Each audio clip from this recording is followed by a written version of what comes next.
Thank you for making Saints Central your black and gold home for the New Orleans Saints.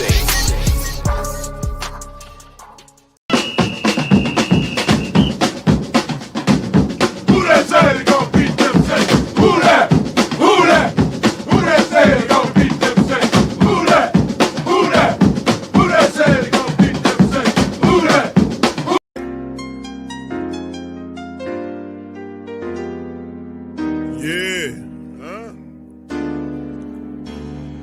Boogie like Benson, I'm a who that. I'm a who that. Long as I'm living, I'm a who that. Lose or winning, I'm a who that. Sports coma, yeah, this is where we do that. Where we do that, where we do that, where we do that, where we do that, where we do that. Boogie like Benson, I'm a who that. I'm a who that. Sports coma, this is where we do that. Where we do that. Welcome, welcome, welcome. Somebody please better help. Running this thing like Elf. I thank God every day I'm not a felt. Go to YouTube Live with Big Q and the guys. If you ain't ride or die, the bandwagon get flipped. Been marching in, that was way for the ring. I was yelling out your shade for the championship. Bucking on town, duck down. Falcons, pluck, get shut down. Panthers ain't much touchdown. The vision really belong to us now. So much hate on the Saints, you could probably tell. Ever since Bounty Gate hit the NFL, when things seem fishy and you probably smell the crooked referees on Roger Goodell. Yeah, running like this and I'm a who that. Every day I'm living, I'm a who that. Lose or winning, I'm a who that. It's the sports coma, this is where we do that. Where we do that, where we do that, where we do that, where we do that, where we do that. Boogie like this and I'm a who that. It's the sports coma, this is where we do that. You're listening to the Sports Coma with Big Q and the guys on the PRO Media Network.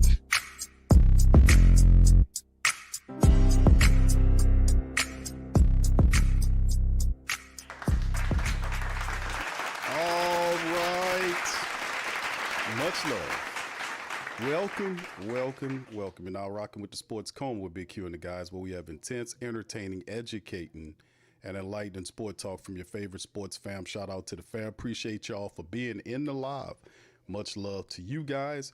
It is game time, game day. Saints trying to open a new month, fam, in which they started off on the up note by defeating the New York Giants.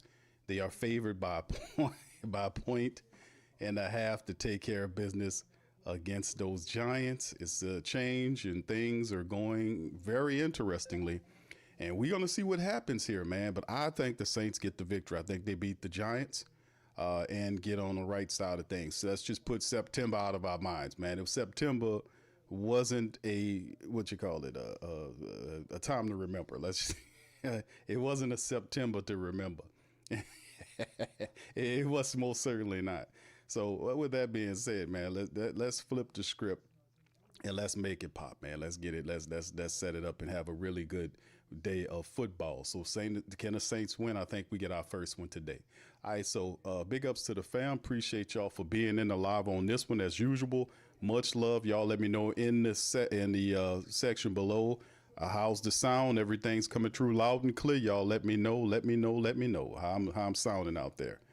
All right, anyway, fam, let's get into some of this stuff here as we kind of jump off into it before the start of the game. We did the preview yesterday to see about getting things together, and it appears that the New Orleans Saints was able to handle, get some stuff done. We know Taysom Hill is also making his return, and it is good. All right. Anyway, let's look at some of these, this update from the roster moves the Saints made. Of course, they activated Taysom Hill and tight end Foster Moreau from that PUP list, and then they elevated linebacker Iku Leota to the active roster for Sunday's matchup against the Giants. They placed wide receiver Trey Palmer on IR and waived tight end Matavo again. Also, the team downgraded defensive tackle John Ridgway, the third to out for the game. For this upcoming matchup. And of course, we did see the injury report from Friday that talked about several players. The word is Jawan Johnson, Trevor Penning were game time decisions. They will play. Obviously, Cesar Ruiz and Chase Young was ruled as out. Taysom is activated. Foster's activated. We talked about Trey being out. Justin Reed is good. Ridgway is not. Isaac Yiadom is out too. So we'll see you Quincy Riley have an opportunity. Been a lot of who that's be like, man, what's up with that, man? We need to get Quincy Riley in the game. So indeed, they actually did that. And of course, the Saints did talk about that is we had those inactives as well, and the fact that the Saints did announce those few inactive moves today as well early on. So let me see if I can pull that up for the family members too, because the list of inactives for the game today goes as follows, and this is it right here. The Saints will be inactive is Devin Neal, the running back. Yidam is out. Cesar Ruiz is out. He's not placed on IR according to insiders. Nick Underhill mentioned that he did respond well to treatment according to Nick. Shout out to him, and he mentioned the fact that Cesar Ruiz might not need to go on IR. That's why he's still listed here.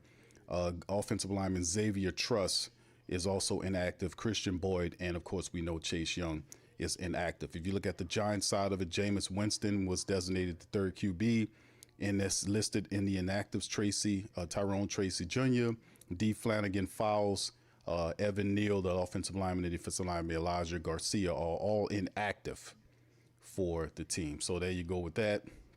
And it's going to be interesting, man, to see how this all plays. But most certainly getting a guy like Taysom Hill back, even though Taysom has not played very much, we still feel like Taysom Hill, regardless or not, is an impact player. I know he hadn't played much over the last many months, but still in all, Taysom Hill, it doesn't require a lot for a guy to go out and take a run, get in the game and make a running play, right? Or catch the ball and break a tackle and get upfield. We need that kind of physical play, man. And when anytime Taysom Hill is on the field, regardless or not, Taysom Hill will make a play for you. You know, if he needs to block, he's there to make a block. If you need him to make a catch, he's there as well. So, I mean, like I said, having him in among the rest of the players is a positive. All right, so big ups to y'all, man. Good to see everybody in the building. Are y'all pumped for this matchup, man? I know it's been a rough September to forget, a September to not remember. It was rough and tough, but listen, we have crossed over into October. You know, you got Halloween coming, and we had our Halloween early for the Who Dat Nation. Let me just keep it all the way funky with you. All right, anyway, man, let's hit this and get into some of the depth chart right here and potential starters for the Giants matchup. You talked about Jackson Dart. For those who don't know, y'all can feel free to go back and look at the preview matchup where Tim from the New York Giants Straight Talk podcast came in and did a good job of briefing us about this Giants team. And Jackson Dart is the guy that sits on top of the team. Of course, he did make the comment about the fact that he's taking it personal about the fact that the Saints didn't draft him and bring him onto the team. So he's using that as a little bit of motivation to prepare himself up against the black and gold. Cam Scatterbo, both these guys are rookie and very impactful players. Probably in the future you're going to see these, but Cam Scatterbo him and Jackson Dart had a good impact on last week's matchup for them to steal away and beat the Chargers. So they're feeling like they can get another one against the Saints before they head into the Thursday matchup against the Philadelphia Eagles, right? But Jackson Dart, Cam Scatterbo, wide receivers Wendell Robinson, Darius Slayton, and Jalen Hyatt. Of course, we know Malik Neighbors was hurt. He's done. He got hurt last week. He's on the IR. The tight end is Theo Johnson. Backup is Daniel Bellinger. The offensive line is Andrew Thomas from left side. Runyon. Center is John Michael Schmitz Jr.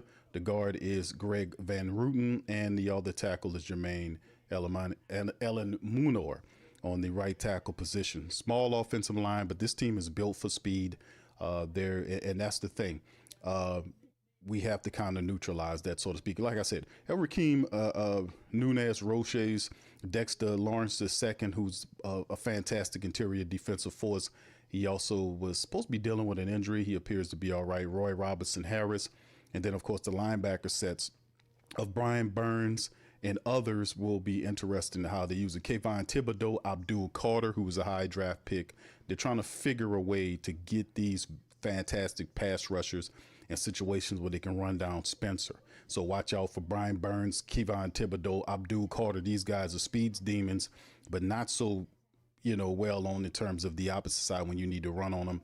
But this defense is also a speedy unit that we have to control and contain. And then, of course, the secondary is struggling mightily, and the entire defense is struggling mightily. They're probably statistically not as bad as the previous team we faced, the Bills, in terms of stopping the run, but they're almost there. They have a terrible time stopping the run. They have a terrible time stopping the pass. And listen, just to be honest with you, this is the exact type of game that the New Orleans Saints need. We need a team that can't stop the run, that can't stop the pass. We need to beat up on the Giants, get the first win of this October, man, for real. And of course, we know we'll see Paulson Adebo there, Cordell Fly, Drew Phillips are the cornerbacks. The safeties are Devon Holland and Tyler Nubin. So that's a few of the guys. And of course, we switch to the Saints side of things, man. Saints got to start picking up some W's, man. Lickety split, Spencer Rattler, Elvin Kamara, Chris Olave, Rashid Shaheed. Cooks is there. Let's see if Kellen Moore has some wrinkles. A good commentary by our guest yesterday spoke about the fact that Kellen Moore knows the New York Giants very well. He knows their weaknesses. He also made mention of the fact that not much has changed in terms of the defense for what Kellen Moore seen last year. And he's had success against the Giants in the past. Could that be a help for us today? I think so. I think we should be able to handle the business against the Giants. And in a month worth of games, we have to have learned something in terms of having some synergy, chemistry, and some harmony, so we can start putting together full games. Perfection is not needed. It's just being smart and executing and not hurting ourselves, right? Anyway, that's a part of it. Juwan Johnson will be good to go. Taysom Hill and Foster are active for this game, which is a huge plus for the Saints, because having Taysom Hill designated as a tight end, but he can be anything. Foster Moreau is the veteran there as well to kind of help out with the blocking and all this kind of stuff, are huge benefits for the Saints. Kelvin Banks Jr., Trevor Penning, McCoy, Ruiz is out. So you'll see Torricelli Simpkins, I think, is starting for him with Tolly on the other side. Cam Jordan on the defensive side is there with Devine Gaccio, Brian Brissy. And, of course, you look at Carl Granderson, DeMario, Pete Werner with Chase out. You're looking at Chris Rump II going in according to the the depth chart. We'll see Kool-Aid McKinstry, Alante Taylor is at the other corner spot. And perhaps you'll see Quincy Riley at the nickel position. We'll see where they had them positioned. Justin Reed and Jonas Sanker are the safeties. Blake Grupe, Kai Kroger are those guys. So Saints are favored by a 1.5. And this is about time, man. It's about time, because they're coming into the Dome. The Saints need to handle business against this New York Giant team. Enough said and done. And of course, I have been hearing about all of the stuff dealing with the trade stuff, and that happens when they talk about the rumor mill start circulating.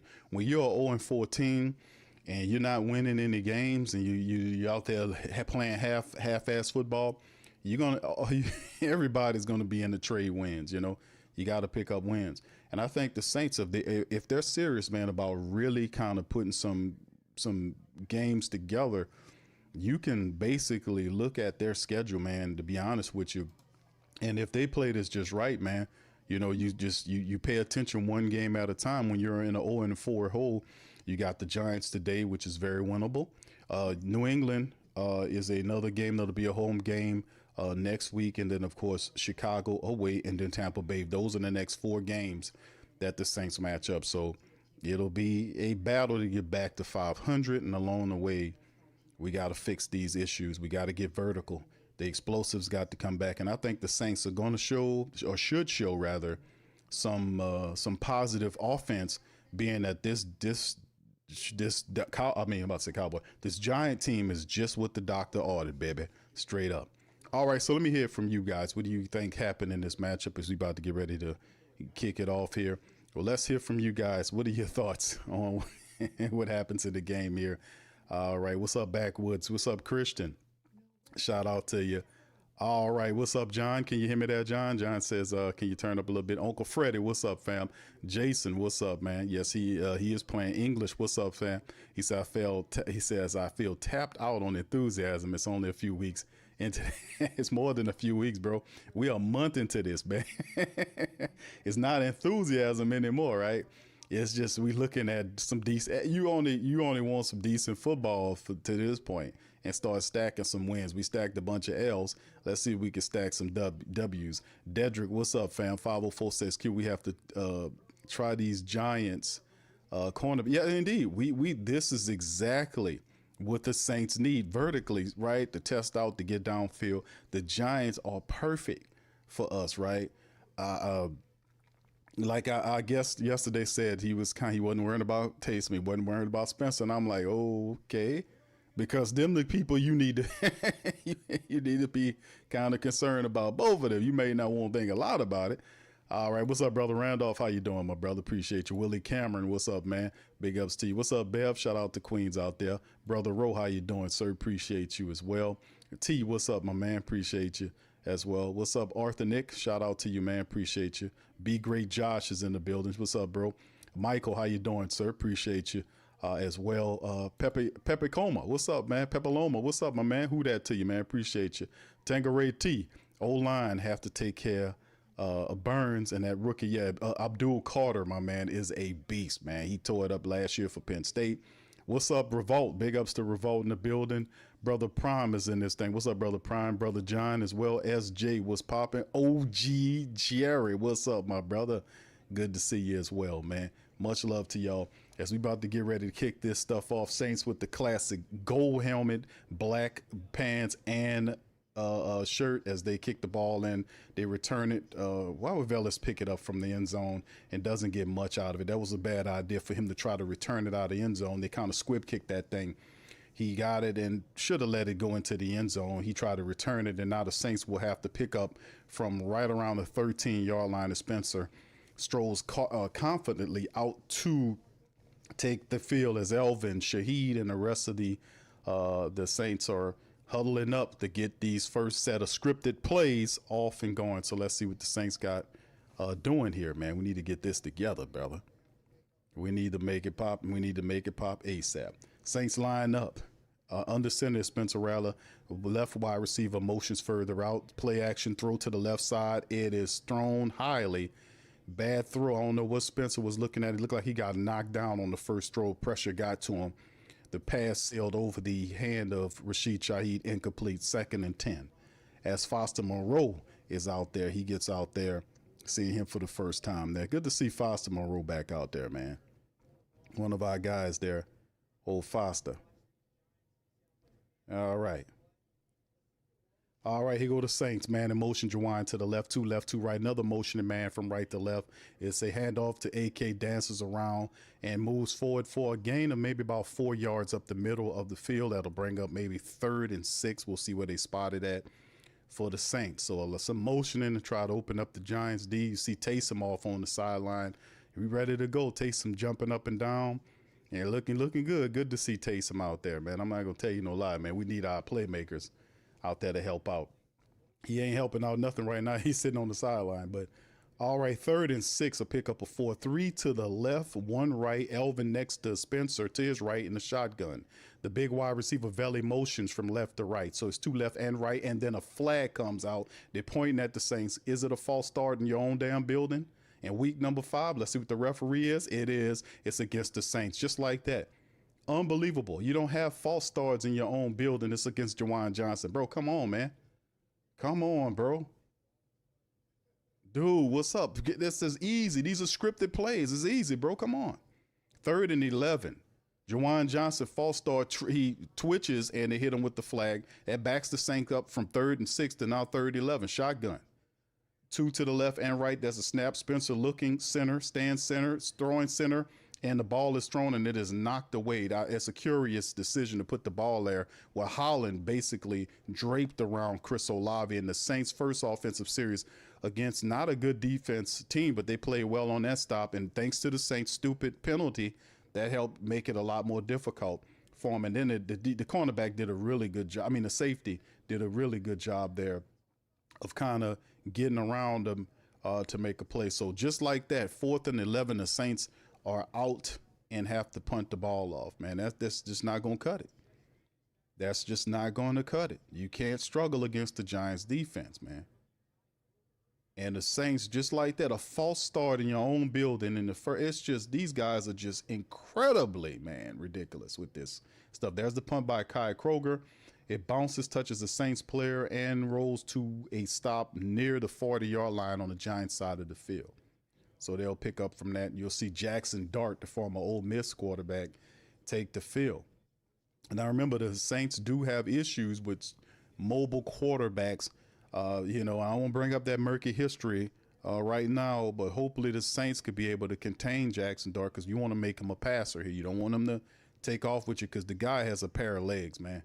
He can run around on you. He's an athlete. So the Saints will have to contain him. They have to be disciplined and keep Jackson Dart in that pocket while they pressure him discipline-wise.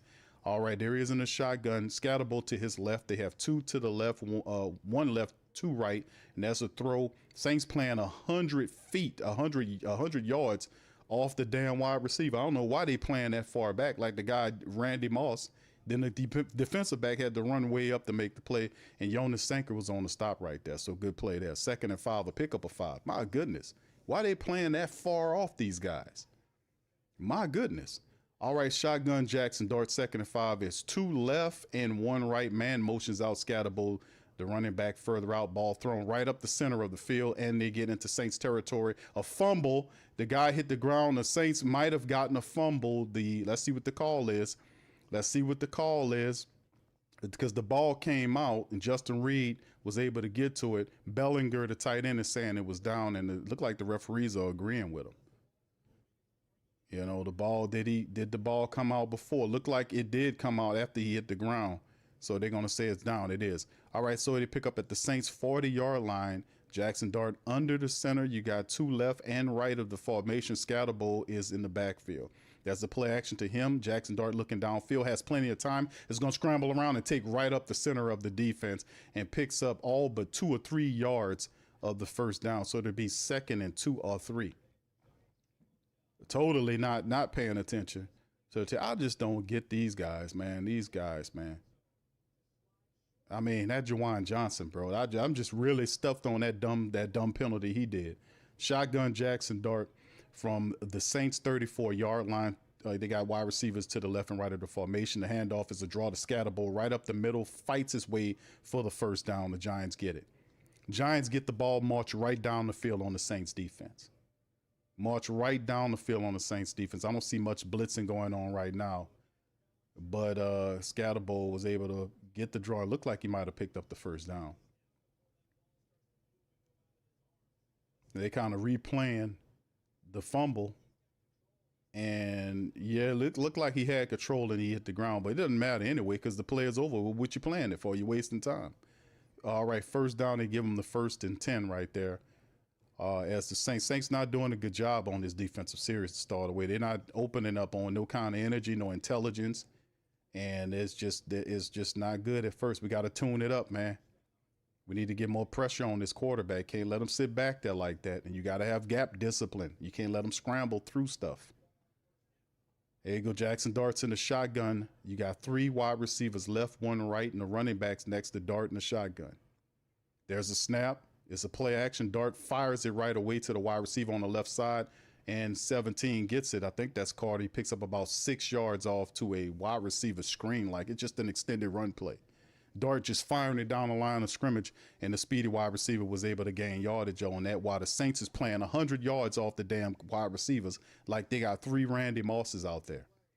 He picks up 6 yards on that play, 2nd and 4. Why they playing so far off these wide receivers is beyond me.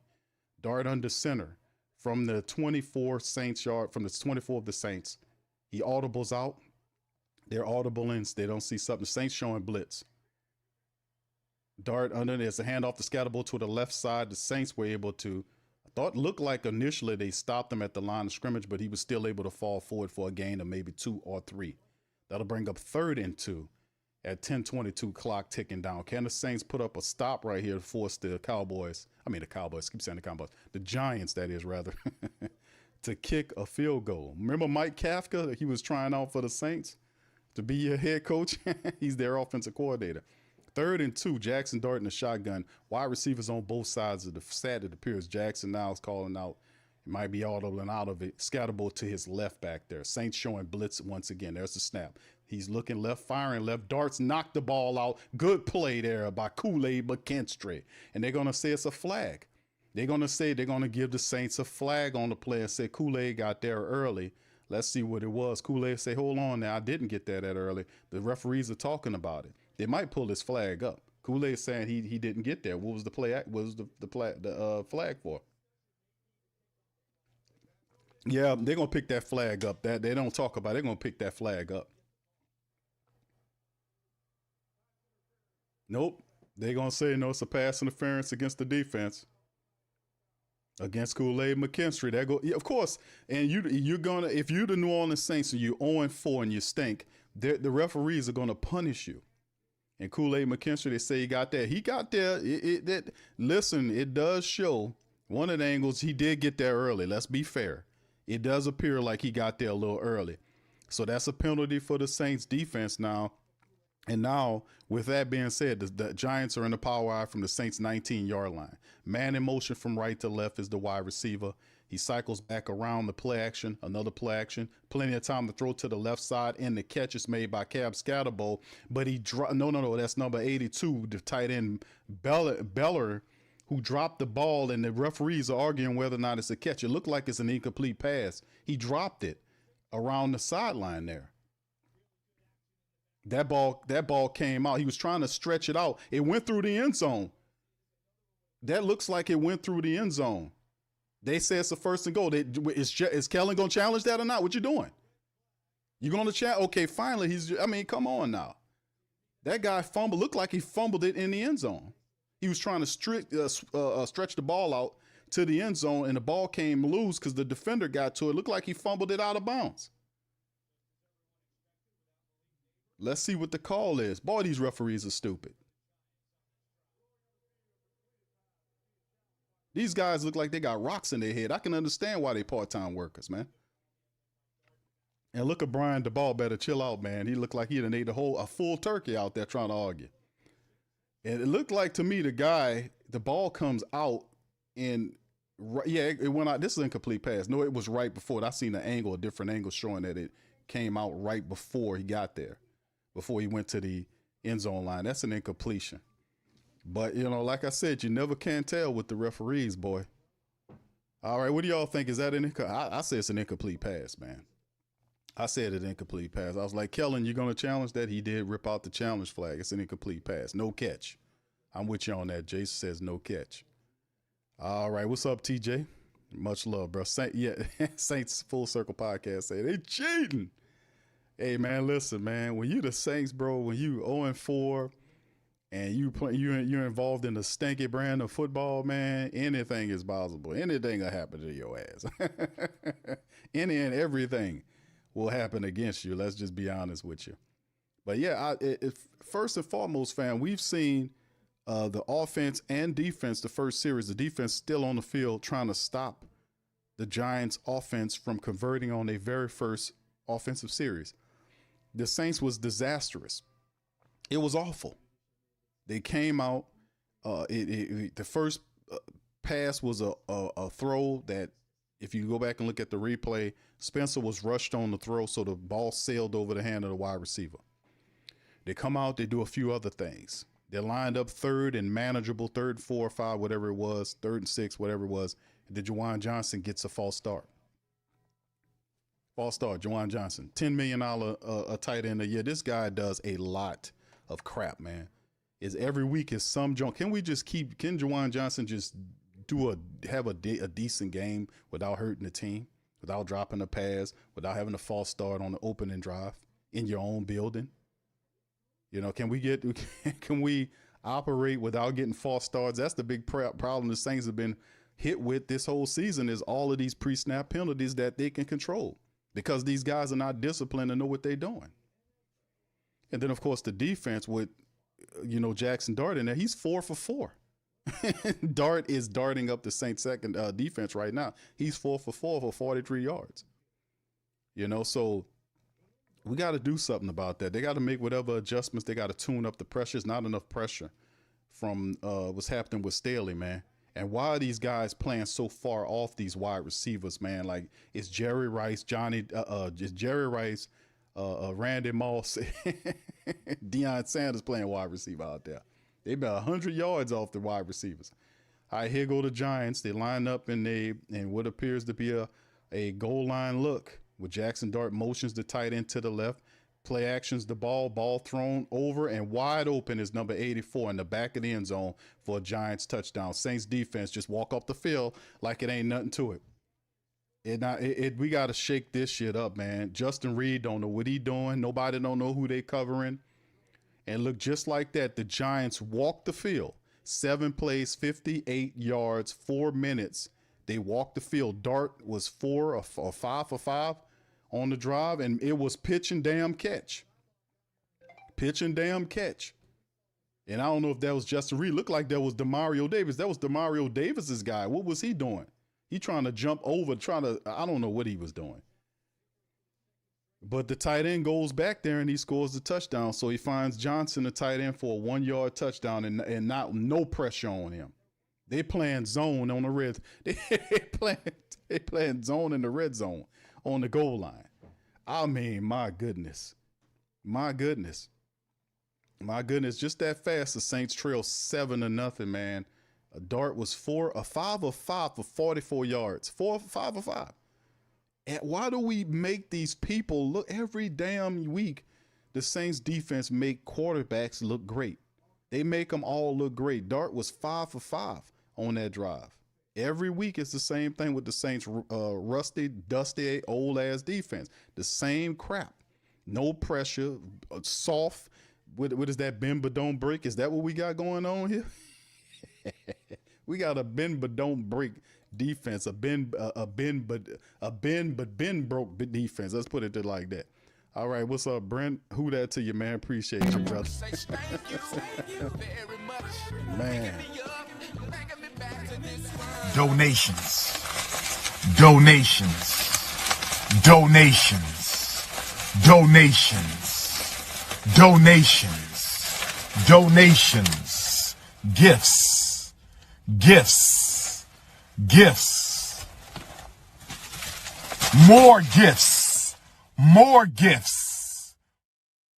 Gifts to the Giants, because the Saints just gifted the Giants a touchdown, 5 of 5 for 44 yards on the opening damn drive. Giants up 7-0 on the Saints. That was too easy. Thank you, Brent. Appreciate you, man.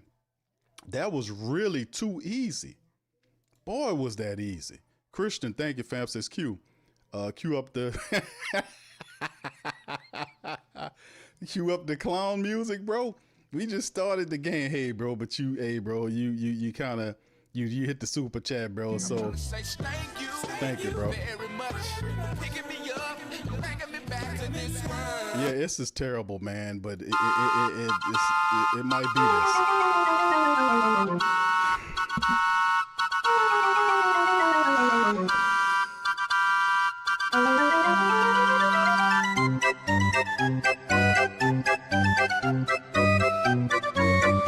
Oh my goodness. Oh my goodness. Oh my goodness, man. I don't know what to say about this one, man. You open up the drive like that. Thank you, Christian. Shout out to you, man. It's crazy work, man. This is terrible. As the Giants kick off to the Saints, they touch it down in the end zone. And just like that, can we respond? Okay, that other stuff happened. We can't change it. How did the Saints respond after the Giants literally walked up the field with a perfect drive on their ass? Chris Jackson, shout out to you, bro. So I would rather start the 4th-string tight end instead of Johnson. He's been playing trash all year. Thank you, bro. Appreciate you, man. Wow. Yeah, bro. I thank you, Chris. Appreciate you, man. But yeah, one says the bend broke defense. Yes. You remember that? The bend but don't break. That's what the Saints look like they're running. But it's not the bend but don't break. It's the bend broke defense. That's what it is. That's what the hell it is. Thank you, bro. Appreciate you. All right, yeah, man. This is crazy work here. This is crazy work. Dr. Gray, shout out to you, fam. What's up, Creole Nito? Big ups to you, man. Good to see you in the building, man, as well. Much love, man. All right. Yeah, what's up, Dog Vault? Shout out to you, man. Mr. Fire D, what's up, Jeffrey? How you doing, sir? Big Smoke, Uncle Paulie, YOAKZ, what's up, fam? Good to see y'all in the chat. What's up, Chantel? Shout out to you, Queen. Appreciate you. All right, here we go, Saints. Straight up on their possession. Guess what? A flag right out the way. We'll see what it is. Usually that flag come out that fast. That's a false start. by the Saints or something like that. What's going on here? What's happening? The referee's coming out hot and heavy on the Saints. Let's see what the call is. Lining up in the neutral zone, Rashid Shaheed. I mean, my goodness. God, what is wrong with these guys? Bro, this is basic procedural stuff.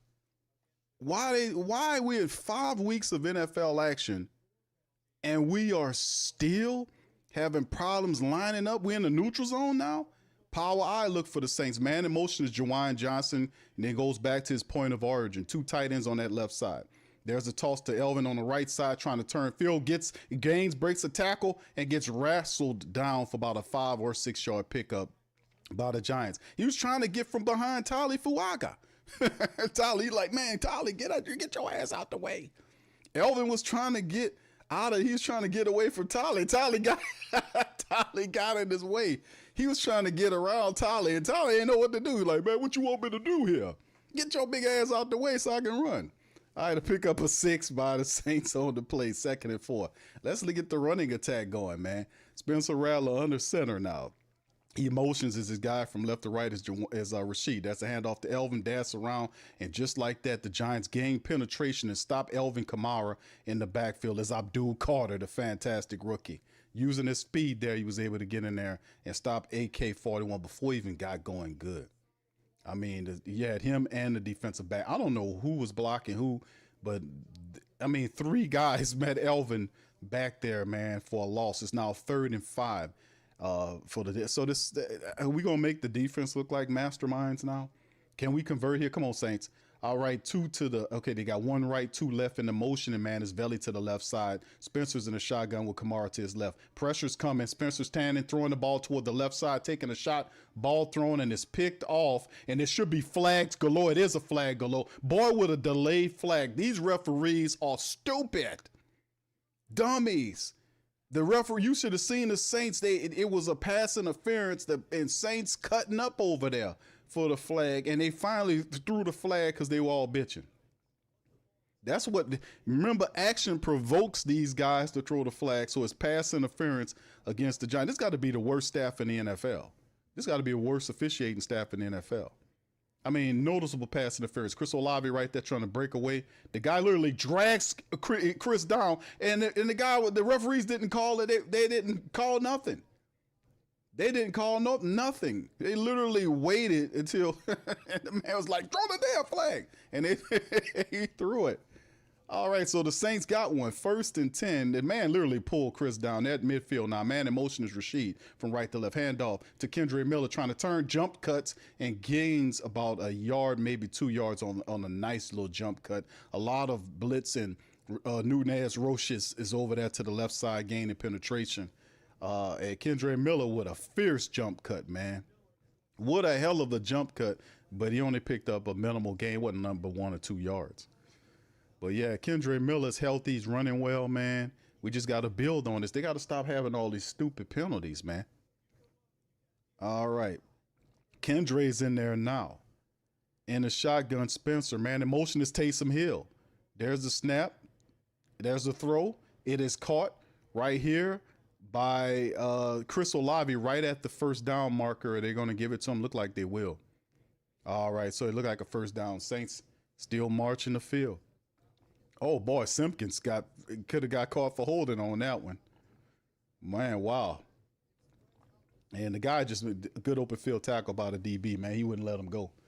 Look like the Saints know they're 3rd and short with Chris Olave with the catch. All right, the Saints going to run out and see if they can kind of pick up the 1st down. And they're going to do the QB sneak, and the Saints have enough, more than enough for the 1st down. It'll get a set of downs. Spencer Rattler with the QB sneak. All right. Or the QB dive, rather. All right. So anyway, the Saints get a new set of downs. It's a much encouraging possession, offensively speaking, than what we see in the first drive. Here's the Saints kind of eating up some time, allowing the defense to get a rest here. All right. Come on, Saints. We need to keep this. We need to keep this pressure on. Let's go. All right. Man in motion right to left is Rashid Shaheed. There's Spencer with the snap, looking, firing, finding Veli for a pickup of maybe about 6 yards up the center of the field. and the Saints moving the ball. All right, some dinky donkin doing going on here. He picks up 6, the big tight end, Devon Velli, and he'll march off the field. Yeah, it's a Mason Tipton sighting. He's standing on the sideline, man. It'd be pretty good to see him. So Rashid Shaheed is on the sideline too. What kind of package the Saints got with both the speedsters out? All right, here goes the shotgun here. Man in motion is the tight end from left to right. There's the snap. It's a draw to Kendre Miller, dances around, and he doesn't get much at all. But maybe a yard pickup. And to say the defensive line for the Giants are not all of that, they're doing a pretty decent job of minimizing the Saints' rushing attack on the play here. You can see right here why that big fella, number 93, Roches, was able to break off his block and was able to wrap up, or Roches and Big Dexter Lawrence in the middle. Those guys are a handful. 3rd and 3 now. Saints looking to try to get a new set of downs. 2 to the left and right of the formation, shotgun. Motions is Juwan Johnson further out to the left. There's the snap, looking, firing, ball thrown, and caught toward the sideline by Rashid Shaheed. It is a first down. Nice throw. I thought it was going out of bounds and an incompletion, but Spencer Rattler found it through a dart to Rashid Shaheed.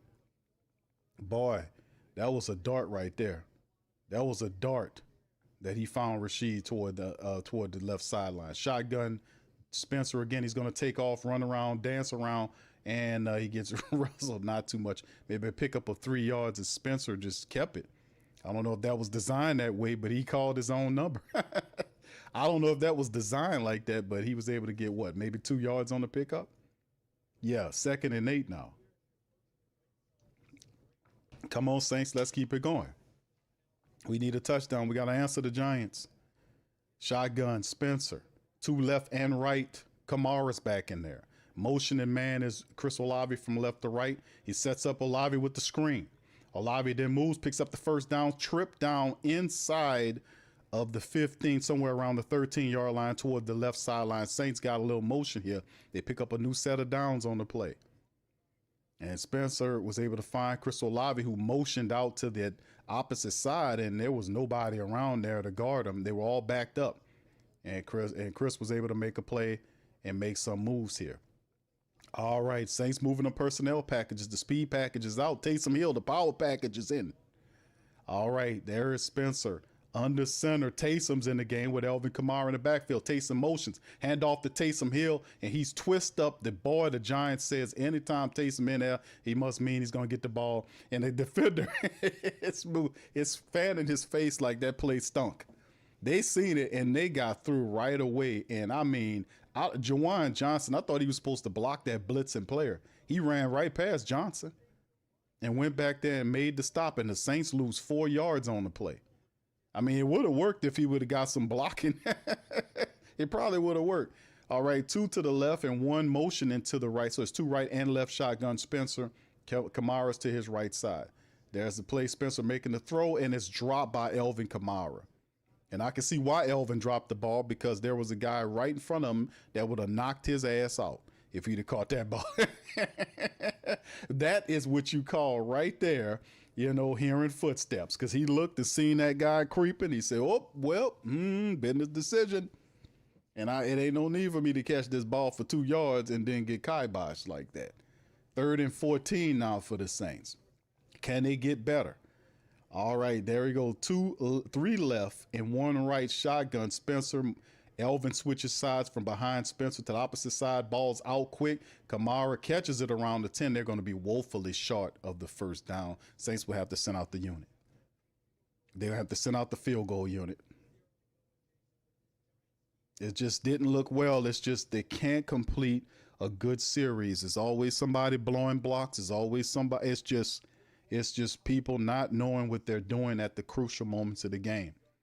The defender was able to gain a penetration because he went through there unblocked. So Blake Grupe is out there, kicked 28 yards. Hopefully he makes this field goal. There's the snap, kick is through, ball, and it's straight down. Saints on the board 7-3. So they finish it 13 plays. It took the Saints. That was a very costly field goal in terms of time. The Saints march the field. They get a field goal. That was, ladies and gentlemen, that last drive was 14 plays, 70 yards, and it ate up over 7 minutes of the game clock. It left 140 on the first quarter clock. Saints on the board 7-3. Like I said, I don't think this is going to be an offensive explosion. Both these teams have their struggles. But in the end, all I can say is this sucks. You got to answer shit, man. Brent said, what's up? Brent says, so they called it a catch at the 1. Yes, indeed, bro. He says, come on, man. Yeah, I know, brother. Thank you, man. Appreciate you. Say thank you very much. Picking me up, bringing me back to this. Come on now, dog. Come on, man.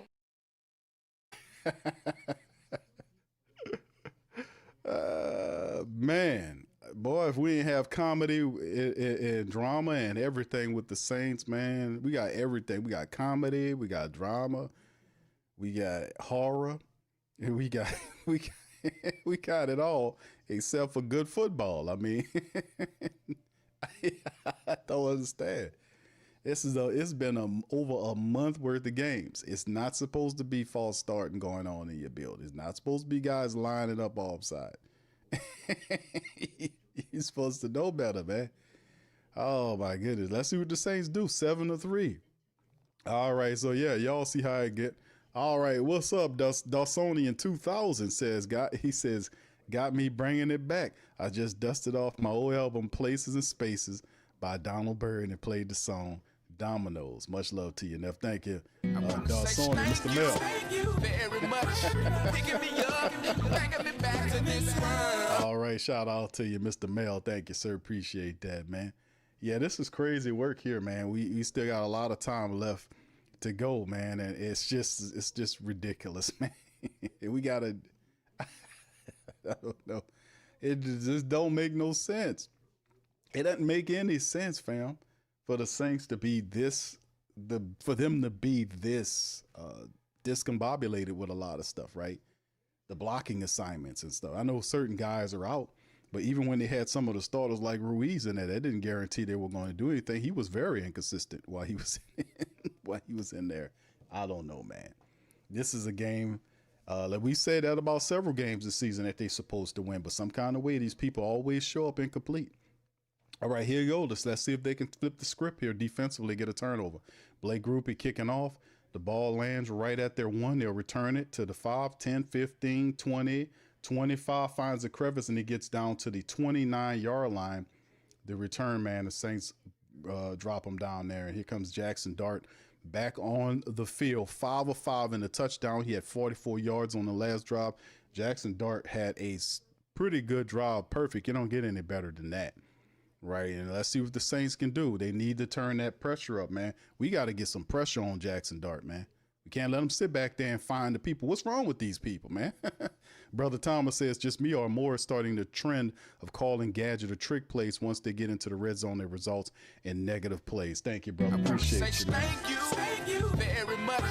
Picking me up, bringing me back to this world. All right, and that's a play by Jackson Dart on the snap. Fires the ball to Bellinger toward the left side. Nobody there. Guys backed up 10 yards off, and Bellinger was able to get 8 yards off of the play. I don't understand why the Saints are playing so far. Thank you, B. Thomas. I don't get what this defense is doing. Shotgun Jackson Dart. Wide receivers both sides as a formation. Looked like an early movement by the Giants. No call on the play, and Scatterbo gains and gets a nice carry right up the center of the Saints defense. Right up the center of the defense. Looked like we had early movement by the Giants. To me, it looked like they were moving early. Giants are moving the Saints and pushing them on up out of there. You know, this is not good. Scatterbo, 9-yard run right up the center of the defense. Giants line back up. Saints have to do something here. Shotgun Dart, play action to Scatterbo. No pressure. Ball back out. It was deflected by Brian Brucey, who was kind of coming in and lifted that big paw up and was able to get a hand on it. And that will give Jackson Dart his first incompletion of the game, that bat down by Brian Brucey. And he got a paw up and got a couple of fingers on it, was able to knock it down. So good play by Brian Bresee. Couldn't get to him, but got that big paw up there and swiped at the ball. 2nd and 10. Saints zero pressure on this quarterback. They're trying to rush with 4, and it's just not happening. Man in motion, a tight end from left to right, 3 right, 1 left, shotgun dart, looking right, looking left, going through his progressions. The Saints got him contained, looking, scrambling around. He's going to find a lane. He takes off right up the center, down to the 40, 35, slides down at the 32-yard line. Jackson Dart. I mean, where my clown music at?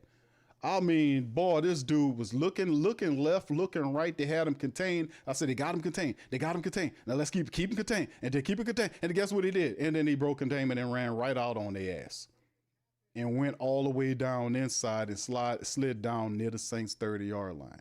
That scramble was about 20 yards. It was 20-yard scramble by Jackson Dart that end the first quarter. And the Giants right now, they're looking like new money. They're looking like new money on the Saints. They had the containment and then stupidly gave up the containment, and Jackson Dart took off. Saints have no other pressure on Jackson Dart. There's no spies there. There's nothing there. It's just 4 guys who can't get to the quarterback, and they're just sitting there. And when things went funny and he took off, he got 20 yards on him. No spy, no nothing, because everybody is way upfield. I don't know what they're doing, man. I don't know what they're doing, but, you know, yeah, I'm not the defensive coordinator. I don't know. Where's the pressure at? I don't see no pressure on the quarterback, man. They just letting the dude sit back there and do what he want to do. And he's sitting up here 6 out of 7 for a touchdown, and you just scramble 20 yards on him. Yeah.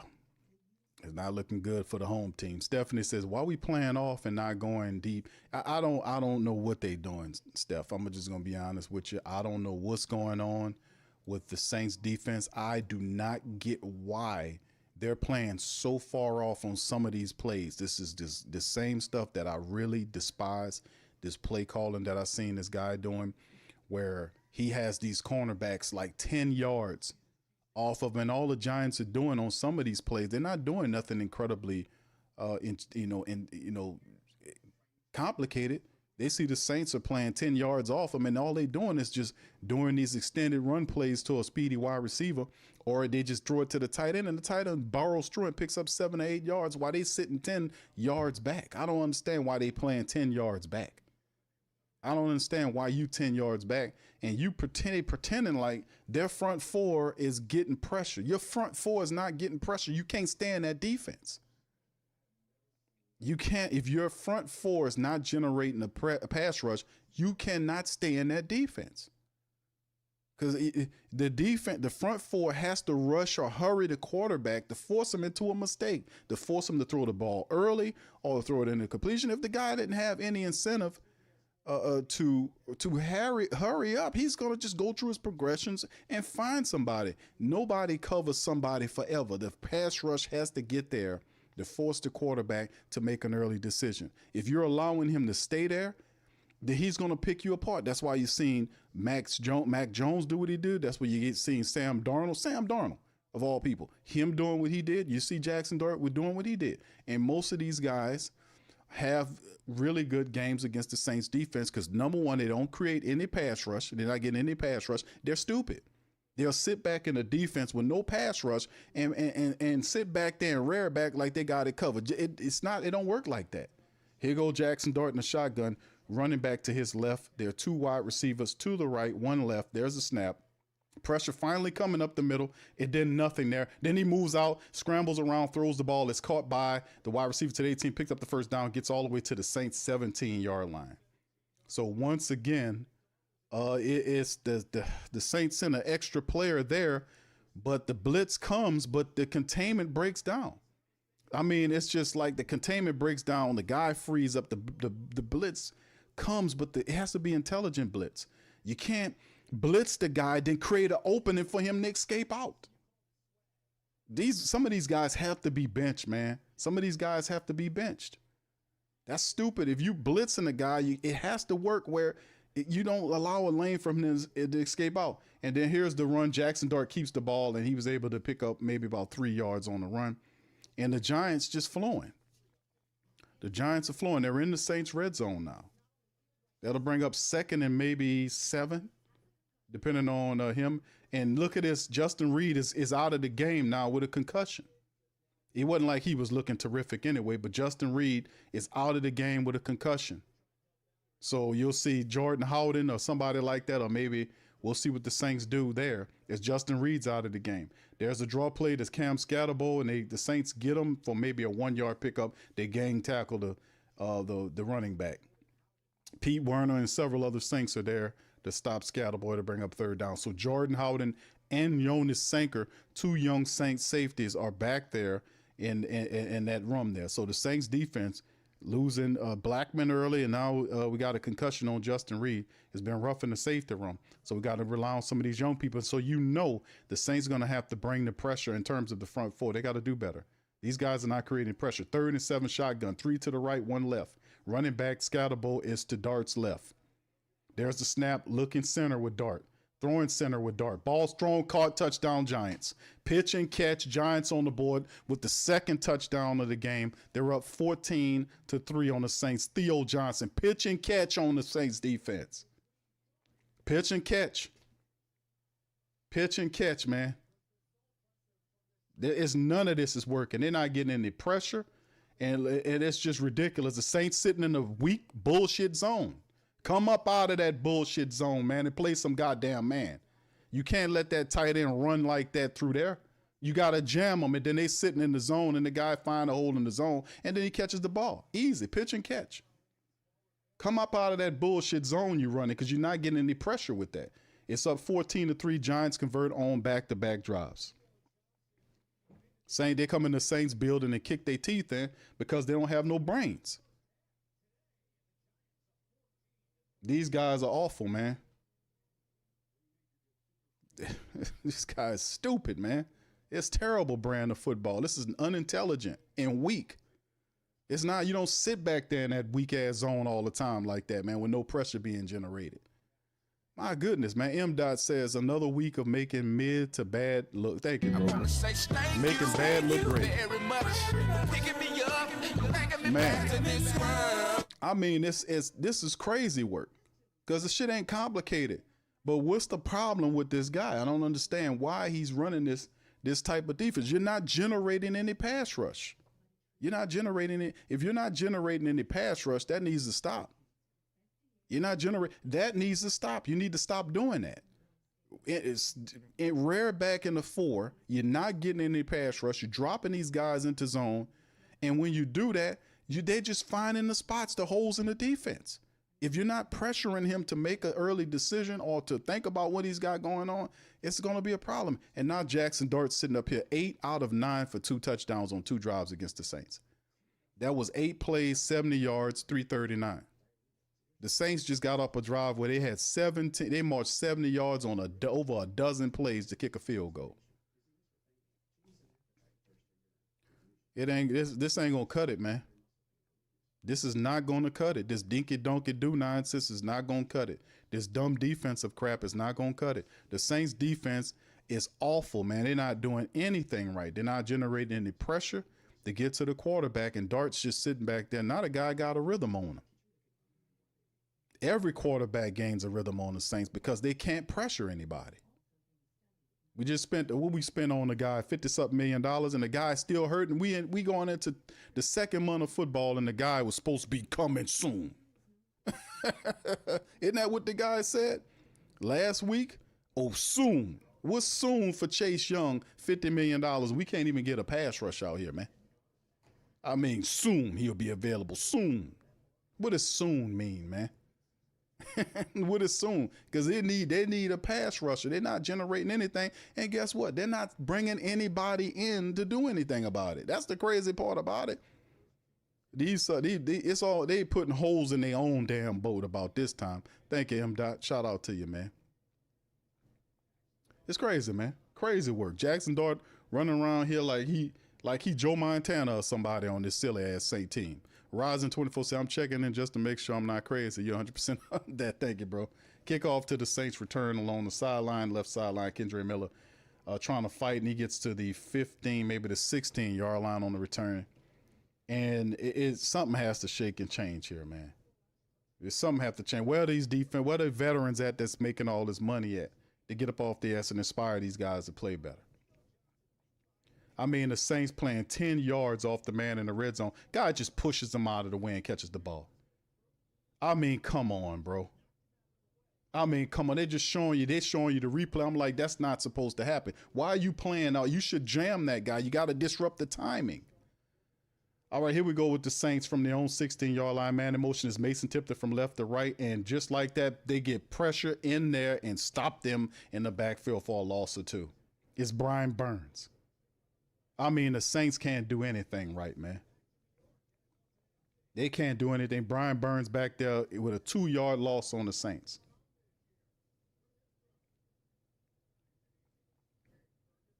I mean, these suckers put holes in their own damn boat.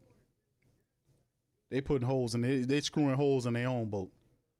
Shotgun Spencer, 2nd and 12 after the 2-yard loss. A man in motion from left to right is Rashid Shaheed. Can we get shot downfield, please? Ball toward the sideline to Rashid Shaheed, gets pushed out of bounds. I can't see where it is, but I can see he's a couple yards shy of the first down to bring up 3rd and 2, somewhere around in there. With Rattler throwing to the right side there, 3rd and maybe 2 or so.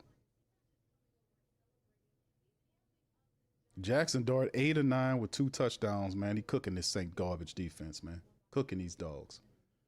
Shotgun Spencer, 3 to the left, 1 right. Running back next to him is Kendre Miller. Man motions is Rashid from left to right. There's a snap. Spencer looking, throwing on a slant play, picked up. It's caught by Veli, gets down to the 30, maybe the 33-yard line, somewhere in there. So it's just inside stuff. Giants keeping back, forcing the Saints to work the middle. Kellen Moore looking kind of concerned. There's the fake draw to Kendre, ball out, nice throw to Chris Olave down to the Saints 45-yard line. Saints need to keep pressing. Come on, you need to speed this up here, man. Y'all got to speed this up. Speed this up. We need speed. Speed it up. Shotgun, 3 left, 1 right. Snap, handoff to Kendre. Nope. Spencer keeps it. Off to the right, moving to the 44-yard line. Spencer Rattler gets inside of Giant territory on the QB keeper. So the Saints moving the ball. Kellen Moore trying to get the Saints on the board with a touchdown. They have to answer with a touchdown. Oh, this is over with, man. They have to answer with a touchdown. They're moving with tempo now. Shotgun, 3 left. Motioning guy in the backfield is Kendre Miller. He audibles out of the play. Got 3 left, 1 right. And he's trying to tell him what to do. Kendre slips from the right side to the left side of the quarterback. There's the snap. Draw it to Kendre, dances around, finds a lane, falls forward, and picks up about 5 yards on the run on the draw play to Kendre Miller. Paulson and Debo on the stop. Come on with the tempo, Saints. Come on. Keep the tempo coming. They need to speed this up, man. Speed this up. Come on. Come on, man. 2nd and 4. That was a gain assist by Kendre. Elvin Kamara's in the game right now. Rattler motions the tight end from right to left. There's a snap handoff to Kamara up the center. Kamara falls forward for a pickup of about maybe 4 yards. Looked like he might be a yard shy to bring up 3rd and short, maybe 3rd and 1 for AK-41. Like I said, the play calls and all these draw plays, it is incredibly simple and easy to figure out if you're an opposing team. I was hoping to see some new wrinkles thrown in Kellen Moore's offense here. Saints 3 of 5 on 3rd down, 3rd and 1. Taysom Hill is in the game as the quarterback. Spencer's a wide receiver. There's a snap to Taysom Hill, dances around, falls forward for the 1st down. If Taysom gets the ball as a running back, that's a old Sean Payton play. And he gives Taysom the ball, and Taysom does what Taysom do, picks up the 1st down. Taysom was in there as a quarterback. So, yeah, Kellen Moore said, we can keep that going. We can keep that going. 1st down, Saints, let's keep it going. Guy has to sign up Taysom time. All right. Rattler telling his guys, motioning his guy and they're switching sides here. He has Kendre Miller and the rest is 3 wide receivers to the opposite side. Now Rashid motions it to Veli's side, then back where he came from. There's the play action. Pressure coming. Spencer back footing, throwing the ball to Juwan Johnson, chopped down for a 2-yard loss on the play. Giants smelled something, and the pressure was able to gain and get to him. That'll bring up 2nd and maybe 12. I want to say it looked like Juwan lost 2, maybe 1 yard on the play. And, man, it's just one of them things, man. And the guy made a really good open field tackle on Juwan Johnson, wouldn't let him break it. 2nd and 12 on the play. Plays for negative yards. Saints have 5 negative yard plays here so far. They got 3 to the right, 1 left. Snap. Spencer throws to the left side. Ball knocked away by Debo, throwing it to Chris Olave. Is that a Debo? No, that's the other guy over there with the play. Knocks it down 3rd and 12 now. Saints, boy, it's a struggle everywhere. There is no separation with Chris Olave. The damn cornerback, Cordell Flott, was on his back. No separation. Easy deflection. It was no separation on the play. 3rd and 12 now. Let's see if Spencer can convert here, man. The Saints family members looking for something to happen. 2 to the left and right of the formation. Spencer in the shotgun. There's the snap. Pressure coming from the Giants. Ball out to the right side, and terribly thrown ball toward the out of bounce line, and that'll probably send him off the field. Spencer Rattler keep playing like this, they're going to bench him. They're going to bench him if he keeps playing like this. This is a game where he needs to put his foot in the soil, and he needs to really play better. But really, I can't even say that it was on him. It was Chris Olave. At the replay, Chris Olave fell out on the play. So, yeah, Chris Olave was trying to cut out and slipped on the turf, and that's why the ball went where it is. So that's not his fault on that one. 53-yard tip by Blake Groupie, and he hits it right down the center, and the Saints can't score any touchdowns. They keep it close with field goals, 14-6. But this can't keep happening like this. This can't keep happening like this, man. I mean, they're a fumbling, stumbling ass team, man. They're just a comedy show. Guys falling down and shit. You don't see the Giant players slipping down all this. I mean, fumbling, stumbling, bumbling ass team we got here, man. We got to get in the end zone. These field goals ain't cutting it. Who was that? Let me get that last drop. Boy, but we stacking these drops. 12 plays, 49 yards, 520 right now. The Saints 14-6. Blake Group 2 field goals right now is where it's at. Man, I tell you, man, we got to do better than this. Quick recap, family, of what the scoring drive right now. The started off that the New York Giants, they scored. They went 8 plays, 59 yards, full 5 on the time of possession. Theo Johnson 1-yard touchdown. Giants went up 7-0. Saints then came back with a field goal from 28 yards on 14 plays, 70 yards, almost 8-minute drive to make it 7-3. Then followed by that, Theo Johnson got involved again for his second touchdown, 15-yard pass from Jackson Dart on 8 plays, 7 yards, just under 4 minutes. That made it 14-3. And then, of course, just recently, the Saints, from a 53 out, Blake Groupie, 12 plays, 49 yards, 5 minutes, and 20-second drive makes it 14-6. The Saints are still relatively in close proximity in terms of them scoring, but we have to do better than this. We got to get into the end zone. They're not doing bad on third down. They're 4-7 on third down. They're not doing bad on it. On the red zone, I mean, in the third down, they're just not completing. The penalties, they have 3 penalties for 13 yards, so that's not really hurting them. It's just they're not executing when we need them to execute. Like we need the blocking to happen, and I don't know what to say about that. And then, of course, the defense has to make a stop some kind of way. The defense got to make a few stops so the Saints offense can get back out there and make some plays.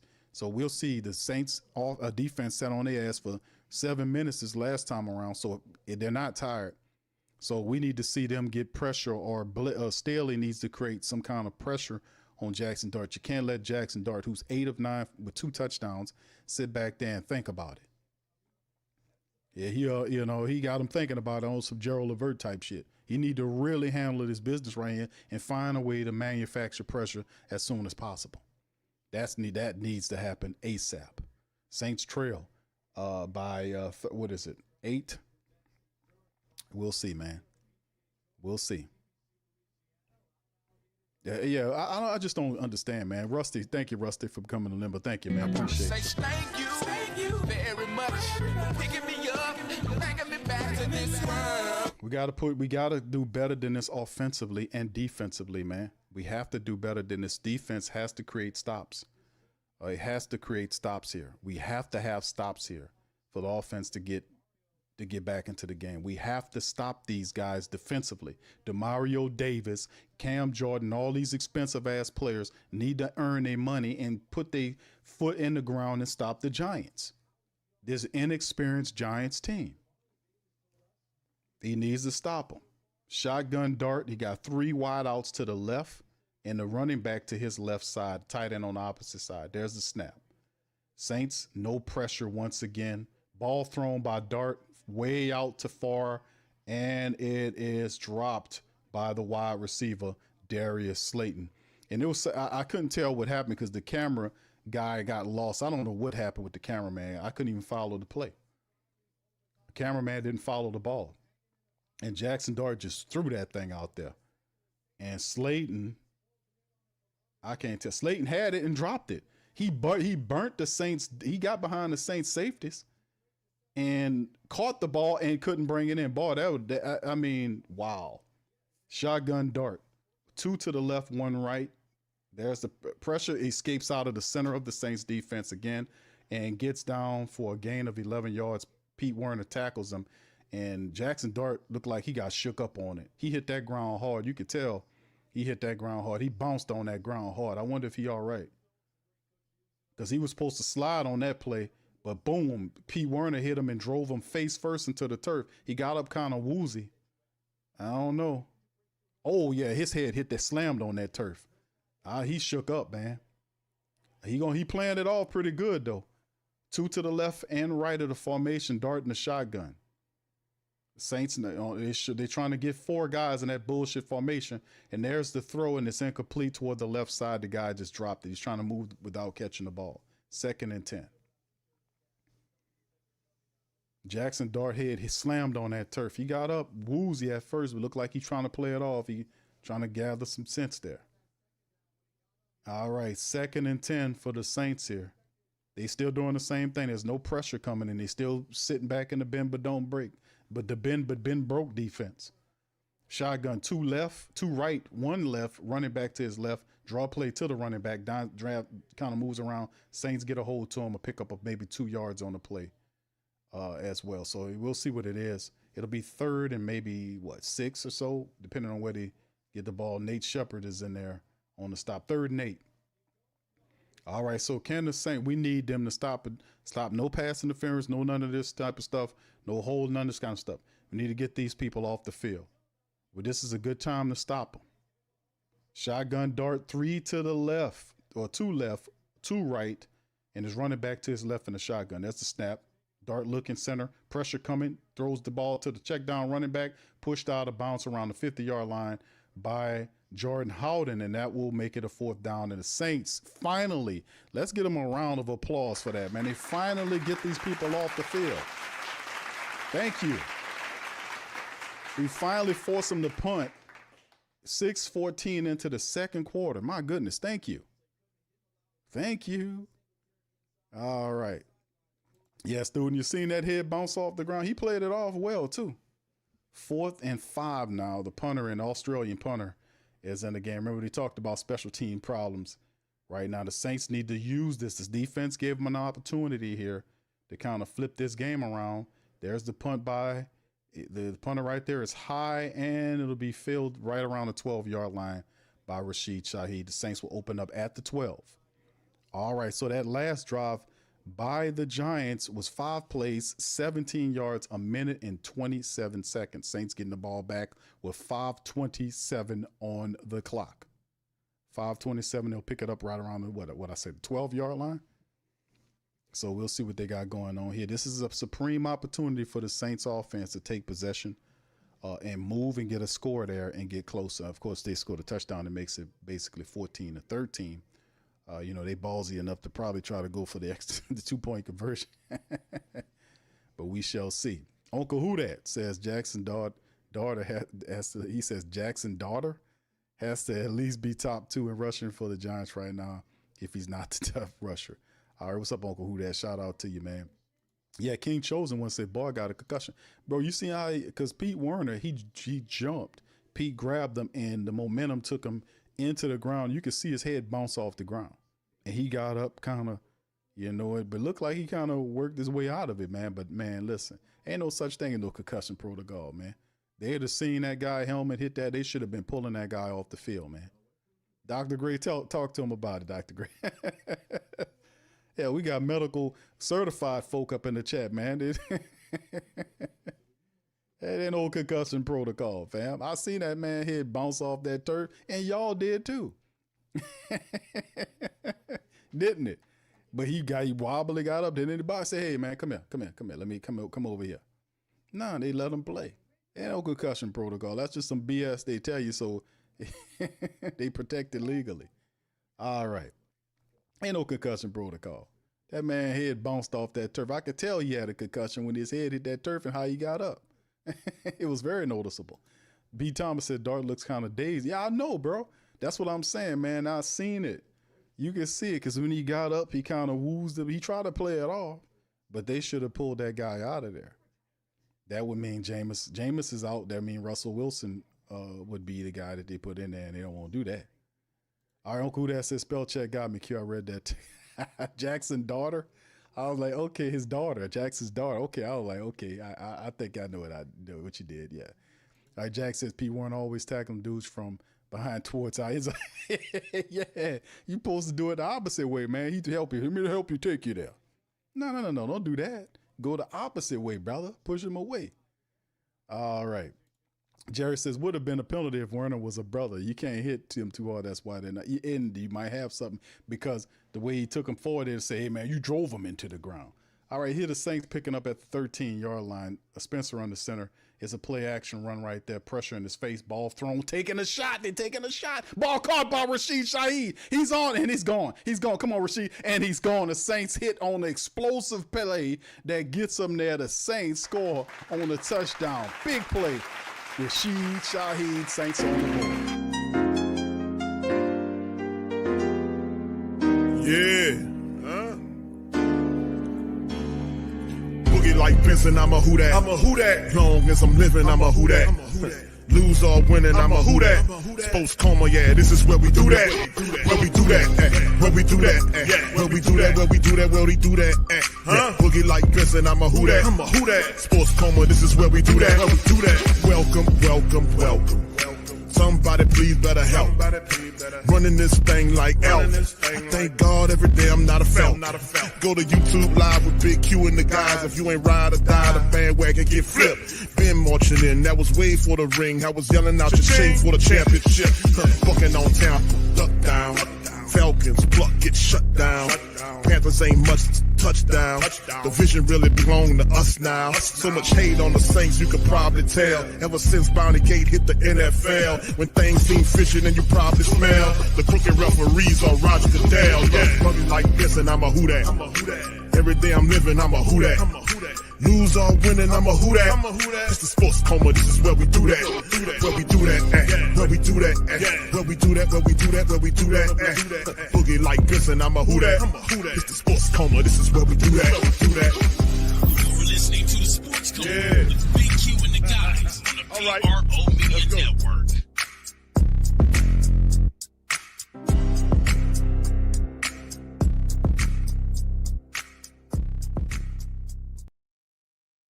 All right, that's what I'm talking about. That's what I'm talking about. Some explosive plays to blow the game open, to excite the crowd. That's what I'm talking about. Spencer Rattler laying it out. Beautiful. 87-yard pass touchdown to the blazing fast Rashid Shaheed. That's how you utilize speed. Saints make it work. One play, 87 yards, 11 seconds, touchdown. Saints under by just one, 14-13.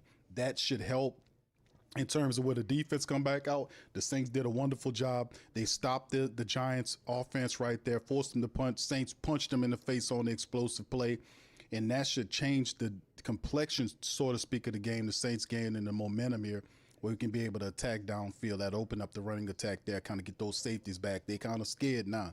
Now let's finish the deal against these guys. 154 yards now by Spencer Rattler, 10 to 15 with the toss. Boy, how them explosives change the look of the game, man. Just like that. Very good, man. 87 yards, one play, touchdown, Saints in the move. Let's keep it going. Can the defense get us another stop here? Can the defense get another stop to help us get where we need to be? Come on, man. That's what I'm talking about. I love these explosive plays.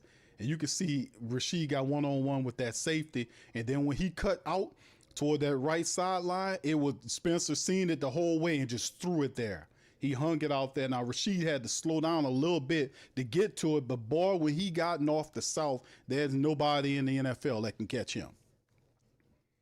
Boy, that's how you take advantage of blazing speed like that. That was beautiful. Love that, man. Love that. That was good to see. All right. Anyway, man, how y'all feeling, man, after that? Y'all feeling like I'm feeling? That was good. All right, here go the kickoff back to the Saints. Saints wrap up the play around the, what is that, the 25-yard line, maybe the 26-yard lines. Who is that on the play? Leota, number 55, makes the special team stop on the play. I see your boy out there he got his gloves on. He said, come on with it. Super Saint. All right. Saints bucked up now. I see the family members out there bucked up now. We got something to talk about. Now the crowd back into it. Jackson Dart, shotgun, 3 wide receivers, left, 1 right. Scatterbo moves from his right side to his left side of the quarterback. Saints showing pressure.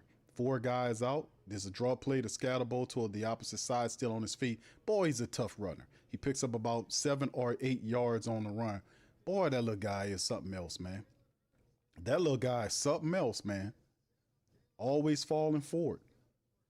So that's a good run by. He picked up 8 yards on the play against the Saints. Come on, Saints defense. Come on, can't let them 2nd and 2 after the run by Cam Scatterbo, the rookie. 3 wide receivers left, a tight end on the right side. Scatterbo's there to give the ball back to him, and Scatterbo picks up the first down again, plus 3 yards. That little guy is something else. He hits the Saints right up the center, both plays once again, right up the center of the Saints defensive line.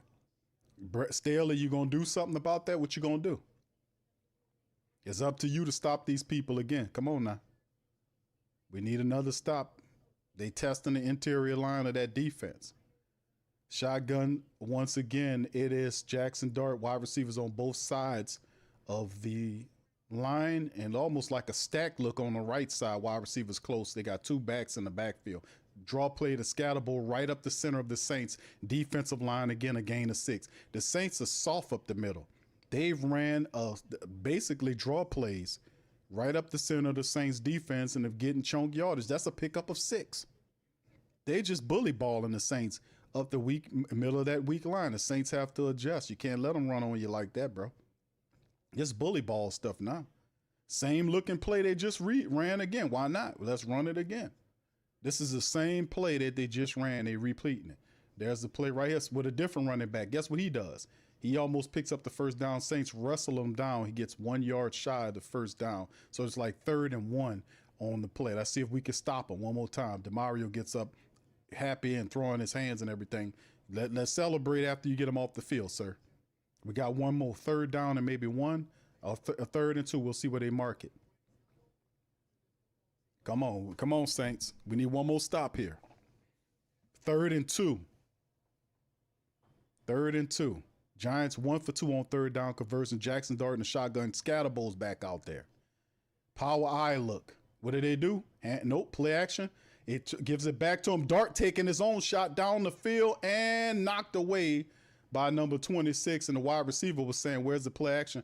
Good thing he didn't get hit with a pass interference. Burgess was downfield, never turned his head around. And usually that could be, they're looking for a pass interference on the play because the cornerback, the defensive back, Burris never whipped his head around to locate the ball, but I will live with it. No play. So they got a little trickeration going on there. But Jackson Dart underthrew the ball, and Burgess was there to knock it away. And the Saints get the Giants off the field, 4th and 2. Nope, they got Jackson Dart out there. They're saying, let's go for it on 3rd down. Hopefully the Saints don't get drawn offside. There it is. He's waiting for it. They're going to try to draw the Saints off sides. They're trying to draw the Saints off. Saints holding. Saints not going to go for it. They're not going for it. And they're not good play. Saints, good play by the Saints. They didn't go for the okie doke.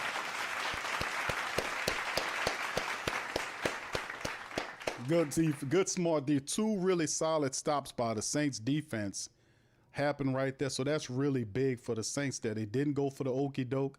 Usually that's a recipe for disaster for an undisciplined squad. But right there, the Saints showed some discipline. They didn't go for the okie doke from the Giants, and they took the delay of game. The Giants will have to punt it. Rashid Shaheed is back on the return game. And wouldn't it be awesome? Rashid returns this all the way for a touchdown. Wouldn't that be awesome? I don't know. It might be something in the air. We'll see. Let's see how this guy punts it. There's the punt. It's weird. Almost blocked it. He almost blocked it, and the ball lands inside, takes a bounce inside, out of bounds to maybe around the 16 or 17 yard line. But Isaiah Stallbird almost blocked that punt. He almost blocked that punt. How did he miss it? How did he miss it? He got right in front of him and kind of skirted to the right. How did he not block that punt? If you jump up in front, of it, and the guy punts it and you hit the ball and you land on him, that don't matter about him. But he kind of skirted to the right side. Why would you go like that? Jump up there, get your ass up there and block and stretch out there. He could have blocked that punt. He got there and that should have been a block punt. I don't get that. He kind of got there and got scared, looked like to me. He got there and got scared. Oh shit, I'm here. No, man, you jump up there. Superman, that sucker, man. Man. All right. So anyway, man, I just tell you straight up, man. We got it's that 70-something yard toss by, 87-yard toss by Spencer Rattler, man. I'm interested to see how the Saints offense respond on this next drive. We got the touchdown. Let's press on. We could take the lead here. We have the momentum now. The defense with multiple stops on the Giants offense. The Saints offense, we could take the lead here. The momentum is on the Saints side here. We need to keep pushing. All right. April said, hey, stay out of my head, Q. You said it too, didn't you, April? I was like, hold on, this dude got there and got scared. He got there and then got on the side. Like if this, the mic is the punter, right? And he got there and did this. He got off to the side. I'm like, dog, you Superman that thing. Get up there and block it. If you block it, you hit the ball and you block the punt. And if you land into the punter, that's not no penalty. That ain't no penalty. As long as you touch the ball, the hell with him. He got there and got scared. Man, anyway, man, let's see how the Saints respond.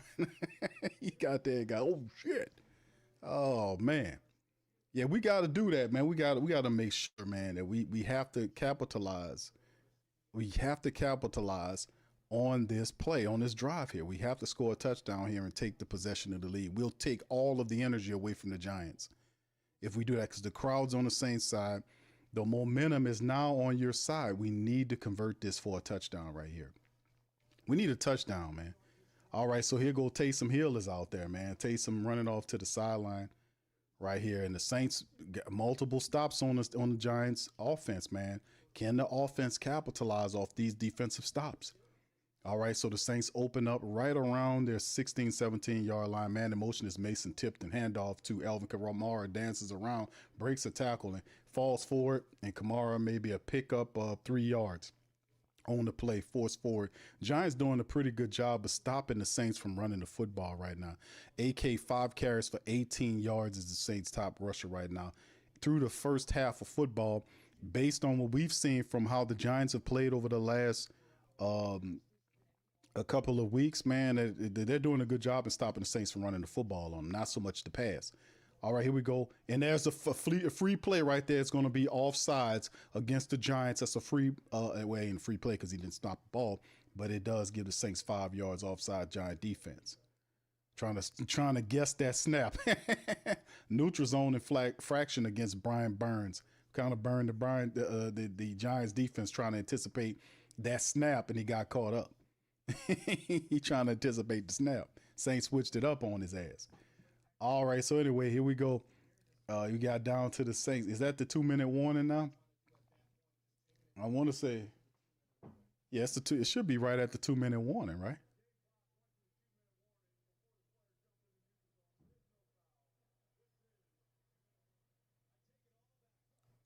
Wow. Oh, come on, man. Oh, you gots to be kidding. So it's no foul because the play went to, oh, these some dogs, man. These some dogs, man. Y'all heard that? Y'all heard that? That BS about it's no flag. Am I right on here? I heard this guy say it's no neutral zone flag because the clock was up in the 2 minutes. That's some unmitigated BS by these. That's why I don't respect these referees. Come on, dog. That's ridiculous, man. You mean to tell me the 2-minute warning, stops him from, he jumped and they threw the penalty for him having a neutral zone infraction, then picked the penalty up and said there was no infraction because we went into the 2-minute warning. What? Talk to him, Russell. What? Bro, what are you talking about, man? I know. What are they talking about? What's going on here? What's happening here? Boy, this is the dumbest, worst official staff that I've seen all season long. You can tell the top referee has rocks in his head. I've been watching football for a long time, and I've never seen or heard that before. Did y'all ever hear this before where that happened? They flagged the guy and picked up the flag and said, we can't flag him because it was a 2-minute warning. Did y'all ever hear that? I mean, I've never heard that ever in life. Watching football, what just happened? I mean, just make up shit on the fly. That's why I was saying that if you've never seen an NFL rule book, it does not exist because they constantly change the rules. And again, they don't follow none of their rules. They always change it. I've never heard that ever before in life what that guy just said there. Never heard it before. What's up, T-Pain? Shout out to you, bro. Frosty, what's happening, man? Never heard that before. Absolutely, man. I've been watching a lot of football. Never heard that before. That is a new one. That is a new one. Never heard that one before. All right, Mr. Bond says, wrap the running back's legs, red face. He says, smile. Yeah. Wrap up the legs. That's right. They done a better job this time around with doing it, but Scatterbolt kind of running on them. You can see they found something where they just started punching on the Saints interiorly speaking. They just started punching on the Saints interiorly speaking. Kind of changed it up on them. But the Saints stopped them. Here goes Spencer Rattler out there picking up from the Saints 19-yard line in a shotgun. Wide receivers both sides formation. Pressure, ball thrown out to the right side again. And Chris Olave, it should be a pass interference. And it is a flag. The guy, who is that guy over there? Phillips keeps grabbing Chris Olave. The guy just dragging him down. Here come Rockhead. It's a Fred Flintstone through the fire. I mean, the guy just, the guy is definitely from Bedrock. The referee of this game is definitely Fred Flintstone's cousin or something. Because, I mean, my goodness. I mean, thank you, Fred. Appreciate you, bro. All right. Drew Phillips is just ridiculous, man. All he does is grab Chris Olave and holds him. I mean, he spends the entire game just hugging on and loving on the man, just grabbing on to him. I mean, my goodness, bro, what are you doing? I mean, he touched him like 3 different times. He can't cover the man. We need to target that guy. Target that guy, Rattler. 3 to the left, 1 to the right, shotgun. Wherever he is, we need to throw to him. Here come the pressure. Spencer Rattler throwing downfield on the run, and this is going to be a flag again. Chris Olave saying, man, holding me again, brother. And Spencer threw to him. Is that the flag on Drew Phillips? It's on Paulson Adebo. Thank you, Paulson. Paulson working for us, man. They paid him $50 million, and he's starting to help us right here. That should be another pass interference. Test that bullshit secondary. Come on, Fred, hurry up and throw this flag so we can get this game going, brother.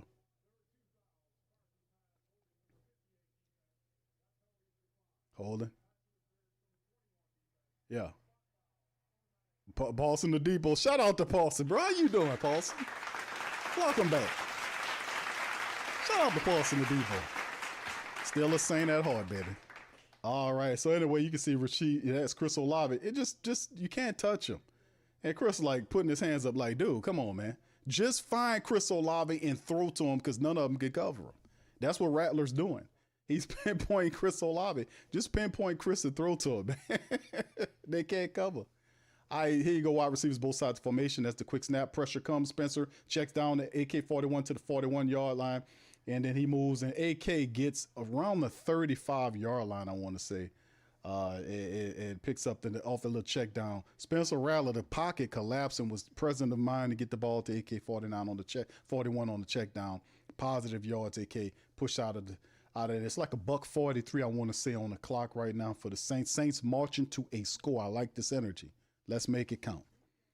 All right. Spencer. Come on, Spencer, bro. Let's get another touchdown, brother. All right, shotgun, 3 left, man in motion is Rasheed to that right side. Now 2 left, 2 right. There's a snap. Ball out to Elvin. Elvin drops the ball. He knew the pain was coming, and he was like, nope, I'm not going to, this, that, and third. And the ball is dropped 2nd and 10. Notice Elvin Kamara knows in the flat. I wonder if there was something else open there. And I know they had a little pressure right there, but I don't know if he went to the check down a little too soon. But it's incomplete. It'll be 2nd down and 10. We'll rework that thing. And look at that running back list that AK-41 is on, man. If we find some decent blocking here, man, we can get him over that lump. All right, Spencer's in a shotgun here. AK-41 is to his right side, 2 left and right. They rushing 4. Pressure comes, and Torricelli Simpkins get beat. And that's the first sack of the game, and that's a big one right there. That Alexander comes in, and he brings Spencer Rattler down for a sack, and that's unfortunate, man. I don't know what the Saints was doing on this play and what was the drive pinning on his ass. I don't know what was that, man. I don't know what was that, but that was costly because now the Saints get that sack, hit them, and that kind of, I think it pushed them out of field goal range, $1:35. That was a big sack right there. That's a big sack by number 91, Alexander. And I don't see let's see if the Saints can retrieve the yardage, man. Spencer Rattler dragged down on the play. All right, $1:35 remaining in the first half for the Saints. Saints want to march for a touchdown. Let's see, they're back there, man. They're near midfield after the sack. Let me see where they have the ball after the sack at. Let's see where the ball is positioned at here. There's a man, 2 to the left and right shotgun. There's the pressure again, ball out quick, and it's to Jawan. Is that Jawan or no, that's Chris Olave. He's going to be short. So that'll bring up 4th down after the play right here. The Saints are not going to go for it. They just died on the end, man. The Giants defense got pressure and they got penetration, and it just changed the complexion of the back end of that drive, and it just didn't work. Saints fell apart. It just fell apart on the play. So they'll send Blake Groupie in to try a long field goal to try to kick the Saints into the lead. And, man, we had the vibe, we had the rhythm, and the Saints just could not execute. And you see Alexander was able to, he beat Torricelli Simpkins badly. So Groupe is out to try to attempt this field goal. All right, come on, Blake. He's 2 for 2 so far. We need him to knock this one through. And this will be, the Saints this would be positive for the black and gold, man. We get this lead going and this is a 52-yard field goal for the Saints. It looks like he can get it through. He got the leg strength. Let's see if Blake can get it through. It's up and no. To the left, no good. It looked good, and then it turned to the left. And just like that, the Saints give the momentum back to the Giants. They missed the field goal. And, 52-yard field goal. The Saints offense just died, man. They just literally died there. And the ball is up. And he had the distance. It just turned. It just turned left, or that left upright, just outside that left upright. And Blake Groupes, man, listen. That's tough, man, because we needed that. That had been a good. We only down by 1. Let's see the Giants pick up at their own 42-yard line, shotgun. The Saints defense maybe a turnover or get them to stop them or something. We don't need them to get a touchdown on this kind of stuff. Saints runs 4 ball out quick and incomplete toward Kool-Aid McKinstry. He wasn't even looking for the ball. Kool-Aid McKinstry wasn't even looking in the direction of where the ball was thrown at. But it's an incomplete pass.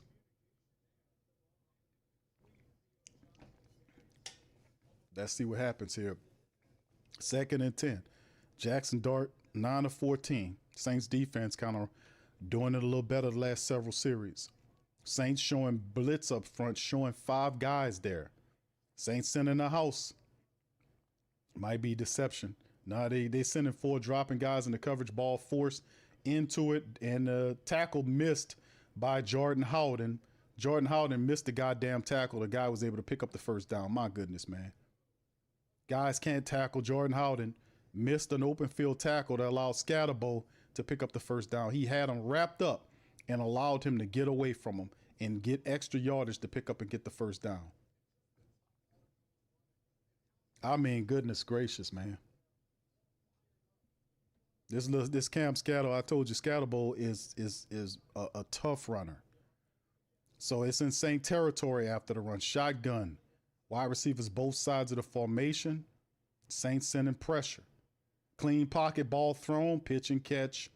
And the ball is fumbled. Jonas Sanker picks it up and he's returning it. And he gets it back to the Saints 30 or 40 yard line around the air. And the Saints get the fumble at the defense. Boy, that was much needed on the play. That's what I'm talking about. Come on. Come on, defense. Darius Slayton fumbled the ball. He was trying to fight for extra yardage, and the Saints was able to pull that damn ball out on the play. And Kool-Aid McKinstry missed the tackle. Demario Davis plucks it out of there. Jonas Sinker on the receiving end was able to pick it up. But you got to give it because Kool-Aid, my bad, what's Kool-Aid's real name, fam? But he keeps messing up like this. What's Kool-Aid's name? It's not Kool-Aid McKinstry. It's y'all remind me in the chat. I forget. It's not Kool-Aid McKinstry missing tackles, man. It's what is it? What y'all put in the chat? Remind me. All right, man in motion from right to left is the Saints. There's the quick throw by Spencer Rattler to Chris Olave right around the 36-yard line. Crystal Light.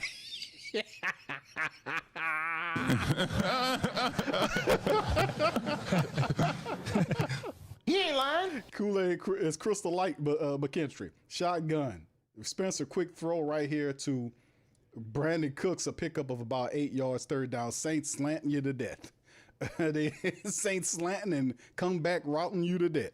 All right, here we go. Let's move the ball. They have, I think the Saints got 2 timeouts left. It's 3rd and 1. Shotgun Rattler is going to keep it. Kamara's out ahead blocking for him, and there it is. And Spencer runs out of bounds and stops the clock. Nice play by the Saints. Is on the QB keeper to the right side, and Rattler gets out of bounds with 19 seconds to spare. 2 timeouts for the Saints.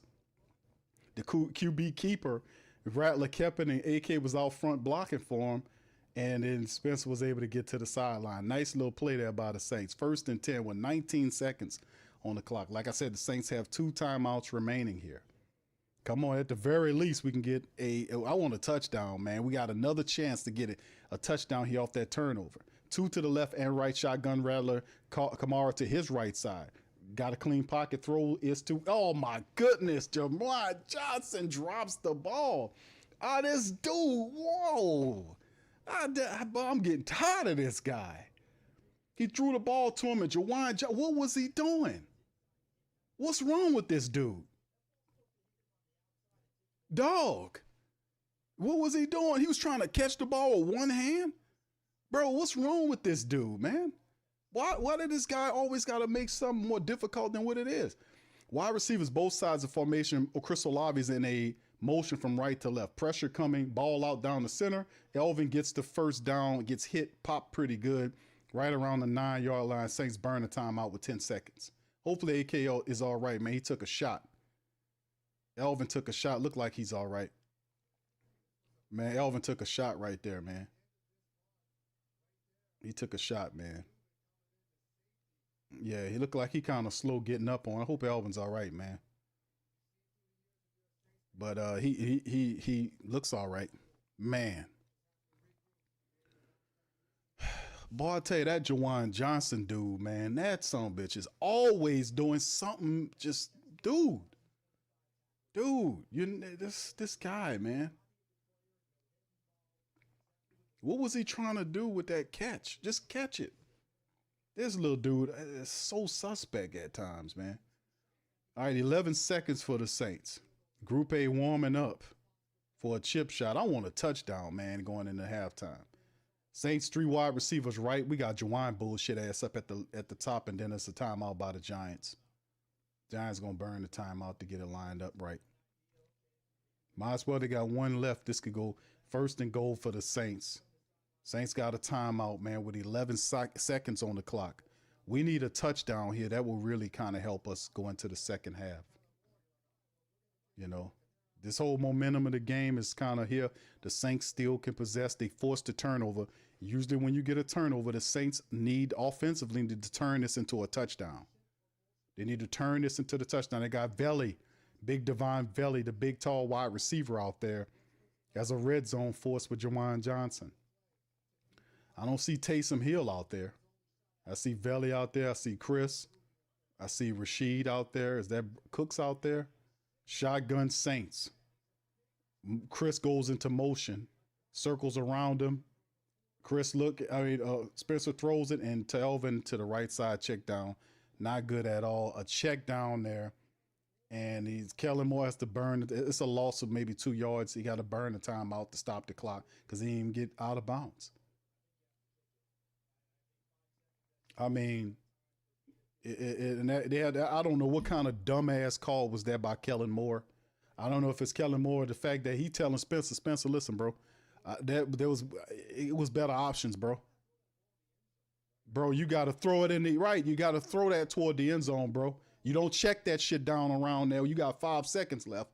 You got to take a shot for the end zone, Spencer. You can't be conservative, dog. You got to throw it toward the end zone, man. Even the dumbass commentator said, he said, man, you can't do that. You got to throw it toward the end. You got to get it in there. 6 seconds left. Man motion out is 3 to the left, 2 right. Spencer by himself. There's the pressured ball out toward the end zone. I don't know what that was. He threw it. That's not even a catchable ball, dog. He just threw it out the back of the end zone. I don't know what happened. 3 seconds. Well, he had only a certain amount of time to find out what to do, and he didn't want to burn it up. So the man said, you know what? Let me just throw it out of bounds and just stop it right here so I can give my kicker another chance to do it. So he looked over there by Elvin, didn't see what he want, just throw it out of bounds, stop the clock, put the Saints up there for a field goal, a chip shot that should give them the lead going into halftime. For another day. There's the kick. Group A cleans it up, hits it right through. The Saints go up top, 16-14 on the Giants. Would have wanted a touchdown there, but we didn't get it. And we are in halftime, but still the positive is this has been a rough up and down game. But in the end, the Saints fought back and they gained the lead for the first time in the game at halftime, 16-14. So that's a positive. Let's hope that the adjustments are made at halftime so that we can be able to do a little bit better than this, man. I love them attacking downfield. Let's see if we can get a couple of more of those to go. All right, halftime, fam. What y'all think about this one? Let's get right into the halftime data. Right here, as you can see, first down, Saints 14-12 leading away. The third downs, the Saints are 5-9. That's actually pretty decent to be 5-9 on third downs. Giants are 1-3. You can see the Giants kind of grinding to a halt. The Saints defense have figured out what they had going on. They're starting to pressure Jackson Dart. They're kind of stopping the running attack. You can see the Giants kind of trying to use the running attack to kind of move their offense so they can get back into their play action, what they were doing early in the game. The Saints made a really solid adjustment there that has to stand up for the rest of the game. 40 total plays by the Saints versus 29 by the Giants, 234 passing versus 187 for the Giants. They have 6 total to 5 for the Giants. Saints averaging almost 6 yards per play versus almost 6.5 by the Giants. 187 yards through the air by the Saints, 110 by the Giants. As you can see right there, the Saints averaging 8 yards per pass. That's pretty decent. Now the rushing attack, that's a whole nother thing. The rushing coming into the game, the Saints are 47 yards on 16 carries and for a 3-yard average. That has to improve. The Giants, on the other hand, are running the ball pretty good. 13 attempts. They've got it 77 yards. Fam, that's 6 yards a carry. The Saints have to stop that. Now, they've done a really good job over the last several possessions of stopping the Giants from moving the ball and getting them off the field to get the offense back on. They got the turnover on the last drive to give it back to the Saints so they can rectify the mistake of missing the field goal the special teams did, and they were able to kind of move ahead by 2 points off the turnover. So points off of turnovers have to count for something. The Saints, good grief, are keeping the penalties down. Only 3 penalties for 13 yards. That's a positive. The Giants have 4 of them for 65. And of course, we know about the turnover. We talked about that. The time of possession, Saints 16:55 versus the Giants 13:05 as it stands right here. All right. And of course, the box score, man. It looks like this. Spencer Rattler, 16 of 24. He has 187 yards. He's averaging 8 yards a throw. He has a passing touchdown, and his rating is 104 flat. Doing a pretty good job. Let's keep stretching them out. See, he also is the team's top runner with 22 yards off of 5 scrambles, 4.4-yard average. Elvin, 6 for 21 for 3.5. Not much shaking there. Kendra, 3 for 6 for 2. Saints really kind of struggling trying to get this ball running it against a not too good Giants team that really showed up to stop the Saints from running the football. Rashid Shaheed blew it open. 3 catches off of 4 targets, 106 yards and a score for Rashid Shaheed. Good to see that. Chris Olave doing that inside work, 5 for 37 with a 7.4-yard catch average. So 5 catches off of 8 targets. Elvin, 4 out of 7 for 28 yards. Devon Valley, 2 for 2 for 13. Brandon Cooks, 1 for 5. Juwan Johnson, 1 for 2. He had 2 targets and that drop. That was just a bad drop. Jonas Sanker on the recovery. That was big to set up the field goal for the Saints to go ahead. Pete Warner lead all tacklers with 9. Demario Davis, Jonas Sanker following them up. The Saints currently have no sacks. There is no sack right now on the team. There's no interception. There is a fumble, but the Saints have to get to the quarterback. They've done a good job of stopping them. Let's ruffle his feathers going into the rest of the half, right? Keep this thing going. Blake Grupe, 3 of 4 right now. He missed one, but so far 3 of 4 numbers for him kicks the Saints to a early lead right there. On the opposite side of the fence, the Jackson Dart led Giants 11 of 16 for $110, averaging 7 yards a throw. He has 2 passing touchdowns. His rating is 127.6, and he's the top rusher for the Giants. 4 scrambles for 38 yards. He's averaging 9.5 yards per time he scrambled, and Cam Scatterbo is 7 for 34 for 5 yards. So they're running through Jackson Dart and Scatterbo, which is getting hard yardage. They're going to lean on that going into the second half, fam. They're going to lean on that. They're going to go back to trying to revigorize Jackson Dart, getting him to move around, trying to maybe create plays with his legs, trying to get Cam Scatterbo there and try to see if they can punish the Saints in the inside like they was doing, where they're just hitting the Saints inside. The Saints have to tense up like they did on them last drives and kind of stop that from happening. They were able to force the turnover. Demario Davis was able to poke that thing out, and the Saints were able to do something positive with the field goal. But that has to continue. When you have to keep the pressure on Jackson Dart, they got to turn it up, man. They got to turn the pressure up on Jackson Dart while stopping Cam Scatterbo, neutralizing offense. We don't have any choice. Daniel Bellinger, the tight end, 3 targets, 3 catches for 40 yards. Slayton, 2 for 25 off of 5 targets. Remember, he had the drop. Theo Johnson has 2 catches for 2 touchdowns. So he's 2 for 2 for 2 for 16.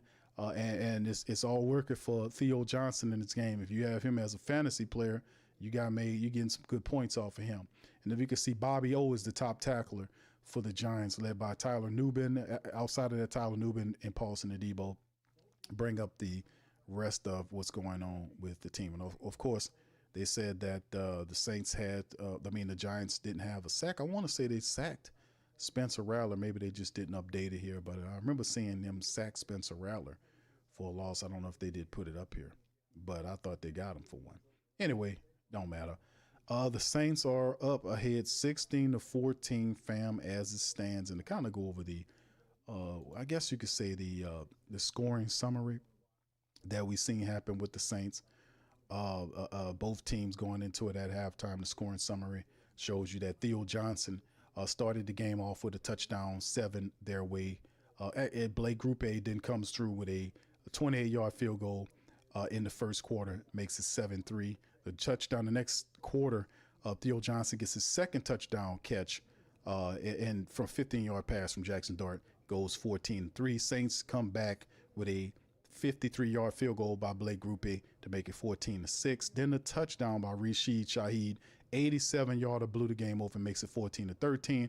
And then Blake Group A from 29 after the fumble forced by Demario and Jonas Senka. Saints march the field and kick a 29-yard field goal and take possession of the game. So you can see 3 plays. The Saints have scored, that's right, 13 points unanswered. The Saints have scored 13 unanswered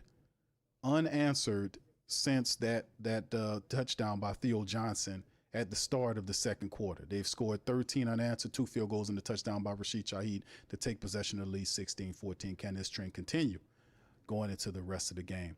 13 unanswered by the black and gold is a positive thing, man. We got to keep this thing moving and grooving. That is the keys to victory for the rest of the game. Let's talk to y'all, and y'all tell me what y'all think, what the Saints need to do to keep the lead and build upon the lead, man. You know, the game is starting to turn. You can see I need Staley to I need him to put some pressure on Jackson Dart. And we can't let Cam Scatterbo get loose. The game is still very fragile right now. We need to keep pushing it. We need to keep pushing it, right?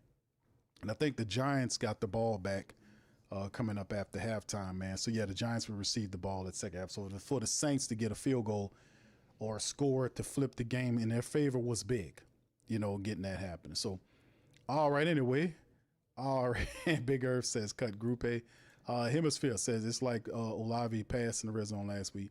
What is that? Yeah, I think what Spencer Rattler did is he realized, even though he kind of looked down that side of the field because I guess he felt like he just simply didn't have the time to be able to look everywhere and make a decision because he knew the clock was down to like 5 or 6 seconds. So just get it out of bounds just to set up the score. Cause you know, some stuff would have started flying if he didn't do that, right? If he let the clock run out, the Saints didn't get field goal, then they would be trailing.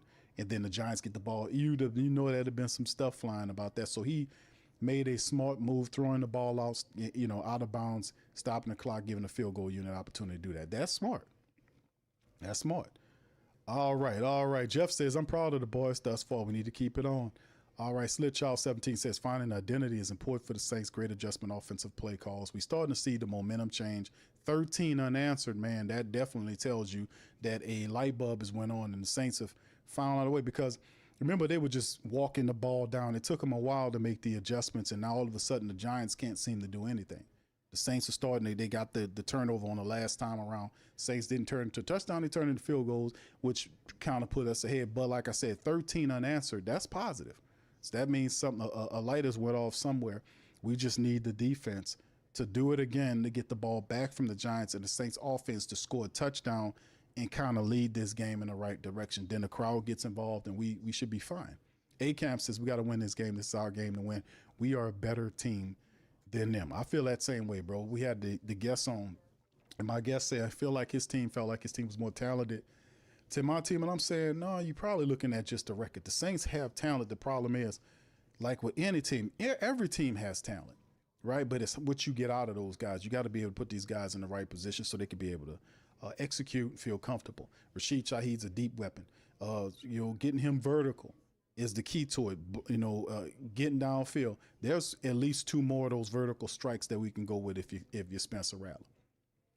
There are at least a couple of those that we can still get from those guys. Chris said, Q, he said, what I think, Q, I think the rest of the season, every time the offense doesn't score a TD on possession, notice I type TD, not field goal. Play clown music, okay. I hear you. I spent it a couple of times in the game. I was like, it ain't making no sense. Cam says, crazy how one explosive, it can, bro, for real. That is we call it them explosive plays are so powerful, bro, because it electrifies. It's just the flow of energy that charges everything. That's why, it's properly termed explosive because it's like, it's an it's just unfathomable. It's a shock and energy that flows and wakes up everything. The crowd gets excited, the football team gets excited, the coaches get excited. So when those explosive comes out, it just, your whole base just lights up and it just demoralizes the opponents. So if we can hit them with a couple of more of these explosive plays and get down the field, it'll be promising, man. So yeah, that's been the problem. The Saints have lacked these type of plays, the dinky donking and the doing and all this kind of stuff. Work in certain arrangements, but you have to get downfield. That's the point. Jeff says that 87-yard TD is the NFL play of the day thus far. Indeed, bro. How often do we see 87-yard touchdown plays in the Saints? We've seen a lot of great plays, but this year, that is a play that hopefully changes the season to say, man, we had a pitch and a catch that got us down there for a touchdown to blow the game open, to kind of help exacerbate the Saints moving in the direction we needed them to move in so we could take this game from the Giants, and that's what we need to do. Mr. Bond says defense has to step up big time second half. All right, thank you, bro. Hemisphere says the O-line play well for the most part, just need them to get going in the running game. All right, indeed. What's up, Ross? Shout out to you, my brother. Good to see you out there, man. He says, what is Kellen doing? Kellen trying to get it rolling, bro. All right, Mr. Boombastic said we should have went for 2 after that touchdown. No difference being down 1 or 2. That's a good point, bro. Duke says we have to get more athletic linebackers besides Mario and Werner is not it. Indeed, bro. That's a problem. And we talked about it. DeMario Davis is at the back end of his playing career. This is the last year for him. He's going the Pete Werner thing. I don't think Pete, even though Pete leading in tackles right now, no disrespect to Pete, but if you're going to run this style of defense, or at least if you're going to keep Pete here, you're going to have to invest in your defensive line to get after people. You can't have this stuff where guys can't get to the quarterback, and you sitting back here in soft zone or whatever this crap he's running, and then there's no pressure, and the guy just picking you apart. He's just looking at the holes in the zone. That doesn't work unless pressure's applied, right? So Visionary says, because it was the last 2 minutes to sack, doesn't count. That's right, bro. A-Cap said the Saints are a second half team. From this first time we go in with a lead, defense got to make a stop. Indeed. Tanya says Taysom's getting a welcome home touchdown. All right, there you go. Geronimo says play calling is horrible. Thank you, bro. All right, Tango. What's up, Tango? Says we need a hero. Taysom. That's the kickoff, and it's back to the and they chop him down, man. That guy almost got a little wrinkle there. And he gets to the 35 or the 45-yard little speeds, the wide receiver. Almost broke through, man, and ran that ball, man. So we'll see. What's up, Tango? Shout out to you, man. All right, so that's a few of the things, man, we got going. Good comments, man. Good comments by the family, man. Knowing, throwing this stuff together. Yeah, y'all are right, man. Y'all saying some good stuff here. All right, what's up? Eric Perez, 1981 says, Q, how do you think Dart has played? I think Dart's did all right, bro. He did all right. But the Saints have found a way to kind of neutralize what he had going on. We'll see how they adjust to that adjustment. All right, here they're trying to get back to some of the same plays they did early on. Good play, Jonas Sanker comes up and makes an open field tackle for a loss on the opening possession. Jonas Sanker, we got a baller with this guy, man. We got a baller with Jonas. He came right up there and made a nice open field tackle for a loss on the Giants tight end. They was trying to set up that tight end screen, and Jonas was able to get back there and drag him down. 13-12, loss of 2. All right, let's see what the Giants can do. Jackson Dart's in the shotgun right now. Let's see what he got going on. Dart's in the shotgun. Wide receivers on both sides of the formation. Scatterbo to his right. There's the snap, looking left, stand left, firing left. Ball is caught by the wide receiver. Saints wrestle him down to the ground. Kool-Aid McKinstry aggressively drags him to the ground to the 38 or 39-yard line. So Dart right now, 11 of 16 for $110, 2 touchdowns. He has 38 yards rushing according to the graphic. Spencer 16 of 24 for 187, 1 score and 22 scrambling. Shotgun, Dart, wide receivers both sides formation. Running back to his left. He's moving up to make an adjustment. I'm saying he's running their offense actually pretty decently. He actually looks really comfortable in their offense, Jackson Dart does. I mean, they got something with this kid. All right, shotgun back again. Saints showing pressure. 3rd and 6. There's the pressure coming. Ball out to Scatterbo and Jordan Howden and the rest of the Saints are there to wrestle him down. He'll be 2 or 3 yards shy of the first down. Saints defense get the Giants off the field. Big stoppage by the Saints on that play. Brian Bursey got pressure right up in the face, forcing them, and the Saints did a good job, Demario Davis and Jordan Howden, of wrestling that tough little guy Scatterbo down. It's 4th and 1. Are the Giants going for it here? They ran the punter off, and they're gonna and the ball says, "Man, I'm going for this, man." They have nothing to lose, and I'm not upset about them doing this. 4th and 1. Saints have to stop them. The Saints stop them here. This will be very big. Power eye look. There's a handoff to the wide receiver opposite side. The Saints, did they stop him? And yet, nope, he gets the first down. Referee says he got it. And then we got something going on, some extracurricular stuff with Carl Granderson and Cam Scatterbo, but the referees are not going to throw it. And then the referee spotted it, then moved the ball further than what it was actually. What kind of stuff this guy doing? What Fred Flintstone doing? The ball wasn't that far up there. He literally moved it. I can see the guy picked up the first down, but where Fred spotted that ball, man, that's not where it was at. Shotgun dart. There's the draw play to the Giants. They're testing that Saints power attack, and that guy powers through for at least about 6 yards on the run on the play. It's Big Singletary, very good running back, the veteran there. They're starting to add him into the mix here. Notice that they are, and Kellen Moore, like, man, we got to do something about this defense. They're running, they're hitting us up the middle. The Saints, they have to stop it. They got Bullard out there. They got Divine Gacho out there, and they're hitting the Saints up the middle. A pickup of 7. 2nd and 3, shotgun, Jackson Dart. Wide receivers, he got 2 of them to the right, 1 left, and a running back next to him in the shotgun. There's the draw pass to Singletary. Falls forward, picks up the first down again. Come on, Saints. Once again, the Saints, just they getting ran on. Singletary, Scatterbo, it doesn't matter. They put the Saints are getting ran on. They got to stop that, man. They got to stop that, man. They got to stop it. Under center, Jackson Dart. Play action. Has plenty of time. Plenty of time. Plenty of time. Scrambling around, moves, fumbles the ball, and the Saints recover the ball off the Dart. Just dropped the ball. Saints got another turnover. It's Cam Jordan. I mean, I don't know. Dart was just scrambling around and he moved and forgot the ball was in his hand. I don't know how he did that. He just dropped the ball. Or did Cam poke it out? Because he was scrambling and he just dropped it. He just dropped the ball. He was like, what? He was looking up the field. I see what he did. I looked at the replay. Jackson Dart was like, I'm about to run. And then he looked up the field, seen somebody, and like he was going to lift the ball to throw it. And then the ball came out. Cam was Johnny on the spot. Shout out to Cam Jordan. See how it's happening? Now, it's up to the Saints to take advantage of the mistakes that the Giants are making. They have to take advantage of those mistakes that the Giants are making now. They have to take advantage of that. The Giants, that's 2 turn. Hey, fam, listen. The Saints are on a 13-point run right now. They have 13 unanswered. Within the last 2 drives, they have 2 turnovers. There was a fumble on 2 turnovers. The last fumble by with Demario poking it out of the wide receiver's hands, Jonas getting it for the field goal, and now Cam gets the fumble off of Jackson Dart dropping the ball. He just, dropped the ball. So we get the ball out. We have to make them play off these penalties. The Giants are turning the ball over. We have to make them pay.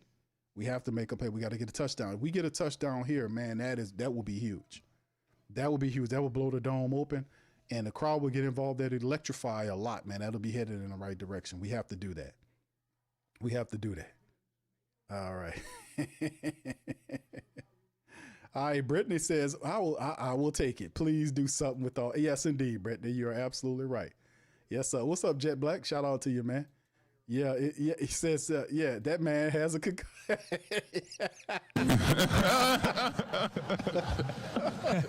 He ain't lying.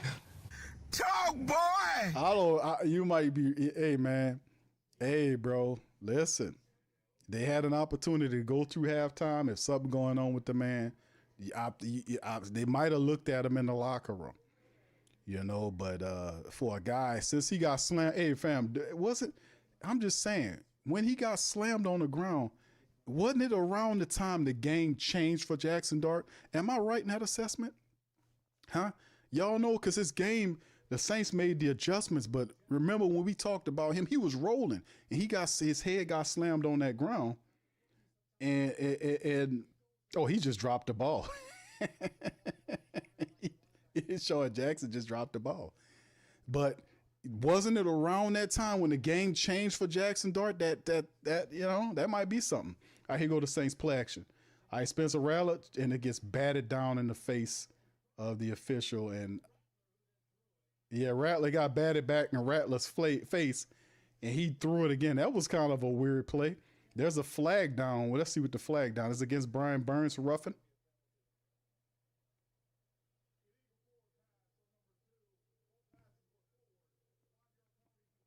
So it's an illegal forward pass by Spencer. The ball was batted in Spencer Rattler's face. Burns, and Spencer caught it and then tried to throw it again. We might have got away with it, man. We would have got this old Fred Flintstone ass staff right here. We could have got away with it, man. You know, if it was the Giants, he probably would have got away with it. A 2nd and 15 now, man. Good play by Spencer. He was kind of me like, look, man, as long as it ain't no interception, bro, I'm all right with that. I'm all right with that. All right, Dedrick says, yeah, you're right, Q. His brain must have been, yeah, y'all remember? Prime says you're right. Yeah. Ever since he got his head slammed down on that turf, man, his game done changed around significantly. He was rolling and moving it, then he had his head slammed down. It was something different. We got a timeout now.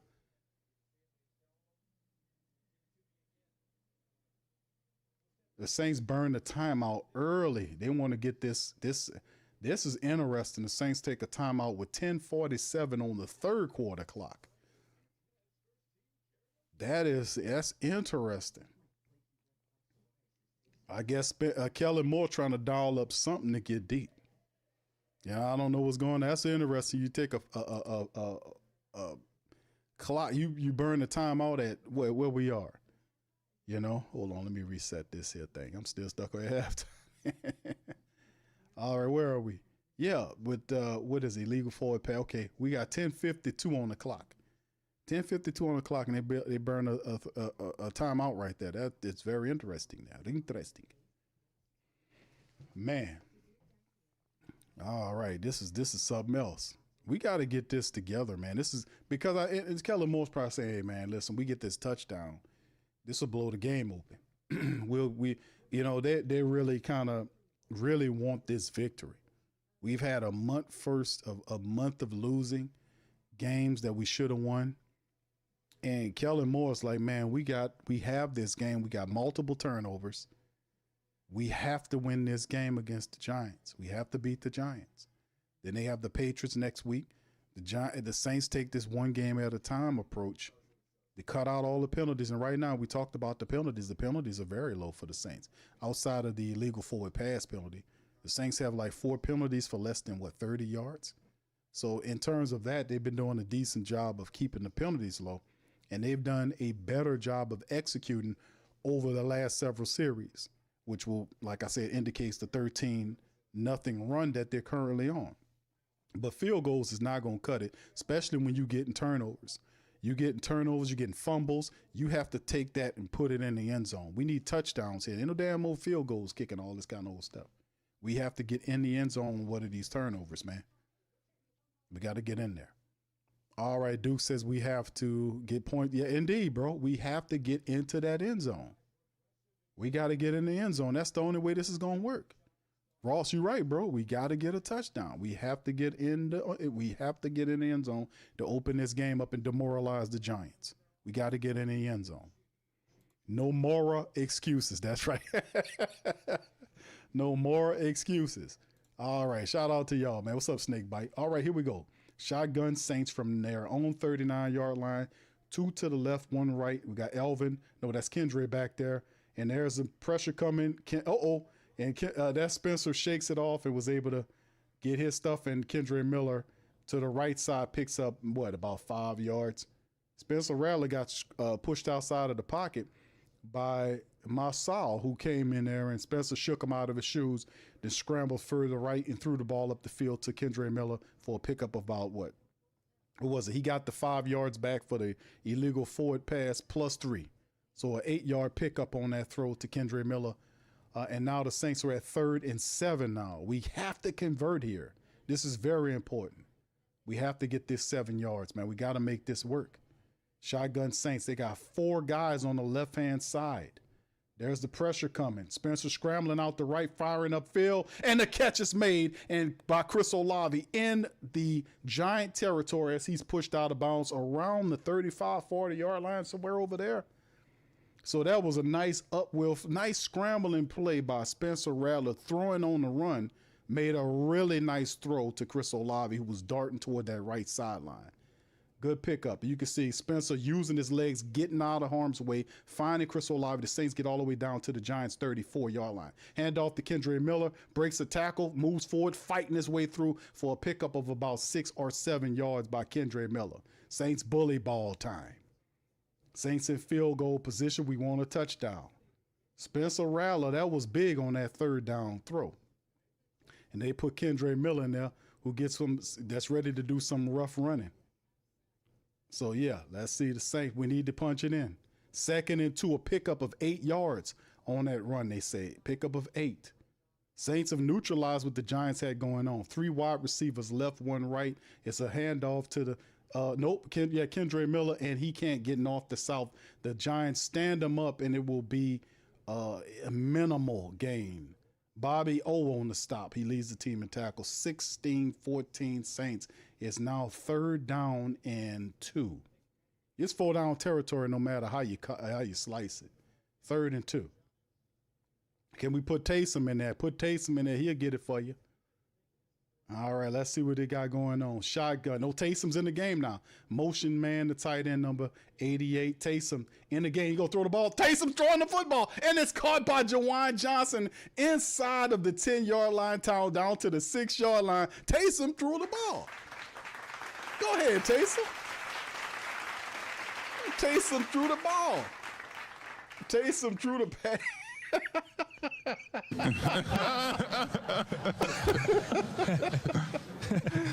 Taysom threw the ball. Look at how that they fooled your ass. You thought he was going to run, didn't you? Taysom went in there and threw the ball. Go ahead, Taysom. All right, there's the handoff. Toss to and there's a flag down on the play. It's probably going to be against the Saints. False start Saints. Good Lord, Saints. Do one thing good and then pull it back. False start. Who on? Torricelli Simpkins, I'll give it to him. He a rookie, man. It's all right, Torricelli. I like Torricelli Simpkins. It's all right. He a rookie. If that was Ruiz, I would have let him have it. Taysom Hill with the throw. How about Taysom with that toss? That 19-yard throw to Juwan Johnson. And that was a bad setup anyway. That the Giants tore that last play up. They had penetration and everything. 5 penalties for 23 yards for the Saints. 2 to the left and right of the formation. Spencer Rattler under center. He motions another guy in, and then that's a handoff. Alvin Kamara dances around and picks up maybe about 4 yards, 3 or 4 yards. He gets down there. That'll bring up 2nd and goal rather. So the Saints playing it they're trying to hit the Giants in the middle. Right now, so far, 6 plays, 42 yards, 3 minutes right now for the Saints. They're back in there. 2 to the left, 3 left, 2 right, shotgun. Rattler ball out through, batted at the line of scrimmage. That'll bring up 3rd and goal. That was going to be a completion, but Big Lawrence up front put a paw up and knocks it down. It forms harmlessly to the ground. It'll bring up 3rd and goal. The big fella got up there and batted it down. The crazy part, if Juwan Johnson would have dived, he would have made that catch. The ball fell right before him. If he'd have dove, he might have caught that ball, that deflected ball. All right, 3rd and goal Saints, man. Can we get this touchdown? Because we really need no field goal. We need a touchdown here. That'll really hurt the Giants if we can score a touchdown here, especially the way the Saints defense is playing. That'll help. That'll galvanize the Saints defense. We need it. Saints 7 of 12 on 3rd down. There's 3 left and 1 right in a shotgun and Spencer with Alvin next to him. There's the snap. Spencer looking left, staying center, scrambling out of the pocket, throwing toward the end zone. Ball's thrown out the back of the end zone. That'll be 4th and goal on the play. Pressure forced Spencer Rattler out of the pocket, and he made a bad throw toward the end zone. He threw it way too high. He was looking at Jawan Johnson, who was single covered there, but the ball was thrown poorly. It was thrown poorly. He didn't really give Jawan Johnson an opportunity to get that ball. So it was a bad thrown ball, but that'll give the Saints 4th and goal. We can't get in the end zone, man. 28-yard field goal by Blake Grupe. This is not going to cut it. We have to score touchdowns. This field goals ain't going to cut it. Blake Grupe kicks it right on through, and that'll make it 19-14. We're still in the crosshays. The offense, man, we got to get in the end zone. We got to get in the end zone, but the Saints defense has been doing a real stellar job the last several defensive series. The last 2 series, they forced turnovers. We have to turn the turnovers into touchdowns. We're not doing that. Well, we're still up 19-14. My goodness. But Brent says, and Johnson called a ball. What? Y'all know, bro. Thank you, man. Thank you very much. Picking me up, taking me back to this world. I don't know, man. It's just, for that particular play, Jawan Johnson was single covered by the safety. If he puts that ball right, Jawan Johnson catches that ball for the touchdown. It's just Spencer was scrambling around, had a guy in pursuit, and just couldn't nail it. So it is what it is. Saints take the lead 19-4. I mean, they improve upon the lead 19-14. 10 plays, 44 yards, almost 4 minutes. Boy, we be eating up a lot of time but not doing much with it. I mean, we just need another touchdown. All right, yeah, you see that 12, the piece says Taysom needs more plays. Indeed, bro. Taysom, for people saying that Taysom, we hadn't played in a long time, but Taysom still know how to make a pass. Taysom came out there and had a 19-yard completion, man. Yeah, he kind of threw it a little low. Jawan Johnson had to go down to get it, but he still caught it. All right. We just need to get in the end zone, man. This field goal stuff is for the boys. But nonetheless, fam, the Saints have scored 16 unanswered. Let's understand that where we are. The Saints have scored 16 unanswered. They've reeled off the Saints have shut down the Giants offense and have reeled off 16 unanswered points. That. Let's see if they can continue doing that. Let's see what they can do. All right. Yeah. Oh, yeah. False start killed the drive. Yes. Yeah, that's right, Charlie. Yeah. Yeah, you're right. Jet Black says, get a stop, get the ball back. The defense has been, the major sponsor or they're the main reason, fam. The defense, as critical as we were early on, and rightfully so, over the last several series, the defense have stopped the Giants offense, passing and running. They forced turnovers. And remember, they did it, and they didn't, and I say stop, but what they did was basically take advantage of the Giants' shortcomings. Demario Davis forcing the fumble, because these were drives where if they allowed the Giants to do it or keep moving it, those are drives that could have ended in a field goal or a touchdown. Giants were moving the ball. The forced fumble by Demario, and then Cam's falling on the ball for Jackson Dart. When they do stuff like that, you got to make them pay.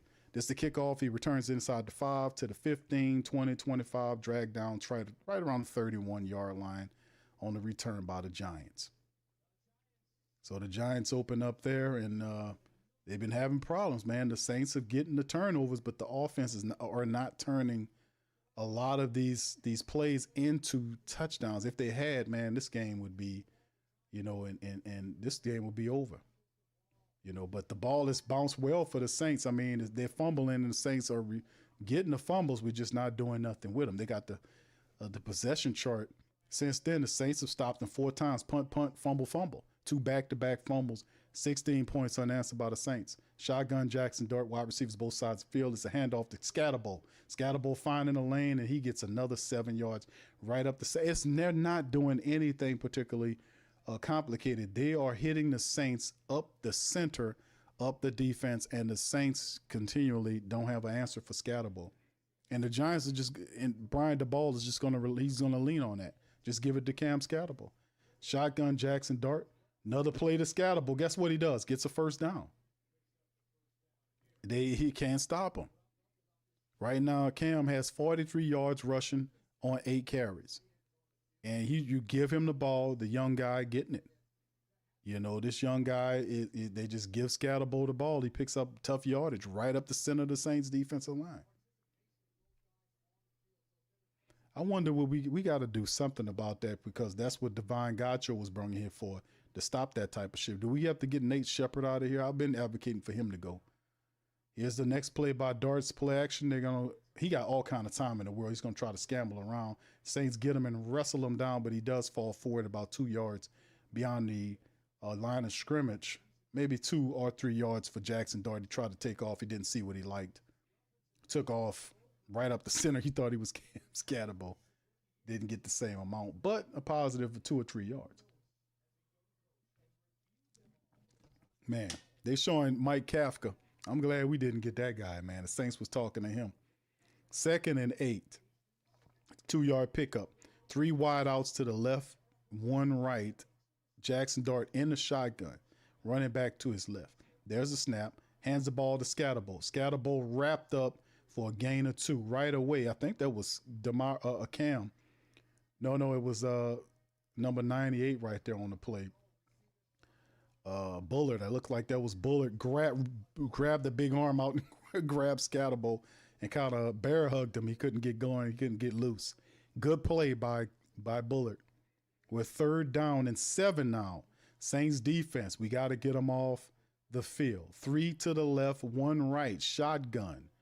Motions the wide receiver closer to the line of scrimmage. He's looking left, stand left, firing it to Behringer, who picks up the first down.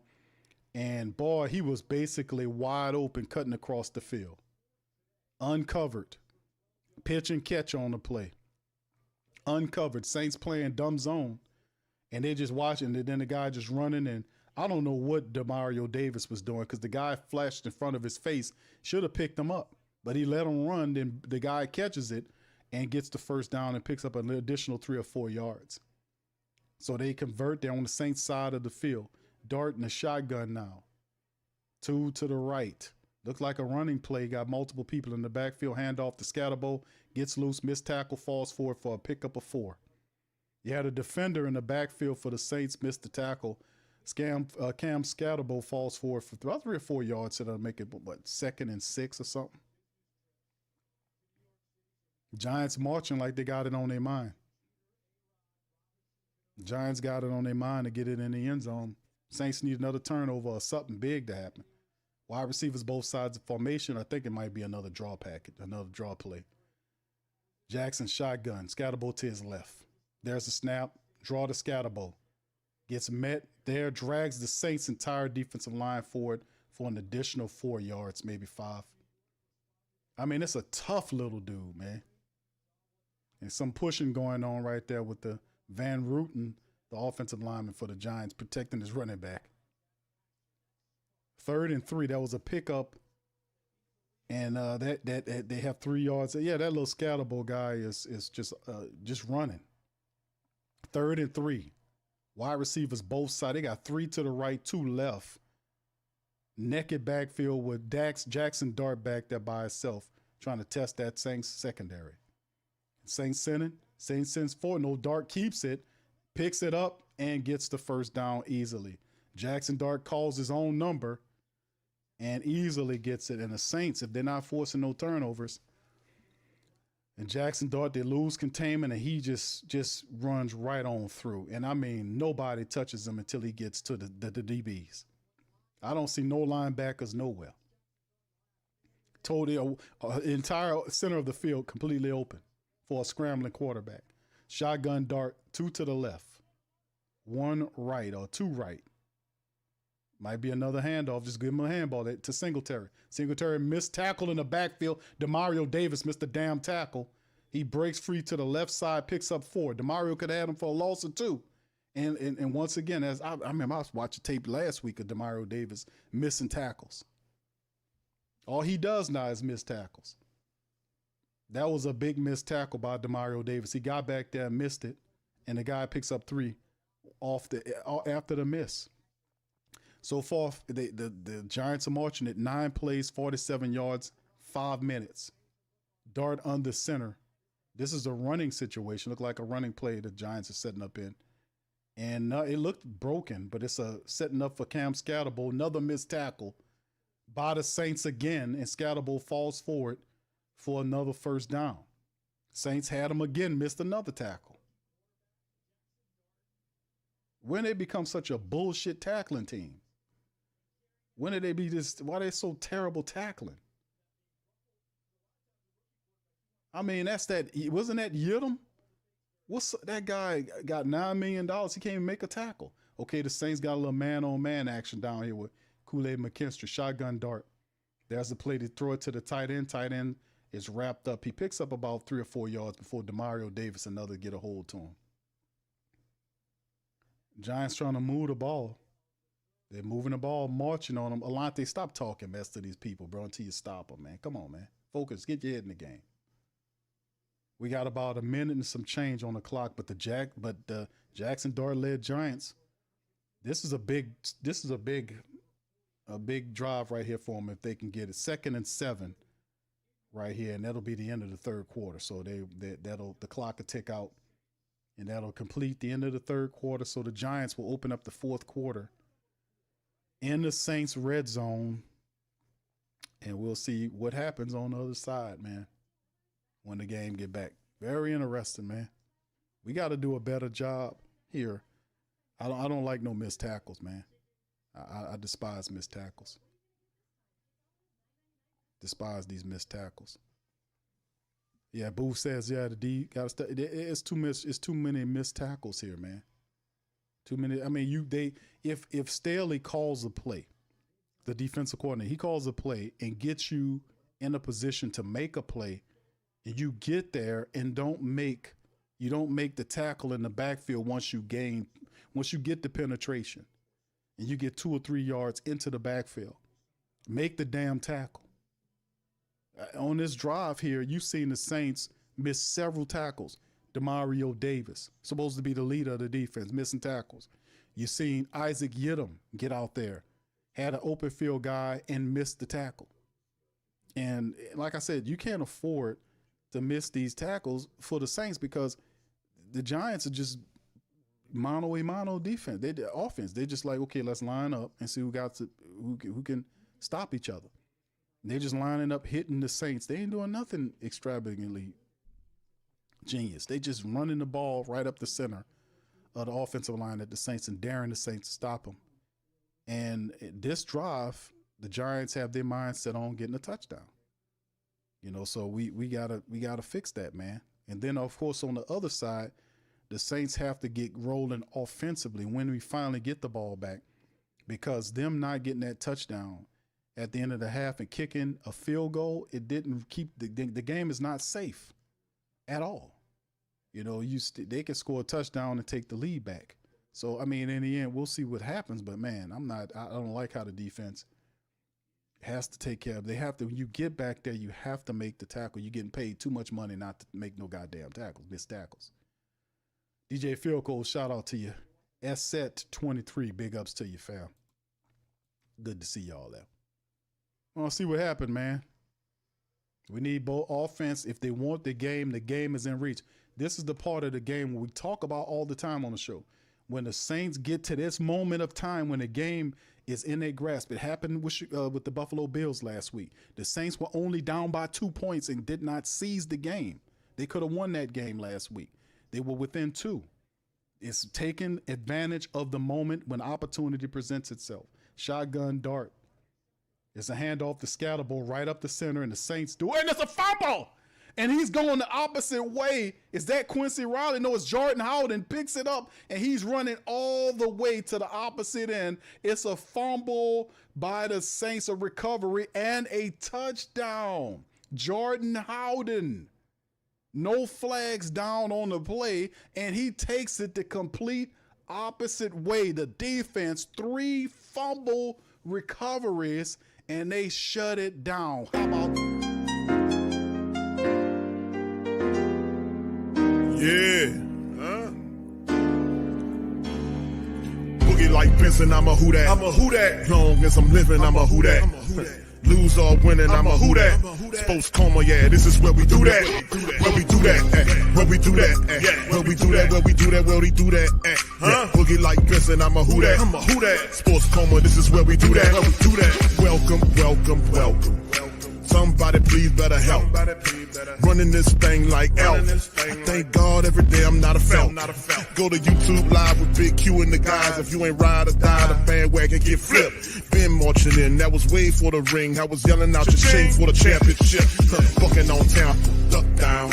Falcons, pluck, get shut down. Panthers ain't much touchdown. The vision really belong to us now. So much hate on the Saints, you could probably tell. Ever since Bounty Gate hit the NFL, when things seem fishy, then you probably smell the crooked referees on Roger Goodell. Yeah, probably like this, and I'm a who that. Every day I'm living, I'm a who that. Lose or winning, I'm a who that. It's the Sports Coma, this is where we do that. Where we do that, where we do that, where we do that, where we do that, where we do that. Boogie like this, and I'm a who that. It's the Sports Coma, this is where we do that. You're listening to the Sports Coma with Big Q and the guys on the PRO Media Network.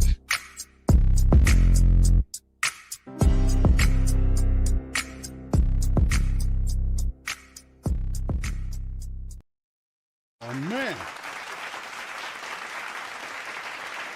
How about that? We called for the defense to make a stop in 3 straight series.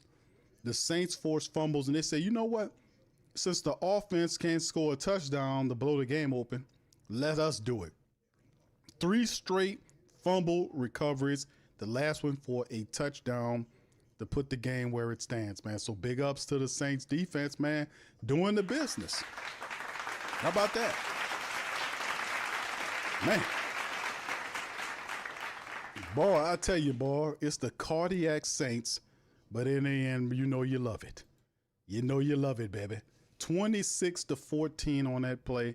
He returns his scatter ball with the fumble, and it's returned the opposite way for 86 yards by Jordan Howdy. So the Saints' young safeties making plays and seizing the day. The Saints up 26-14. The defense is leading this effort. 3 straight drives. The Saints have opened this game up. And once again, it's very interesting because the Giants are really doing this to themselves, right? The Jackson Dart, you just put the girl on the ground. 3 straight possessions, 3 fumbles. The Saints have done a wonderful job. And they've gotten to the point, fam, where they've scored, what is it now? The Saints have scored what? How many points have they scored so far? 23 points. The Saints have scored 23 points straight and stopped the Giants from doing anything. That's the kickoff, the return. He got a crease. This guy's running, and he's tackled by Blake Grupe. Saves the, oh my goodness, Blake Grupe just saved the kick return that was going to be a touchdown by number 2, and Blake got there and saved the touchdown. Blake Grupe, the littlest guy on the field, because that guy was going for a touchdown. The Saints was about to surrender a kick return, and Blake Grupe got there and made the stop. So there you go. And they replaying the fumble right there, but I got to give it to the Saints, man. The Saints defense, man. So the Giants will pick up at their own 57-yard line. Jackson Dart in the shotgun, trying to match it. Saints defense got to go back out there and make a stop again. There's the pressure check down the scatter bowl, and he gets stopped right at the 50-yard line, maybe a pickup of 4 by him. But let me tell you something. The Giants have something for the future. They got something for the future with these young guys. You know, Jackson Dart and Cam Scatterbo, they have something very good. And Malik Neighbors comes back. They're going to have, I don't think Brian DeBoer's the guy to take them there, but they do have some pieces, man, for the future. And as the Saints, Brian Bresee, I don't know how Brian Bresee didn't make that tackle. The guy ran into Brian Bresee, and Brian Bresee, he just bounces off from a Cam Scatterbo, got blood on his shirt.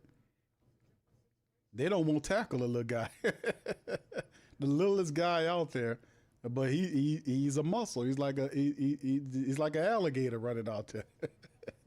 Hey, y'all muscle. The littlest guy with the biggest heart. 3rd and 4 now. The Giants trying to get the rushing attack going. The family members in the dome is chimed up. Jackson Dart trying to change the play at the line of scrimmage and see what they got going on. It might be another draw or trying to set up for a draw. Wide receivers both sides. Draw to Cam, Scatterbo finds a way. The Saints are going to stop him. They stand Cam up, and they can't even get him going. They can't even get Cam on the ground and let dude. That's so tough. But they did stop him. And that'll bring up fourth down. But Brian DeBall is going to run. He going to make him go for it on fourth down. He got nothing to lose. Ain't no punting right here. You got to go for it. That little Scatterbo dude is something else, man. All right, 4th and 1 now. They put him back out there as a power eye look for the Saints. Saints stop it here. The game is theirs. There's the turn. Hand off to the running back, and he gets enough for the first down. Saints can't stop him. First down, Giants. Is that Singletary? It is. Devin Singletary was able to get in there and make the play. Scatterbo takes a breather, and they put Singletary in that old reliable vet in there. And the Giants, you can see the Giants just move the Saints defensive line off the line of scrimmage. And then a missed tackle, too, helped out. Shotgun dart, wide receivers to the right and left of the formation. Running back is Singletary to his left. Dart looking out. He running. I got to give it to him. He knows the offense. He's calling. He got control of the offense. And then that's a false start against the Giants. Flags out. Y'all seen some movement right there. That'll back the Giants up. That's when that is against the tight end. Theo Johnson, the guy caught 2 touchdowns to get for today for them. Ain't nothing. And Carl Granderson called it out. I seen it. I was like, yeah, that dude, he moved. Carl went, he did it. All right, 1st and 15, 5 penalties, 70 yards. Saints 5 for 23. That's how you win games. 26-14 score for the Saints. Let's see, 13:09 on the clock. Shotgun dart, wide receivers both sides of formation. Snap. Looking center, looking right, firing right. Ball's low and caught by the wide receiver, but he's going to be shy of the first down by at least 7-8 yards. That'll bring up 2nd and whatever it is. And they got Dak Prescott killing the Giants right now. He just threw another touchdown right there, and they all over the Jets. I'm sorry. The Cowboys killing the Jets right now. 2nd and 9 there. Dart in the shotgun. Motions his tight end closer and gives him more of a bunch look. 3 bunch to the left, 1 right. They set up the wide receiver screen. Missed tackle by one of the Saints players, but they were able to get him and bring him down. There's a flag down, late flag down on the play. We'll see what it is. It's against the Giants, tight end number 81. And they'll take the yardage and back him up. Bo Collins gets hit with the hold.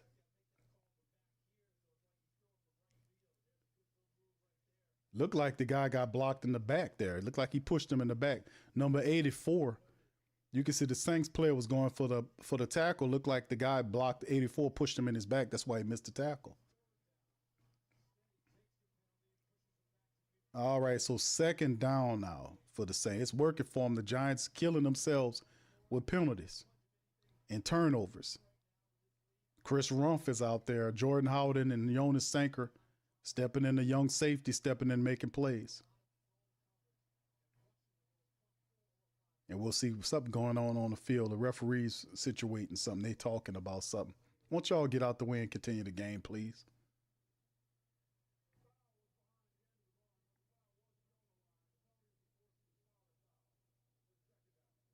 Boy, Fred and the rest of his team is terrible, man. Fred Flintstone, brother, that's the worst referee in the game. This guy we watching.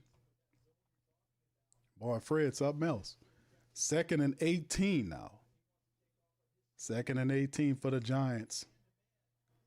But, hey, man, I got to be honest. The future for the Giants, they're going to be all right down the line. If they got Malik Neighbors and the rest of they build up on these young guys. Shotgun. Wide receivers both sides of formation. 2 back that are blocked for Jackson Dart. And that's holding. That's no call on the play, no flags. Ball tipped up and almost picked off, but it's a flag down. Should be holding, and it should come back. That should be tacked on them. That's holding. That Granderson got held by the offensive lineman. That's right. They declined it and bring up the third down. So there you go. So that, yeah, he's talking about roughing the passer. No, that guy held the hell out of Carl Granderson. He held Carl Granderson bad. And then the flag was out before Jackson Dart hit the ground. Jackson grabs his leg, but not his head. He got slammed on the ground. All right, 3rd and 18 now. This should be an interception, man. Shotgun. Wide receivers both sides. There's the snap. Saints send 4. He got time. Ball down the center. Caught right at the 38-yard line to Wendell Robinson. And that'll bring up 4th and what, about 7, 8 yards, 6, 7 yards? He gonna go for it. I mean, Brian DeBoer, he should go for it. He had nothing else to lose, man. You know, they gotta, and of course next week they got a short week because they got to take on the Eagles. I won't say coming up. So Saints can shut the door on these people. 4th and 6. If our offense can get the ball and march the field and score, that'll be cool too. Put a 30 burger up on these people right quick. All right, shotgun for Jackson Dart, running back to his right, wide receivers on both sides, the formation. Saints sending 5 guys. Holding. Plenty of holding. The referee doesn't, no flag out. Ball thrown back inside and intercepted by Kool-Aid McKinstry. That's right. Kool-Aid McKinstry with the pick at the 5-yard line, and the Saints defense shut the door on the New York Giants. Now that's Kool-Aid McKinstry. That's not Crystal Light McKinstry. That's Kool-Aid. That's the Kool-Aid that we love. All right, so the young secondary for the Saints doing their thing. We seeing guys making plays, making tackles. We seeing Sanker make some plays. We seeing Jordan Howland pick up the fumble for a touchdown, and Jackson Dart did something horrible. You never do. He's trying to make a play on 4th down, and Kool-Aid McKinstry read it perfectly, got up under it, picked the ball off. Saints pick up the ball inside the 15-yard line, so well down and after the interception. So there you go. Kool-Aid McKinstry. He got his name back.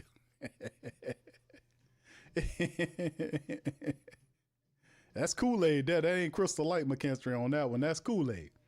All right. Yeah, y'all know. Big Smoke said don't let them skate. Yeah, we not see that the Saints have literally shut the Giants down. And like I said, when that guy went down and his head bounced up off the turf, everything kind of changed for the Giants. The Saints made proper adjustments, and ever since then, the Saints have scored 23 points in a row, while not allowing the Giants to complete drives. If they're not getting them off the field, they're turning them over. So the Saints, how many turnovers the Saints? They got 4 turnovers this game. I mean, they've done a phenomenal job here, man. They've done a phenomenal job in getting these turnovers, man. They've done a one. I mean, it's 4. It got to be 4 turnovers for the black and gold. That's the thing. We talk about the defense needing to get turnovers. The Saints are turning these people over. They're turning them over and getting it. How many turnovers they have? I think it's 4 of them.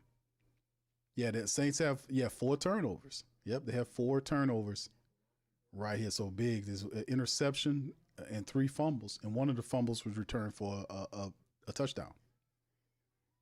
5 penalties, 23 yards, and all that despite the Saints of 0-3 in the red zone. So we still having these struggles. We haven't,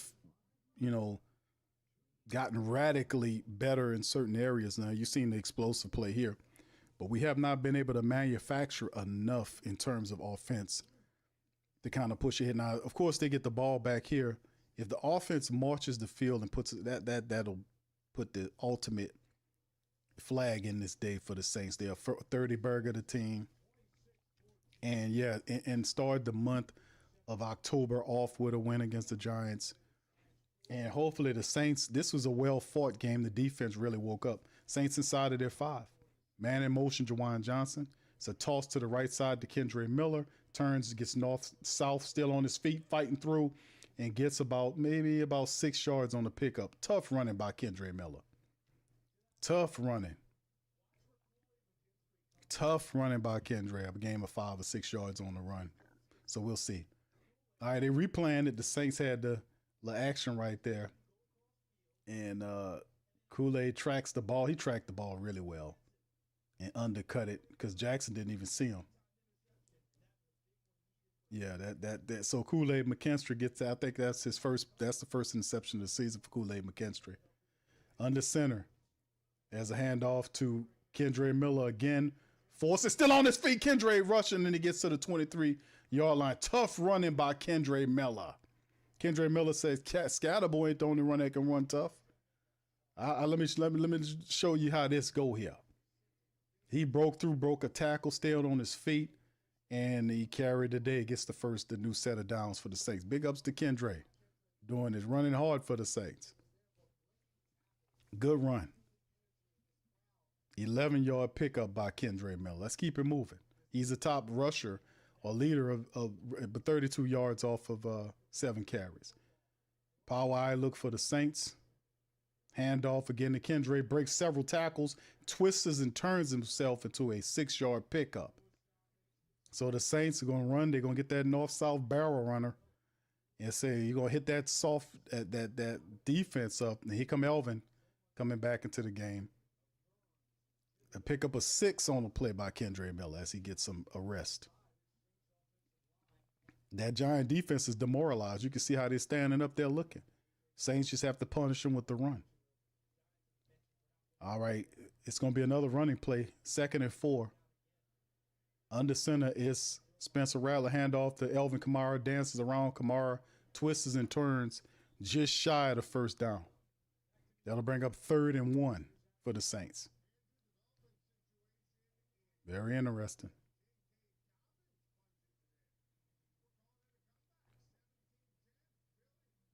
Philly right now doing their thing against Coach Payton's Broncos. 3rd and 1 for the Saints. Elvin Kamara off to the sideline again. Spencer Rattler is lined up like a wide receiver because Taysom is the quarterback. And Taysom is the running back now. Taysom looking. And some kind of way he trips down close to the first down. He's not going to get the first down. I don't know what happened. Looked like Taysom kind of tripped down. Did he trip down or somebody? It looked weird. He went straight down like he slipped or something. I don't know. That'll bring up 3rd and what is it? 4th down. Okay, it's 4th down.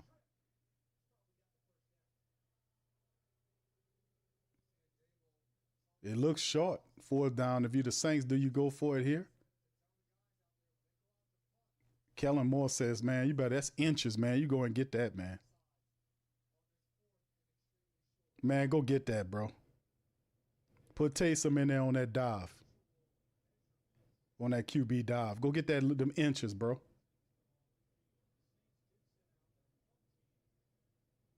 No, don't punt that, man. Go get them inches, man. What you talking about?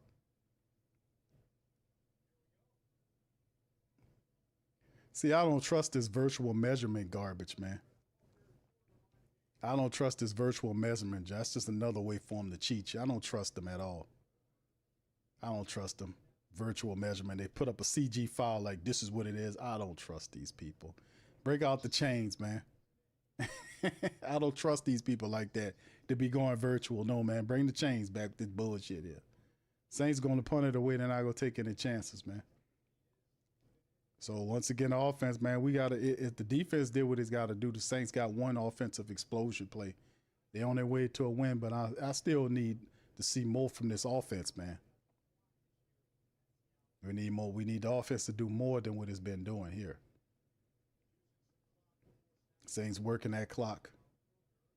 Points away by Kai Kroger, his 2nd punt of the game. And it'll be fielded right around the 36, maybe 37-yard line. So I ain't like too much that point by Kai Kroger. I ain't like that punt that much. 26-14, Jackson Dart coming out with 6:30 on the clock. Saints look like they're on the way to a win, man. So we just got to, defense been stopping them the whole way. Our offense got to do better, man. We need to, that last drive wasn't what's up. We got to do better than that. Yeah, Saints Full Circle says, why do we go away from Kendre? I don't know. Usually you follow the hot hand. They're getting too cute with their thinking because Kendra was moving the ball. Should have kept Kendra in there until, whatever. But just a short yardage runner, man. Kendra is the guy. You get a ball to him or you get a ball to Taysom Hill. Lining up. Now, why would you stretch it there? I don't understand why the Saints would stretch it to the right there when they be having success running right up the middle. Why would you stretch it there? I don't know, but it's what it is. They have to punt it. Cam says Saints versus refs all year. Get used to it. Indeed, Trey says should have went with Kendra instead of Taysom. Kendra had the hot hand, bro. He was running really well on it. Yeah, Creole says 80. He's still with a mediocre QB. Horrible punt. That's right. Not that punt I wasn't crazy about that. Wasn't crazy about that punt. Yes, indeed.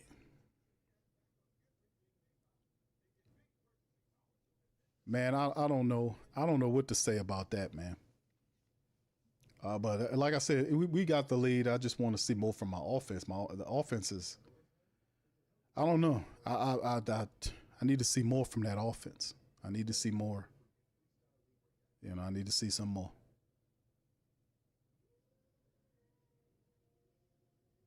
I need to see more from that offense. All right. Yeah, that's right, Prom. Yeah. And Rattlers, yeah, that's big, man. Rattlers got up off the snide, man. 0-10? And he gets his first win. That is a positive, man, to see it, man, because I know all the lists.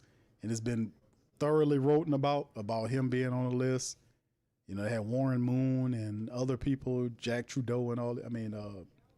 What's his name on there? So he has several players on there, and I'm good that he's finally off that damn list. Yeah, so Spencer headed to his first win, 212 yards off 18-28, and a score by him. So we'll see. It should be enough time on it. They might be able to get the ball back, but I don't think they're going to push it for no real touchdown or whatnot. They're going to get it to get the ball back. So there's Jackson Dart with the snap.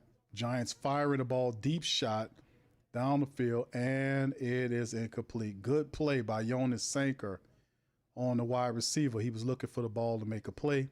That'll bring up 2nd and 10. Jackson Dart took a shot, showing some arm power right there. Like I said, man, these guys, the Giants, they need to add some more help. They got some work to do. I don't think Brian DeBall going to make it this year. He probably ended up getting fired. He's supposed to get fired last year. But the Giants have some pieces for the future. Shotgun Giants, wide receivers both sides of the formation. There's a snap. Pressure coming. Dart ball to the right side. Finds it to the receiver. Number 81 makes the catch. Maybe pick up a 6 or 7 yards. Pete Werner is on the stop. So, yeah, they got some young people, man, here. And that's just being young and making mistakes. Both Scatterbo and Cam put the ball on the ground. Shotgun, Dart, pressure, coming. Granderson, ball, rushed the ball. 81 couldn't get a hold to it because Granderson knocks Jackson Dart to the ground. That'll bring up 4th and 3 as the Saints tune up that pressure. Was that Cam? I thought it was Granderson. 4th and 3. No, that was Cam. Cam came for him. Yeah, Cam came for him. The ball veered slightly further than what the tight end was reaching for. Now they're going for it on 4th down, the Giants, 4th and 3. 2 to the left and right. Saints showing pressure. Backs off. They send 5 guys. Dart looking, scrambling. It should be holding on the play against the Giants. And Nate Shepard needs to pitch a bitch about that because the offensive lineman grabbed and held the man so he couldn't pursue him. Referees, of course, didn't see it. Brian Brissy got yanked by number 76. The referees didn't even see it. They don't. It's amazing how they don't see shit. Shotgun Jackson Dart. A flag is down on the play. Ball is overthrown. And we'll see what the flag is on.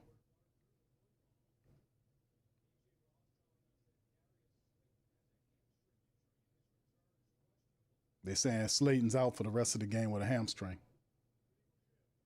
Illegal shift and was declined, and then the holding by the offensive lineman is picked up by the Saints. They'll back him up 5 yards. They should have got holding the last play. Well, they not been in there. They would have been holding. I mean, Cam beat the dude badly. He had to grab. I never seen a guy grab your waist like that to hold you. 7 penalties, 90 yards.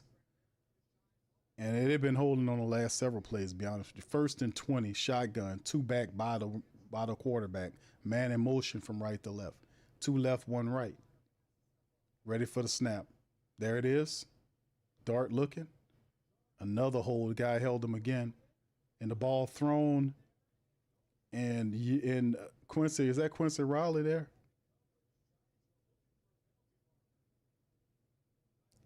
Yeah, that's Quincy Riley over there. Quincy wasn't looking. He didn't know where the ball was at. He wasn't. he didn't know where the ball was at. He lucky that wasn't a flag. Quincy Riley was covering the wide receiver.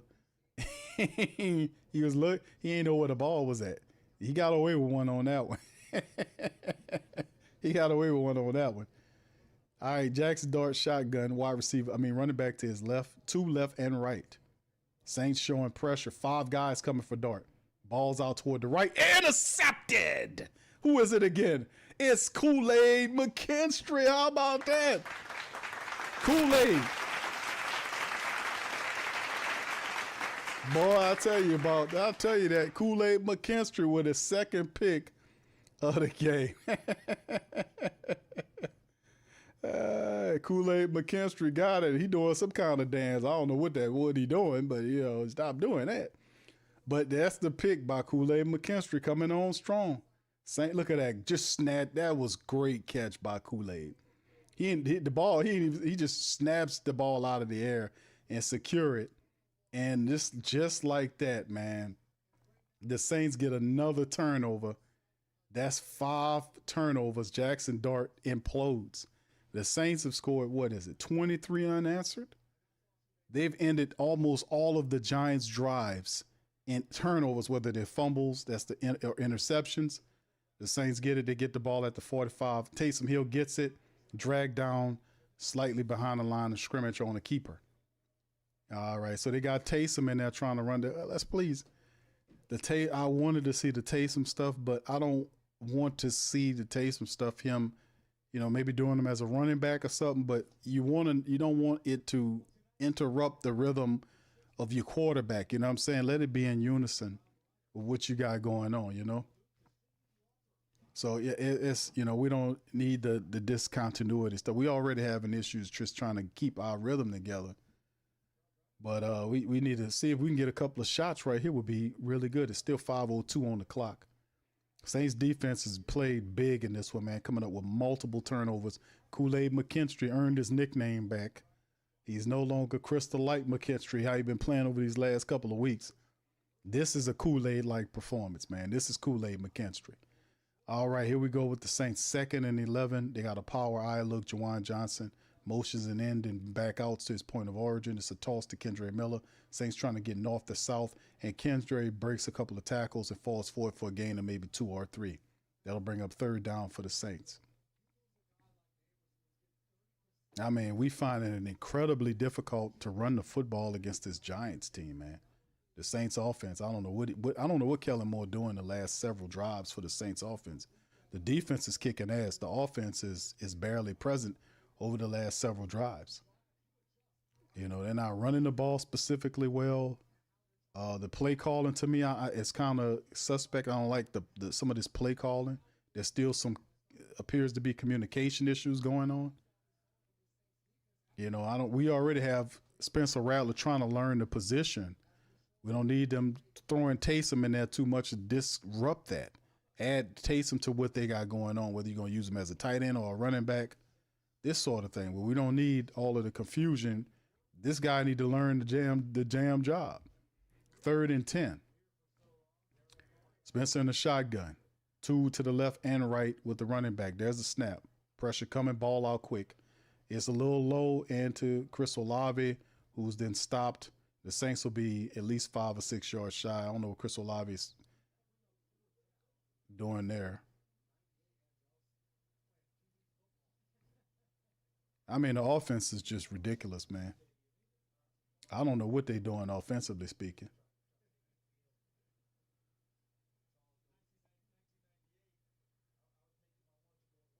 That offense, boy, we got some work to do. The defense really kicked it into high gear. But offensively, man, they got to get this together, man. The explosive play was positive, but since then, it's been nothing from the offensive side. That's Kellen Moore stopping the clock. And Spencer Rattler kind of shaking his head on the play. You can see he's not satisfied with what that last drive was either. But he'll get his first win. That's the main thing, man. This is something for him to build on.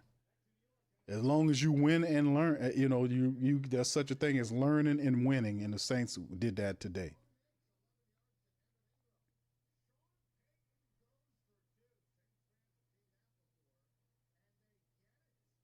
They're talking about the Broncos trying to fight their way back into the game with the Eagles, man. Old man Peyton.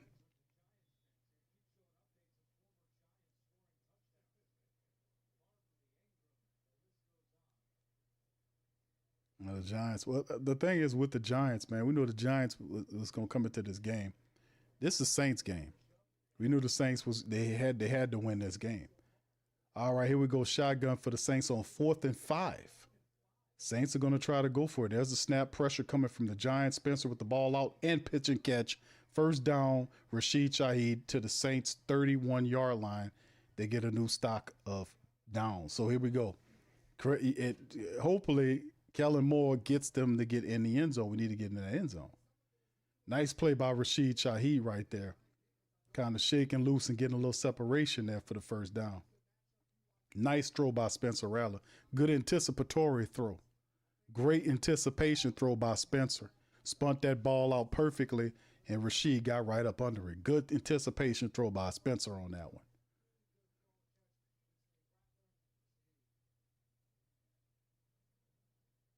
Saints feeling good. They on their way to a win. Let's see what they got going on. Still some time left in the clock. We still got time, fellas. Let's go ahead on and punch this one in, man. Let's punch it in. Make it a 30 burger. All right, here go. They break the huddle. Saints got a timeout. Giants are out of timeouts. Under center, motions Mason Tipton from right to left.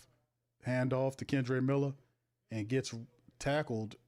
Breaks, he gets wrestled down for a pickup of 2 or 3 yards right up the center of the Giants defense. So even though the Giants statistically were not a good run stuffing team, but they actually did a pretty decent job of kind of holding us down against the run. We made our bones pretty much on the defensive side. The Saints had a bunch of turnovers in this game. It would have been cool to see us convert more than a handful of those into some big stats. But right now, the Saints held to 87 yards right now, rushing the ball. All right, Taysom Hill is back in the game as a quarterback. And there he is. He turns into a running back, dancing around, fighting for it, and the pickup of maybe 2 yards in the play. So you see Kellen Moore utilizing Taysom Hill like Kubiak and others did before. Turn him into the gimmicky quarterback guy. And in and out comes Hill and Rattler. I just don't want to see that right now. We already have issues with communication. You can see Rattler like asking what's going on. What's going on here? He kept Hill in there. So 2 consecutive plays, Taysom Hill is in the game and Kendrick and Spencer Rattler's on the sideline. We just got Taysom back. We don't need Taysom doing this type of shit right now. We need to go with the guy that been training. 3rd and 6, Taysom in the shotgun man in motion. Taysom is a running back. Same play. And the Giants eat it up at the line. What kind of calling is this, bro? What kind of calling is this?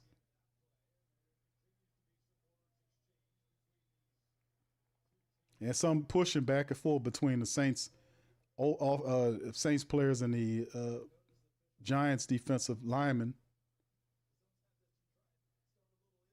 What kind of play calling is this? We just got Taysom back. We need Taysom in 2 consecutive plays doing the same thing, man.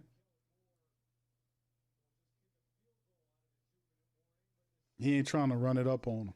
Man, that was these play callings that I've seen since the Saints had that vertical strike have been really suspect, man. The calls are not allowing Kendre Miller to get the runs when he had the feeling. I don't know. I don't like it, man. I don't like it. I don't like what's going on. We just got Taysom Hill back. We don't need Taysom doing that shit. And let the man learn. If Spencer's the guy, let him learn the job. I don't like that, man. Yeah, I know. Stop running with it. See, that's the same stuff we seen before. What's going on? Kellen Moore needs to get this shit straight, man, because you seen Spencer was like, what are we doing here? That's why the offense, it's too many weeks into the season to be going through. We don't need to throw everything at Taysom Hill right away. Let Taysom Hill be a tight end or a running back or a wide receiver when you need him. Let him complement Spencer Rattler.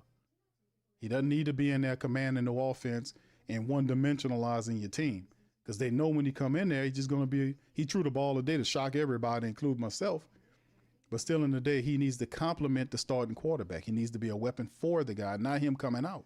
Because you don't have a good enough chemistry with the guy you got right now to be moving him in and out like this.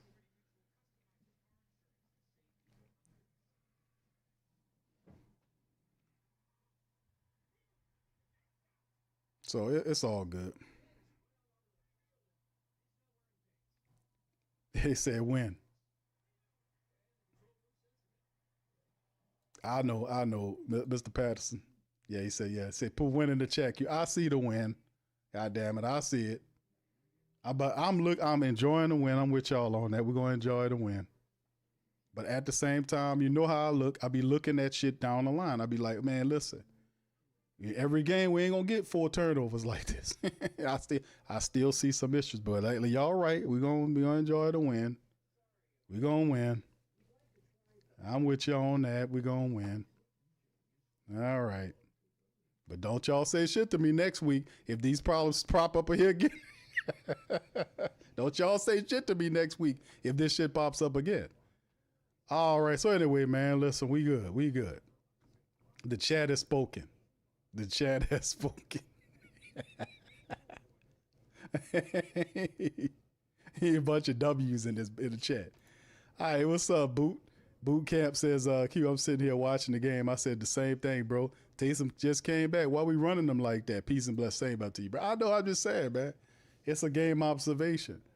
You know, I'm like, we don't, you know, we got the win, but I'm kind of thinking, I'm like, man, we got to crystallize some stuff. Here go 46-yard field goal by the Saints to make it 29-14. Group A up and good. Nope, no good. Group A missed. Group A missed the field goal, and Group A is on the ground hurt. Did he get hit? What did he missed the field goal? Did he hurt his pride? Did somebody run into him? We got to take a look at the replay. So he missed 2 field goals in the game. Did somebody run into him? Yeah, he got ran into and knocked down. Yeah, but but missing another field goal is not good, bro. Blake Group A missing a lot of field goals this year, man. 26, that's 2 field goals by Blake he missed today. That's not good, man. 26-14, Giants get the ball back at the 36-yard line shotgun. Granderson gets him and flattens Jackson. Oh, and they saying that's a flag. Come on. Come on, man. He hit the quarterback and they called it roughing the passer. Boy, I just want to punch the shit out of these referees for this garbage, man. How do you define roughing the passer? What did he do wrong? What did he do wrong? What did he do wrong? He didn't put any weight on him. He didn't do it. That is not a roughing the passer. He didn't put any weight on him. He knocked him down with his chest. He didn't put any weight on him. He didn't drive him to the ground. Man, these people, man. He didn't do that. That was not no roughing the passer. He did not fall on the player. They just make it up, man. They just make it up as they go. Back from the 50, Dart looking, scrambling around, checks it down to the tight end. Good open field tackle by Alontae Taylor. Right around the 49-yard line. Giants trying to march and make the thing interesting. It got a rough in the passer, man. He didn't put no weight on these people. Crazy work. There's a snap, Dart looking right, pressure coming, ball thrown out, caught by the tight end, wrestled out of bounds by Pete Werner. Upfield. Giants getting upfield on the Saints defense, man. I mean, oh, absolutely amazing, man. This is stupid ass officials. Stupid ass, poorly officiated. That is not roughing the passer, man. Not by your definition. He did not lay on the guy. He knocked the guy down. He did not put his weight on the guy. Shotgun for the for Jackson and the Giants. Saints showing blitz up front. There's the pressure. Dart scrambling around. Check down to what was that? Scatterbo powers his way forward to right around the 18, 19-yard line. Giants in a no-huddle offense trying to get a score. Trying to sneak a touchdown out of this after that missed field goal by Blake Grupe. At what point do we address the Blake Grupe thing, family? At what point? Question. At what point do we talk about Blake Grupe with missed field goals? Even though the Saints are going to win, but at what point do we talk about Grupe with these missed field goals? At what point do we do that?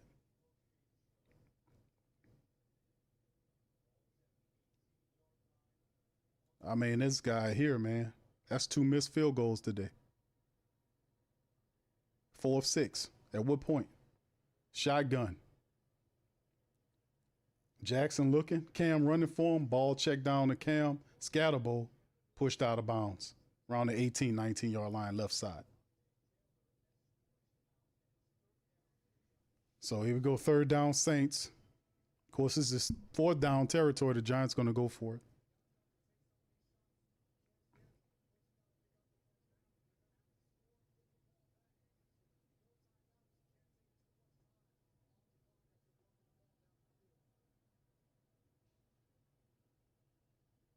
Three wide receivers right, 1 left, and a shotgun dart at the Saints 17-yard line. Saints showing blitz, 5 or so on the line. They sent them in. Pressure coming, ball tossed and knocked away. Good play by Kool-Aid McKinstry. Kool-Aid was backpedaling. He was looking at the ball the whole time, and he had a really solid pass deflection that'll bring up 4th and 9. He watched it in the whole time and just batted away. He could have had he kind of batted away. He could have made a play on the ball, actually. But he did the safe thing to keep it away from the wide receiver. Yeah, that's smart.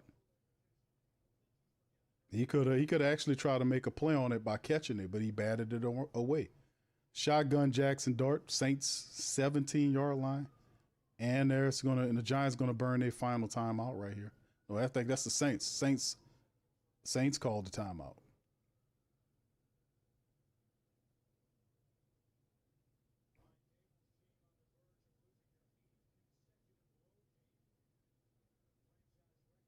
Kellen Moore looks confused. He's like, what's going on here? What? All right, we got a little bit left here, man. About 49 seconds remaining. Kellen like, what's going on, man? What are we doing?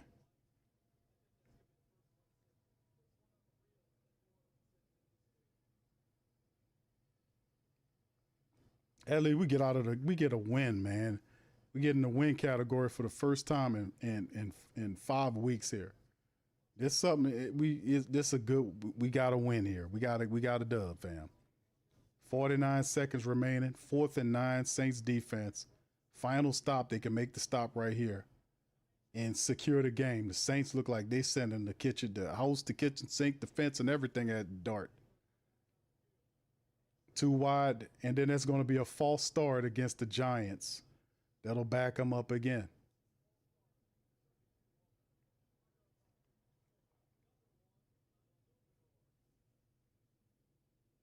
That dumb referee, man. I'm happy the Saints finally get a win, man. We can build on this, man. We got the Patriots coming up next. Got to not beating the Giants down, getting a win. I wanted to 40 burger this team, to be honest with you, fam, but I guess the Saints don't want to participate. All right, shotgun Giants. Wide receivers to the left and right of the formation. 3 to the right, 2 left. There's a flag down again. It's going to be on the Giants. Oh, it's against the Saints. Neutral zone infraction. Brian Brzee lined up in the neutral zone. So he takes the foul back. Bro. Dude, you don't... Never mind. 4th and 9. Neutral zone and Brian Brzee lined up in the neutral zone, got caught with it. Chris Rumph is there at the other end. Saints going to send the speed package at Dart. 3 to the right, 2 left. Snap, looking center, looking right, pressure coming. Flushes him to the right side of the pocket. Rumph running with him, throwing it, throws the ball back inside and is dropped. And that will be the end of the game for the Giants. The Saints can go out there in the victory formation. And the defense closes the door. And shout out to the defense, man. Shout out to the defense as Spencer Rattler's going to get his first win. Shout out to the defense, man. The defense, multiple turnovers. And this game really helped us to get where we needed to be. So shout out to the defense. And offense, they have that spectacular toss, that 87-yard toss, touchdown toss. But not much else, to be honest with you. That we got to work on a few things. We got more than a few things to work on. But it's a win tonight, and we just going to enjoy it. And that's what it's going to be. Saints get on that victory formation now. Spencer Rattler gets his first win of the season. There you go, Spencer. Spencer gets his first win of the season. How about that? Go ahead, Spencer. We finally got one, man. We finally got one. All right, you hear me?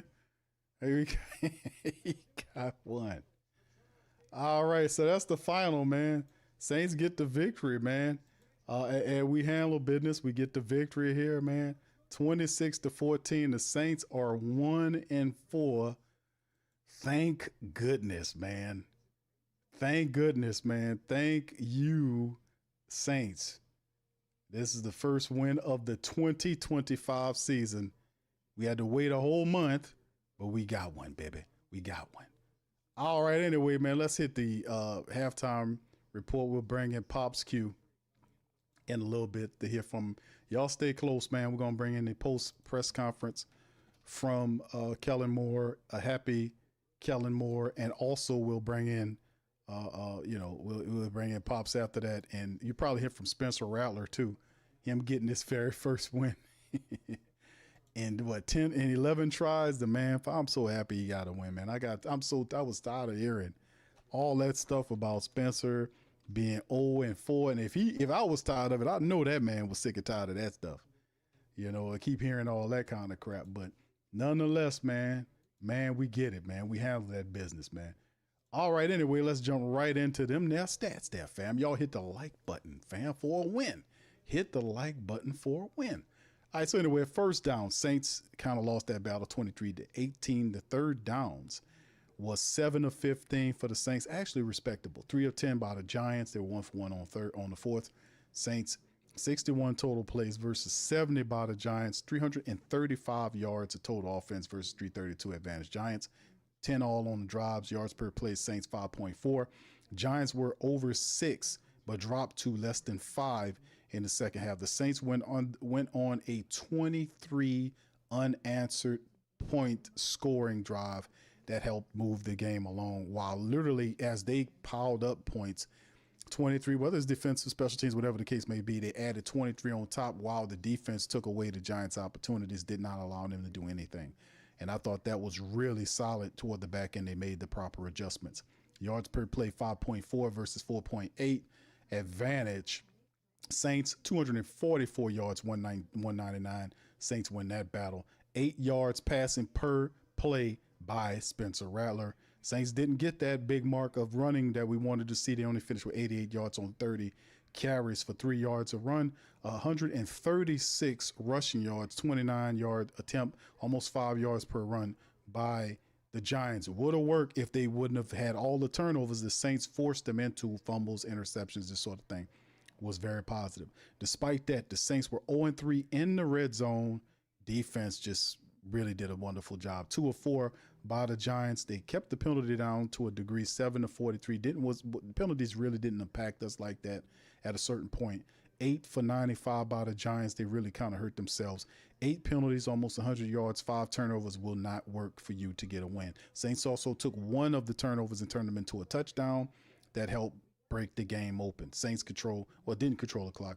31-50 for the Giants versus 27-30 by way of the Saints in the matchup. So looking at the individual box numbers and final score, Spencer Rattler, 20 of 30 for 225 yards, 7.5 yards per pass, 1 touchdown, and a rating of 100.0. Good day for Spencer Rattler. It was very solid and respectable performance by him. Taysom Hill came in and threw a pass for 19 yards. In the game, Kendre Miller was the top rusher, 10 carries for 41 yards, 4.1 yard average. Elvin was 8 for 27, 3.4. Spencer scrambled 6 times for 21 yards for the day. Rashid Shaheed was the top dog, wide receiver rise, 4 catches, 5 targets, 114 yards, 1 touchdown, 28.5-yard catch average, 87-yard touchdown to the house. Chris Olave, 7 for 59, 8.4 off 11 targets. Elvin was 4 for 28 off of 6 targets. Jawan was 2 for 17 off of 4 targets, so on and so forth. Cam Jordan was the one that recovered a fumble, so did Jordan Howden. He also returned it to the house, and Jonas Sanker. 3 fumble recoveries by the Saints. Pete Werner led the day, him and Demario Davis. Pete had 11 total tackles. Demario finished with 10 tackles. Alante had 8, Jonas had 7, Granderson had 6, Rumph has 5, and they did a really good job. Despite that, nobody got home to the quarterback. You had Granderson got to the quarterback, they pulled it away, took the sack away from him, said it was roughing the passer. That was a bunch of BS. Kool-Aid McKinstry went off. He had 2 interceptions in the game. Kool-Aid was huge in the game. Kool-Aid did his thing, 4 tackles, a couple of pass defense. He had 2 picks in the game. Could have been a third one. He could have made a play on that last one if he wanted to, but smartly knocked it away. And we did what I think. Blake Grupe, 4 of 6. Kicking the field goals today for the Saints. He added 14 points. Kai Kroger, 2 for 83 in the matchup. But like I said, Jackson Dart in his first effort against the Saints finished with 26 out of 40 for 202, 5-yard throw per throw, 2 touchdowns, 2 picks, and really his numbers dropped. 7.3 Saints opened up. And that just a can of you-know-what in the second half, and just really took everything away from the Giants that they had. And, of course, once again, the scoring drive looks like this. Theo Johnson and the Giants started off within the 9:34 of the first quarter, hit on the Saints. It was 7-0. Saints respond at 1:40 in the first quarter with a 28-yard field goal by Blake Grupe, made it 7-3. Second quarter rolls around. Another touchdown by Theo Johnson from the 13:01 mark in the second quarter. 15-yard pass from Jackson Dart made it 14-3. And then it changed. The Giants never seen the scoring anymore. After the second quarter, early in that second quarter, the game changed. The Saints then, with a field goal at the 7:41 mark from 53 yards out, made it 14-6. Then the touchdown came at the 5:16 mark in the second quarter. Rashid Shaheed, 87-yard pass from Spencer Rattler, made it 14-13, baby. And before halftime, the field goal, as the Saints kept it moving with the turnovers, was able to kick a 29-yard field goal before half. The Saints take the lead and never gave it back. The third quarter, field goal at the 6:55 mark in the third quarter, made it 19-14. And Jordan Howden at the 14:47 mark in the fourth quarter with an 86-yard fumble recovery that went for a touchdown, lifted the Saints 26-14 to their first win of the season. Saints are 1-4 and 1-2 at home. The Saints are setting up something positive. This is a good win for the black and gold. Defense was there. Offense had some explosive stuff going on. Some positive stuff as well, man, in the game. So we're gonna bring in Pops Q into the broadcast. Pops, do you have your TV on? You got a lot of noise in the background, sir. That's your mother. That's your mother in the kitchen. She's doing some stuff. Can you hear me?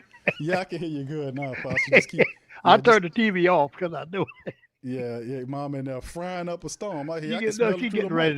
getting ready to put some cabbage together. Could put a Oh meal man. together for the day.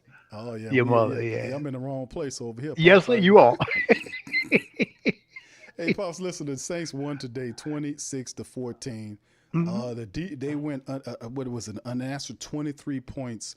You broke it down in the scoring breakdown. The Saints took their heads. It wasn't a perfect matchup, but it was a gutsy win by the black and gold. What are your thoughts on the game? The defensive coordinator, I got to give him credit because he confused Dart, the Giants quarterback, with some defensive schemes that had him trying to do too much with what he had. The plays weren't there, And then the Saints caused a couple of turnovers. I love the one for the touchdown. The football was clearly out when they picked it up and ran. So it's a good win for them. I really glad. As I said last week, I expected them or predicted that they would beat the Giants, but the game was pretty good because they did not sack Dart, but they caused him some confusion in his head. Like he just dropped the football in one instant. Said, "Oh, there's a man coming!" Football went down right there. And Saints got it. But one other thing I want to say, I'd like to see them, uh, you know, open the offense up a little bit more. Because they aligned a lot on the run, which they ran the ball fairly well today. They did. They ran the ball fairly well. But sometimes, like they went over the top. You have to stretch these teams out to get to their defense. Hmm. If you never throw the ball downfield, and he threw the ball one time downfield, and it just so happened that he was able to get Shaheed, and Shaheed is the fastest player on the team. Right. Shaheed can run at 20. He's running at 22 miles an hour. They clocked him running at 22 miles an hour on that touchdown run. And it's just amazing, that it was a thing of beauty to see that. And the Saints need to try more of that if they have the opportunity, because teams load up in the box to put blitz on because they know Rattler's a young quarterback. They gonna blitz him. See, because they load 10 in the box and he can't. Most of the time he can't do it, especially on third down. And he's learning. I'm watching him starting to learn because they didn't sack him today, if I'm not mistaken. They didn't get to him. And also the Saints didn't get to Dart either. But the turnovers that caused New York, the Saints came up with turnovers. That was the one thing that I was looking for them to do, to try to create turnovers, and they was able to create turnovers. And that's what the points off the turnovers would help them to win the game. Yeah, pops, absolutely, man. Because I was looking at it and I said to myself, like, yeah, there's a few things in just being looking at it and thinking how to improve upon the game. The Saints had a lot of positives in this game. The defense, in my estimation, were really awesome, especially on the last several drives. The Saints forced got interceptions, got fumbles, even scored off of one of the fumbles. So it Yeah. was a lot to talk about that was positive in the game. Of course, there's Yes. stuff to clean up, but win and learn. That's the That's point it. is win That's and learn. exactly right. The young So quarterback he didn't turn the ball over, which was good. He knew where to go with the ball.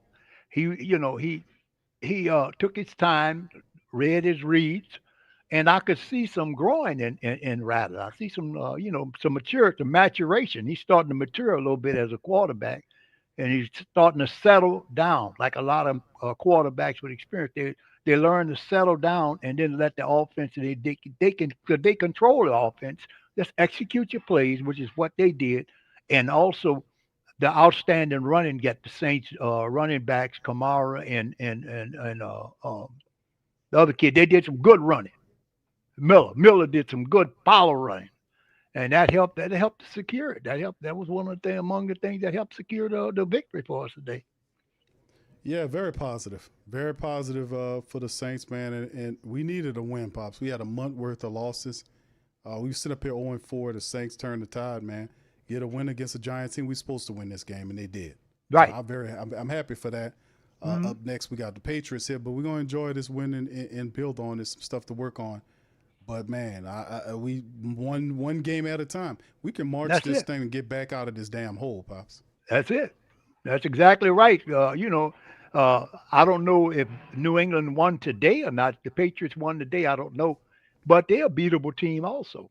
They're a beatable team. We get our offense on track. Look like our defense is beginning to come on track, so they can do what defenses do. They're developing and coming and playing much better. This should be a fun game, and I think New England's coming here, right? So this should be a Yeah, fun game. This should be a right. fun Yeah, game too. yeah, Pop. They coming to New Orleans. They have the Buffalo Bills tonight. Hmm. So Yep. they're 2-2. That's going to be 2-3. I don't think they'll beat the Bills, Yeah. but you never know in the NFL, man. So yeah, indeed, man. I just see it as I think it's a good Rattler.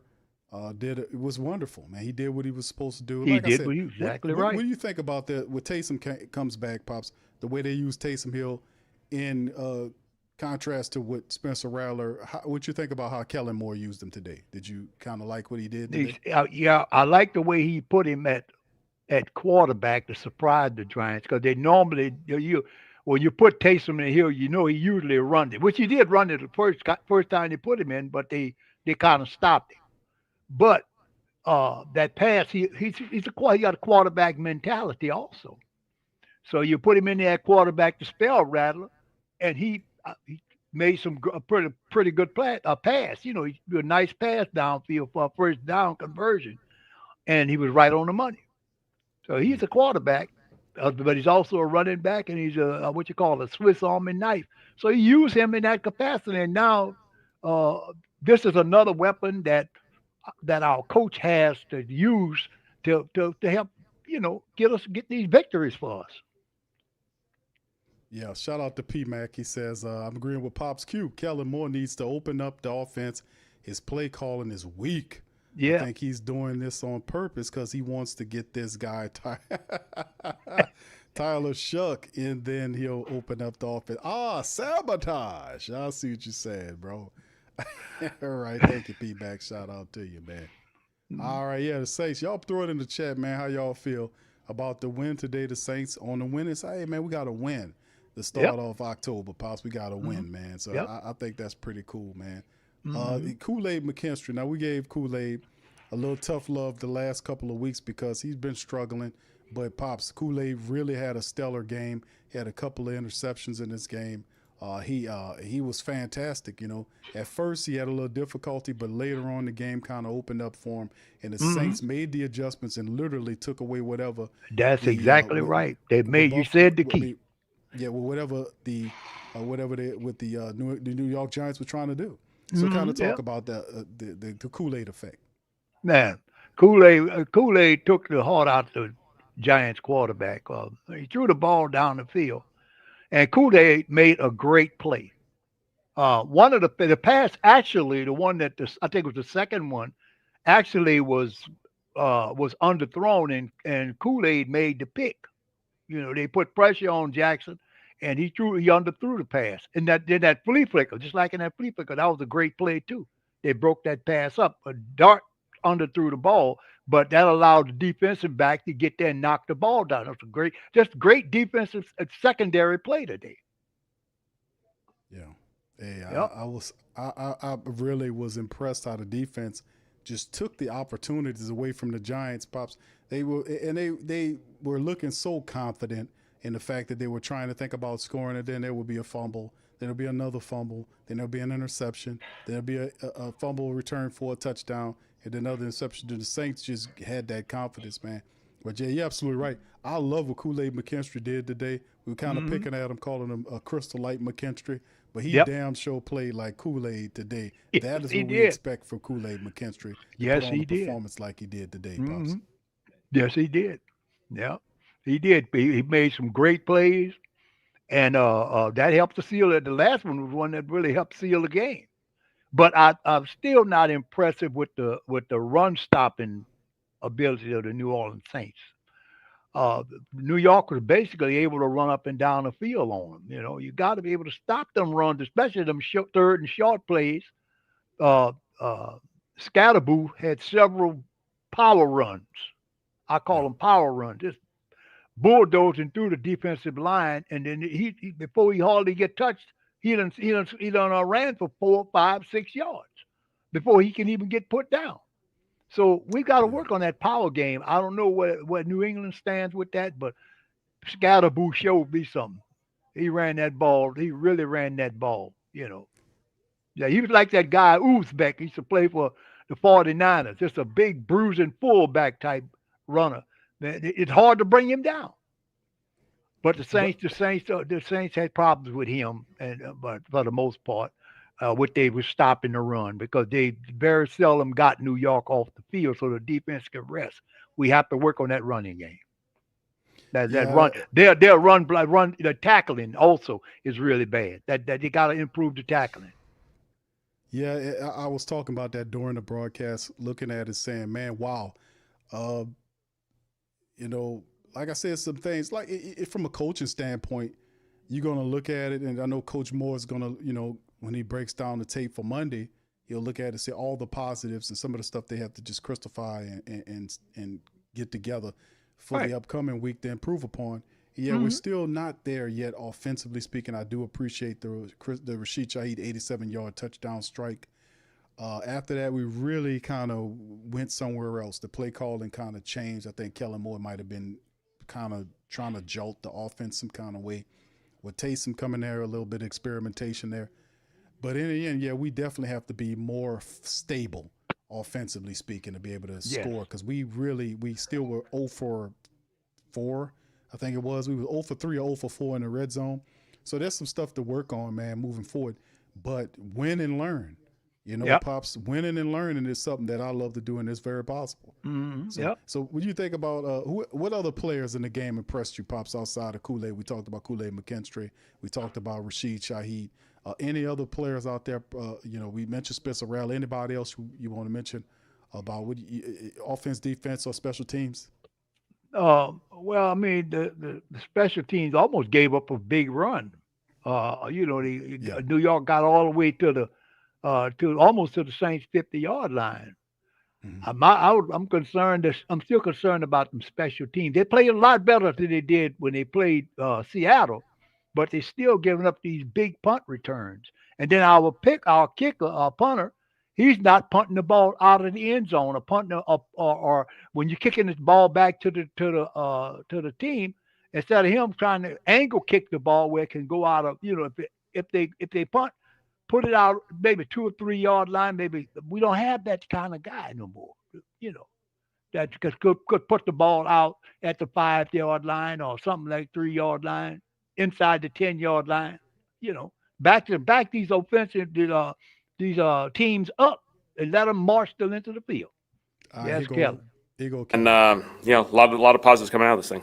How did you first feel when you were celebrating the locker room with the team afterwards? Yeah, it's awesome. I mean, this is a special group. Their resiliency to hang in there through some challenging times the first month. By no means is it the perfect script to start a journey together as a group. But I thought our guys just battled the entire game, and it was really fun to see those guys.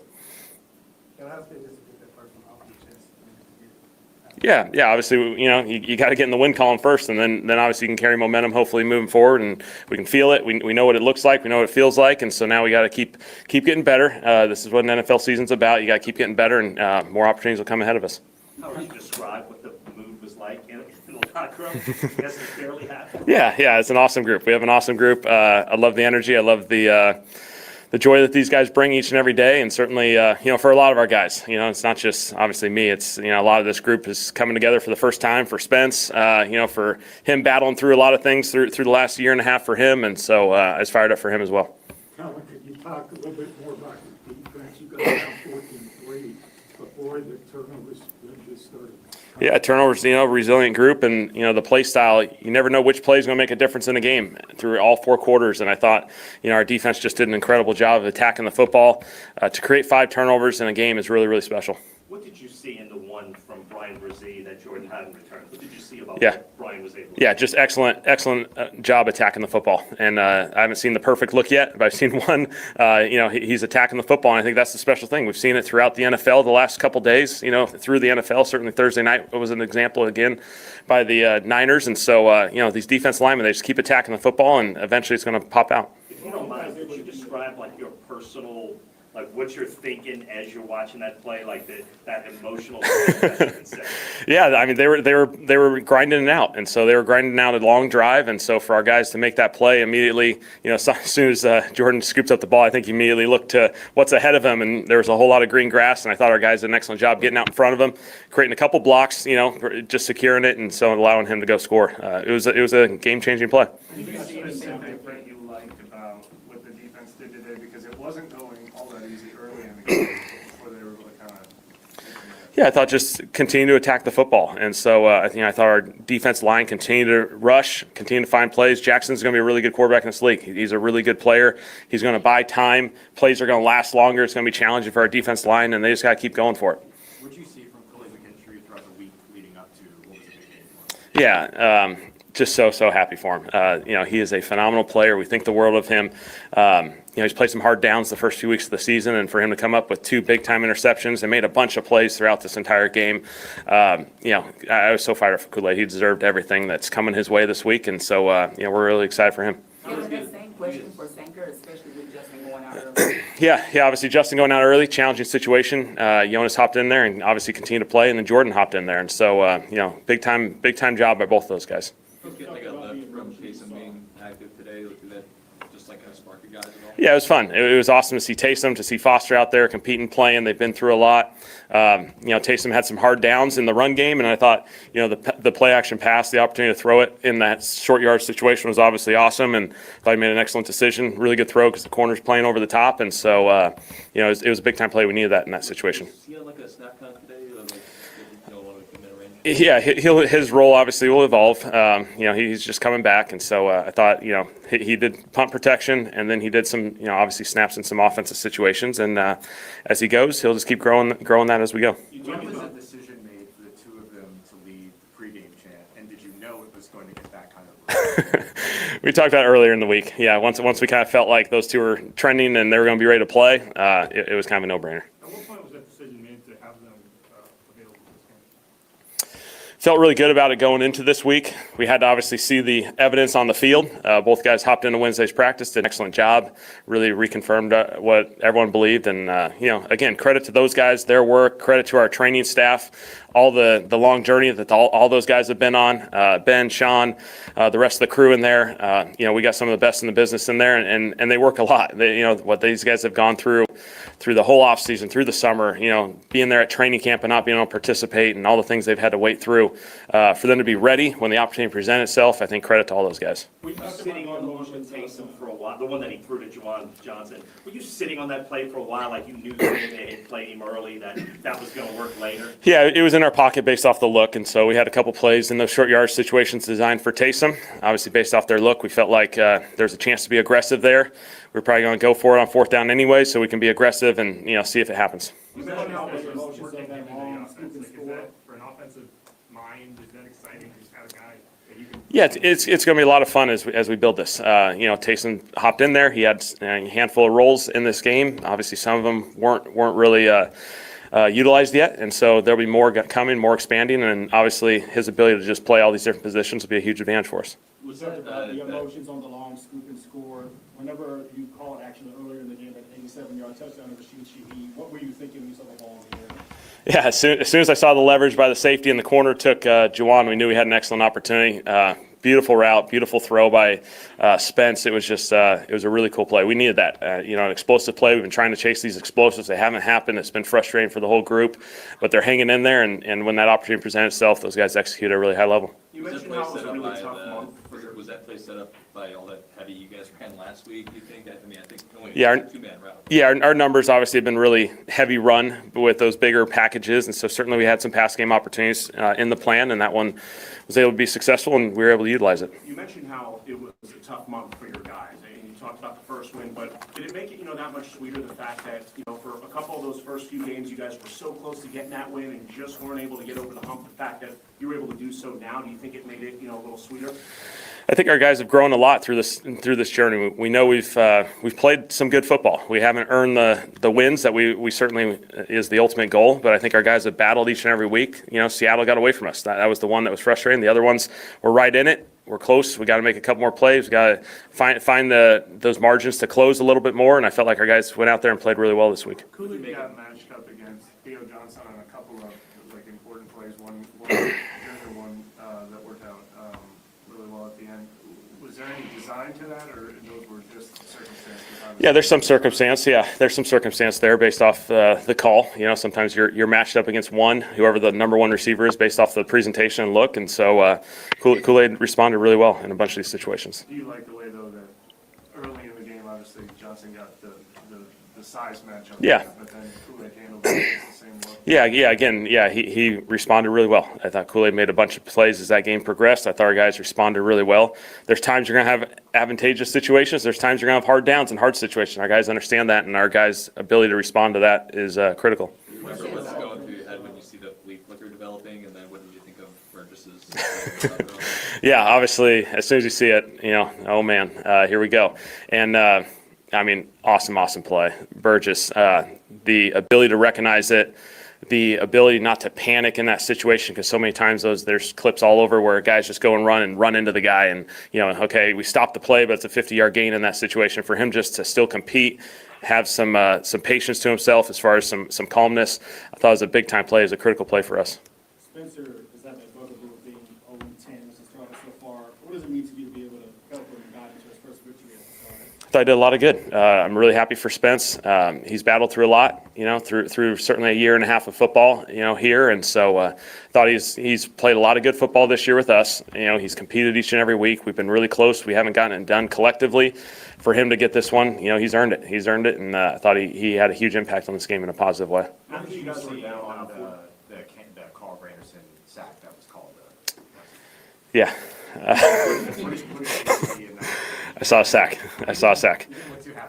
Yeah, it's disappointing just because obviously you're trying to educate your players, and when you don't feel like as a coach you have an answer to help educate your players on how to play the game, that's frustrating because obviously you coach to give those guys the best chance to be successful, and obviously it's going to be a great opportunity for us to learn ultimately whatever the opinion of that play is, because it's a frustrating play when you do so much good, and that's a frustrating one as a coach. You feel like you're helpless in that situation. How does that process go? Like, do they follow up with you at some point and say this is why it's not just follow up? You can use that to teach? Yeah, potentially. Yeah, we'll see if there is. Sometimes you can get an educational point out of it. Sometimes you don't. And so we'll see if our league provides something for really our whole league to figure that out. When you guys were down 14-3, you scored 23 unanswered to end the game. What impressed you the most about your team's response from that moment on? I know a lot of turnovers mixed in there, but what? Yeah, I thought the turnovers were huge, and I think our ability to respond and get some points out of the turnovers, I thought, obviously had some value. The way we ended the second quarter, I thought was nice.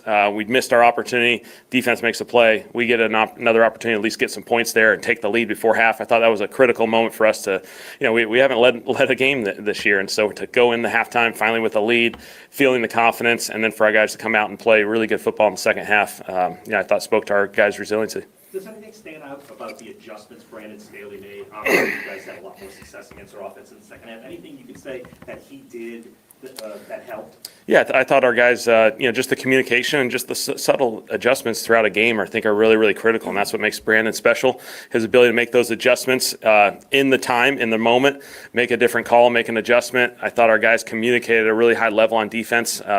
They're going to present a lot of different looks on the back end.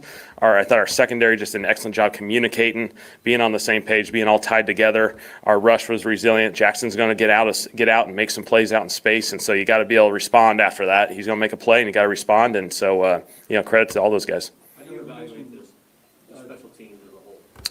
Yeah, obviously some positives. Certainly we did some good things. It's ultimately not quite good enough. We got to keep battling there. And so we got the right guys. We got a bunch of guys who've had a lot of success in this league. And when you go through bumps, you bring it a little bit closer, you bring it a little bit tighter, you find the solutions together, and we keep moving. You mentioned offensively the frustration of not having the explosive plays. Do you think a guy like Kool-Aid on the defensive side kind of needed that interception, needed to see one go his way? Yeah, certainly with Kool-Aid, he's been close on some opportunities. He hasn't quite gotten the ball production yet in his career, and so for him to make two plays, I thought awesome job by him. Credit to him. Great plays right when we need them. Tell them, will you be handing how many game balls after this one? Yes, absolutely. So we'll, we gave Spence and Kool-Aid a couple in there. We'll obviously get plenty more guys on Monday as we evaluate the film and have an opportunity to kind of, recognize all the good that came into this game. And so, it's an awesome opportunity for our entire team to recognize the good stuff that came out of this. Do you have any plans to celebrate your first win? I don't know. I'm tired. These weeks are long, so I'm ready to hang out and get a little sleep. First of all, did you get ball two? And second, totally unrelated, but was there another call that was confusing to you in the first half near the pylon? Is that you think you'll be seeking The challenge? on that one too? Yeah. Yeah, the challenge. It was a tricky look. I knew it was kind of a 50-50. We just didn't get a ton of looks. We felt like there was a chance for a replay there. And so, I knew I was taking a little bit of a chance. They may not have converted there. They got on the line of scrimmage. They were able to run the play. Felt like there was a chance whether the ball was bobbled at that point. And so, we didn't get it done. And, yes, AK gave me a game ball. AK is the best. What is this, as best you can say, and I know you don't like questions about yourself, but what does this feel like for you to get this one? Just, a proof of concept kind of thing. Like, what is this? Yeah. Walking off that field, what does that feel? No, I think for all of our guys, for all of our coaches, this entire group that's come together, there's a lot of resiliency that's had to come through for 4 games to miss 4 opportunities and to be close and feel like you're playing some good football. And so felt like it was good. Felt like it was a big-time momentum opportunity for our team, establish some winning success, and hopefully it carries on in the future. All right. Thanks, guys. There he is.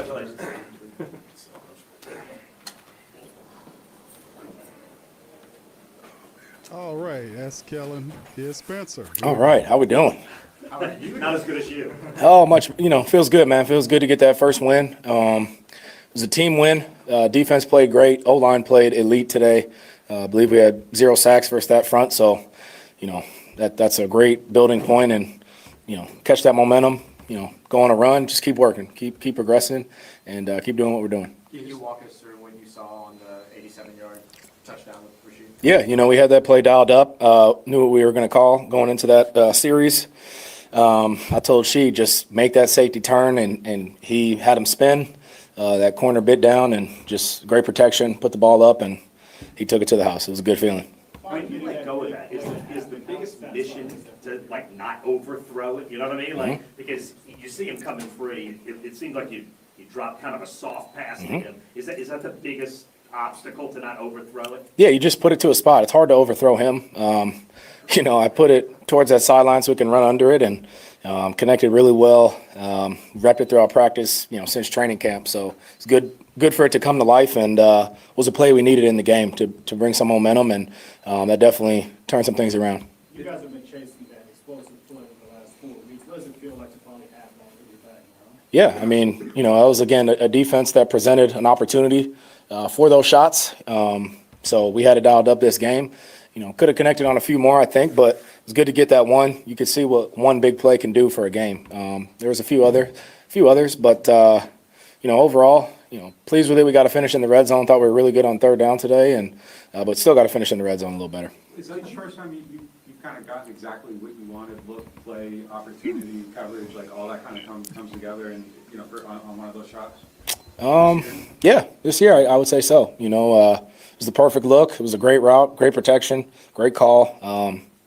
But yeah, it was dialed up, and it was ran well, executed well. And does that under center play action kind of help maybe create some of that, downfield turning your back, maybe getting them to bite a little bit, and does that help create that look? Yeah, I think so. Especially when you're going out on first down or trying to run the ball, they might expect running, and boom, especially backed up, they might think we're trying to run, and then you get a shot.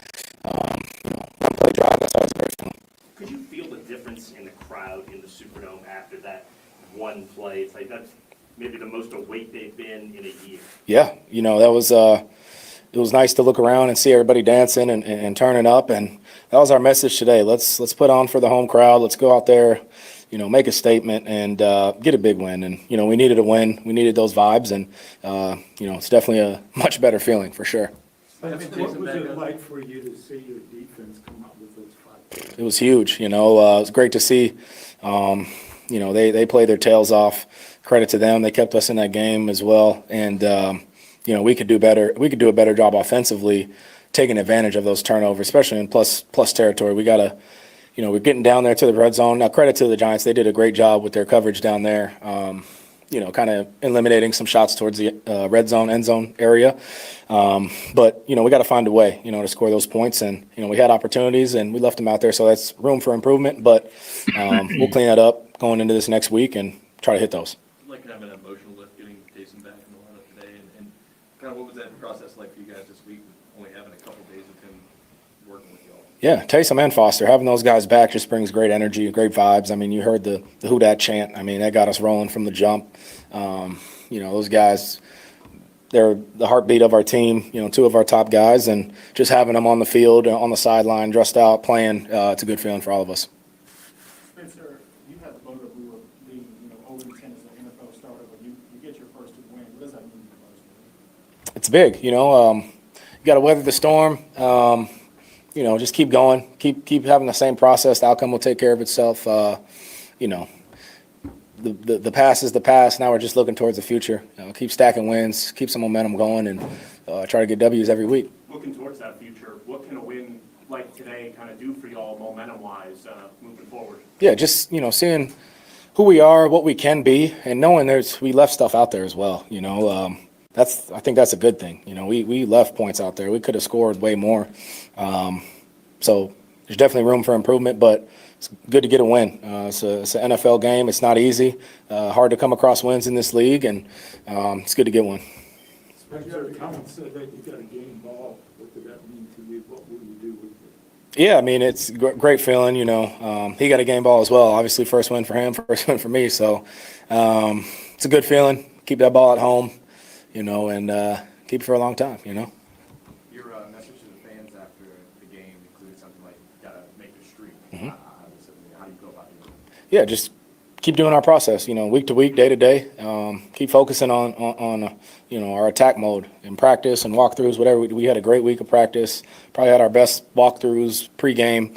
And, guys were just dialed this week. We knew it was like a must-win situation that was in our mind. So, it's good to get a win at home, and just got to keep it going. Keep going. How did you see the team kind of, we ask about it every week, but with 3 of those losses were really close against 3 really good teams. Mm-hmm. Like, how did you see the team kind of stick with it and get to this point where? Yeah, we were close in a lot of these games, and, it comes down to a few plays each game, offensively, defensively, special teams wise. And we made just a few more plays than they did today, and that's how you win a game. Defense, obviously, you're going to win when you have a great turnover ratio like that. We protected the ball well. We protected the ball well all year, but it was good to have some explosives today, catch some momentum in the defense, how they played. It was great. And you brought it up, I mean, this is like a loaded defensive front they have to get through today. Mm-hmm. No sacks. What do you think? Yeah. About the offensive line? They've been great all year. They've worked their tails off. Those guys, that's not an easy front to deal with. A lot of speed, a lot of power, a lot of experience. And we had a great plan. We executed it well, got the ball out quick, and hit our shots when they were there, and moved the ball pretty well. You mentioned your process a few times, and obviously it's not just lip service, because you never really press when things aren't going your way, or force passes. How do you just stay within that, even when things aren't going your way, and not feel the pressure of man, I got to win a game here, or something like that? You just can't look too deep into it. You got to just kind of control what you can. I know I said that a lot, but, like I said, it's hard to come across wins. It's good to get one. You can't press, because if you press, you turn the ball over a few times, you're going to lose that game. So you got to protect the ball, number one, and then, hit our shots when they're there. So that's what it comes down to.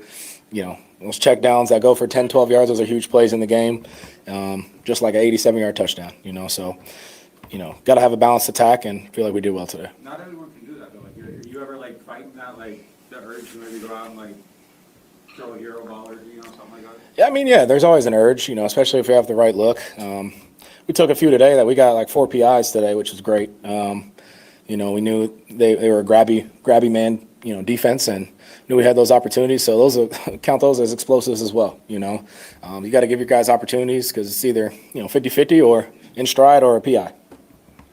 You talked about it before, but Torres Simpkins and just, what have you seen working with him over the course of this week? Yeah, I mean, just a confident guy, smart guy, plays really hard.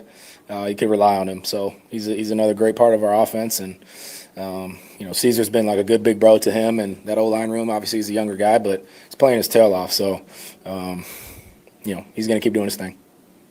You have to catch your wind after the Rashid score. It looked like you were chasing that pretty good. It's probably the fastest I ran all game.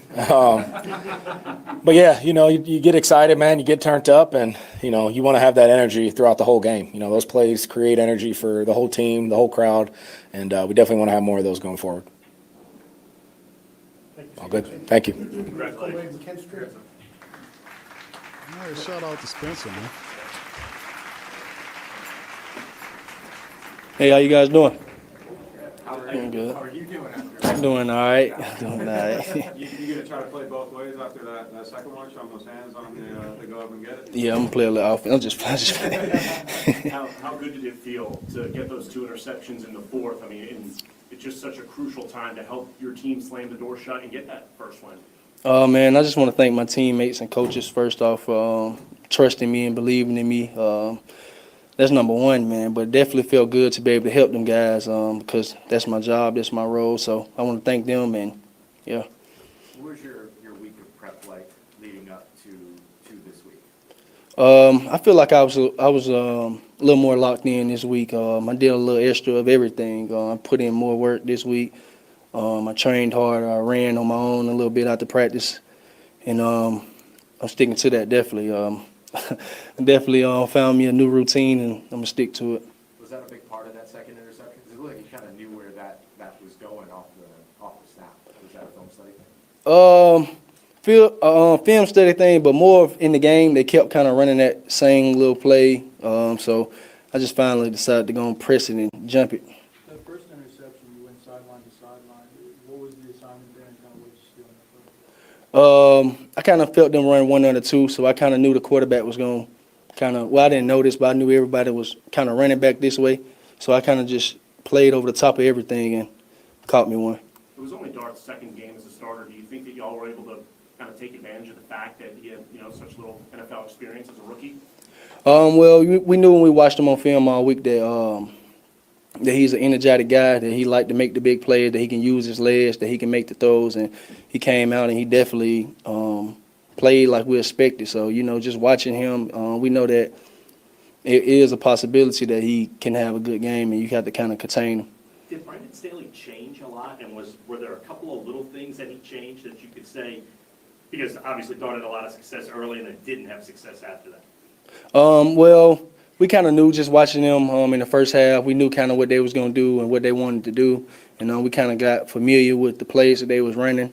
So, yeah, it was easier for Coach, man. Coach do a good job of adjusting at halftime. He do a good job of talking to us and letting us know what's going on and how we're going to defend exactly what's going on. So, yeah, Coach Staley is definitely good, man. After those 2 touchdown drives by the Giants to go up 14-3 to start, kind of going off this last question, what was the sideline like at that moment? Because after that, you guys didn't give up another point, outscored them 23-0. Was there something, said, any, leadership speeches or whatnot? And what do you think was the biggest thing that allowed y'all to really kind of clamp down after that? Man, we believe in each other, man. We know we got a talented group. We know if we play together, believe in each other, and play for one another, that we can be as special as we want to be. So I feel like coming out of halftime, that was something that we harped on. That was something that we was talking about. That was something that we wanted to depend on, and that's what we did. If I remember right, you were lead blocking on Jordan Howden's fumble recovery touchdown. What do you remember from that play and just running down the sideline? I was going Slayton. He's kind of fast guy. He tried to come down the crack, but the ball had already fumbled by then, so that's how Jay Howe was able to get it. And I knew that Slayton is kind of a fast guy, so I knew I had to go and get on my horse so we can make sure that we get this touchdown, because I knew how important it was. And that just goes with being good teammates, man. He would have did the same for me, man, so why not do the same for him? I feel like this defense is very special. I love those guys. I love this team, man. So when plays like that come up and my fellow teammate is making the play, it feel like I'm making the play, so why not block for him? You ever been a part of a team that forced 5 straight turnovers? No, not 5, about 3. What was that like, just like every drive ended like that. Well, we harp on getting turnovers. That's all we talk about. The ball. Our coaches do a good job of putting us through turnover circuits. We do a good job of getting to the ball in practice. So it finally came to the game. Kool-Aid, you got a game ball. Man, like I said, man, I'm just glad my coaches and teammates trust me and believe in me. So for me to get the game ball from those guys is very special to me. It's something for me to build on. It's something for me to continue to grow. I feel like it's areas where I can continue to grow, and that's what I got those guys for. So I love those guys. What did you see on the pass breakup with the tight end and I think it was in the end zone, you knocked one away from him? Man, I kind of knew when they got in that set that they kind of wanted to run the big post and kind of box me out. So I kind of seen the quarterback check. So I knew when he checked, there was nothing else to check too. Like the guy's not going to run the route. I knew he was going to run the fade. So I kind of just played it.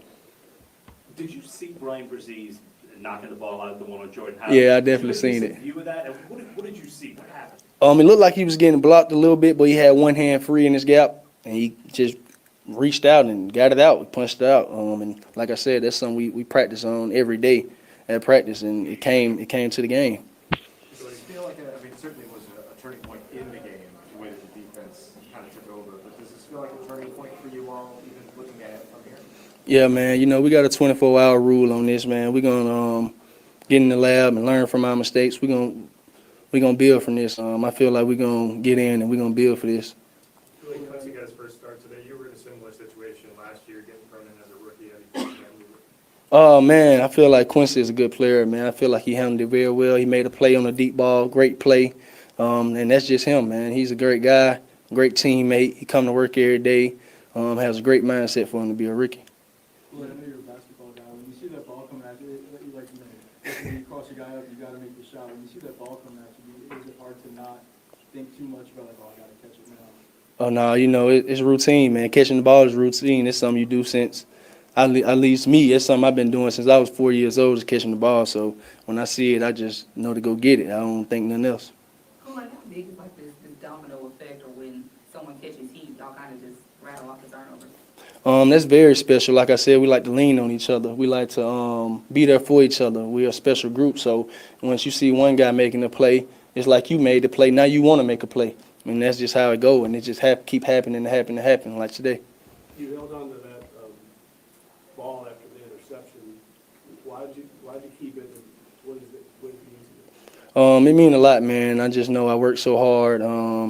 I grind this off season, grind with my guys. So when the opportunity like that comes, it just feel good. It feel like the work is paying off. But I also understand that I got to keep my head down and keep grinding. Where would you put it? You got a special place at home? Oh yeah, definitely. I got a spot at home. I'm gonna put it there, definitely. Right now, I got a football in there that I just keep at the house. I put right there just to keep at the house and throw around. But now I'm finna replace that with both of those balls. So no, yeah, it's very special. You see video of the second one? You see it yet? No, I ain't even see it. I seen the video just come to my phone, but I ain't even watch it because I was in here. You gotta like it. Yeah. Thank you, guys. How would you describe the significance of this particular victory in light of not just the start of this season, but you were here last year and how last season ended? I mean, it must have felt like quite a long time since you walked off the field like this. Oh man, last year's last year. This year's this year. I feel like it's very special, and it's like I said, something for us to build on this year with this team and this staff. So man, it's very special for us. I feel like we just got to build on it. We got to keep our head down and keep chopping. What did this mean to you guys to get this for Kellen Moore? I mean, it's his first one. Yeah, I'm very happy for Coach Moore, man. He give us his all. He care. He care about his players. He's a very special coach. I'm very blessed to have Coach Moore. So I'm very excited for his first win, man. He got a big smile, so it was glad to see it today. Same question for Spencer. Oh, Spence. Oh my God, man. We came in together, man. We always kind of got that connection because we know we came in together. We know we kind of on two different ends of the team, but we got to make sure that we're doing our parts, and we know that we play two important roles. So, we look at each other all game. We kind of wink at each other. We know, like, there's nothing else to say, but for him to get that win, man, I'm very happy for Spence, man. I feel like he's a great guy. For one, he's a great quarterback, like y'all said. Man, he know how to take 12 yards. He know how to throw it 40 yards, man. He's a very special guy, man. So I'm glad to have him as my quarterback. Feel like we all able to get Coach Warner turned up in the locker room? No. You know, I just say he just had a great big smile, man. He just smiled. You know, Coach just smiled. All right, thank you guys for having me.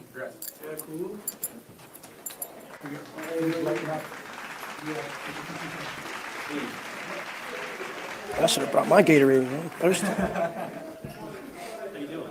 Doing good. When you saw, like, take us through the whole play, like what you saw, when you thought you had a shot at it, all of that. Literally, we're playing the call, first of all, and then I think it was Brian that forced the fumble. And then I see it bobble, like, behind a lineman, and I just seen it, like, open grass. So I just picked it up and just run for my life, so. Kickoff coverage on the next? Say that one more time? Were you on the kickoff coverage? Yes, I was on kickoff too, so. Oh, after that play, no, I had to take that one on. I was like, hey, hold on. Nah, yeah. How did that go about? You just tell them? Nah, they know. They play football. You know how tired it is. I'm just glad they gave me the playoff so I can catch my breath a little bit and able to get back on the field a couple plays after that, so. Justin came out and then you had the final recovery, you almost had the fumble recovery, Burgess broke up the flick. Just what does that say about the depth that you guys have in that room? Says a lot. During the week we always preach, the ball is the most important thing in football. And like you said, we practice turnovers in practice, in drills, in team periods and stuff like that. And you go out there, you talk it, you preach it, and then you go out there and you fly around. Good things happen when you're around the ball. So. What did you think of that Burgess play on the week? I don't know how well you saw it. That was actually the play of the game. If you guys, really watch football, that saved the whole touchdown, and that's a big play by him. It might not be in the papers, but that's probably like the biggest play in the game. So. It'll be in the papers. Oh, I hope so. It needs to. So, 'cause that saved us for sure. So. It seems like you guys are real tight in that secondary group. Does that togetherness kind of help fuel the playmaking and everybody feeding off each other? Yes. You hang around with your teammates off the field. That builds chemistry within the room, and you laugh and you communicate. When we watch film and stuff like that. And like you said, everybody, you never know when your time is up. So we always make sure if you're not starting that game and if something happens, football's weird, so you don't know when it's your opportunity to go in, and then make sure you know what you're doing out there. So that says a lot just in the room that we're all paying attention and being ready. What's the conversation like before the turnaround happens, right? There's two opening touchdowns on their possessions. What's the conversation like amongst all of you on the defensive side about kind of taking control of that and staying calm in that situation? Like you see, the first few drives, going against the offense, is the hardest drives because you don't know what you're going to get. And then once you start getting used to, the play calling they got going on, then, you get on the sideline, you communicate, you just talk you just calm down, communicate, and let's go get the ball. And like I said, good things happen when you're on the ball and everybody's flying to the ball. So. Who's kind of the calming presence in a situation like that? For sure, DeMario. It might seem calm to him, but he's definitely yelling. So, but yeah. How hyped was Justin for you after the game? Is there kind of a proud dad energy going on there? Oh no, for sure. He was definitely more excited than I was for sure when I seen him, and even when Julian was out there too, he had a video and everything. We just talked about it. It's just cool to see the vets. Just happy for the young guys and go out there just having fun. So. Were there adjustments that Brandon Staley made that you could point to have the success you guys did in the second half? A little bit. There's always going to be something to adjust off of. But like I said, you make a call, you execute the call, and you fly to the ball. That's all it is. And you can see that's all we were doing from the D-line, from linebackers, and the DBs. And that's how you get 5-0. You get 5 turnovers. That just sets you up for a big W at the end of the day. Was it as simple as just getting used to what they were doing?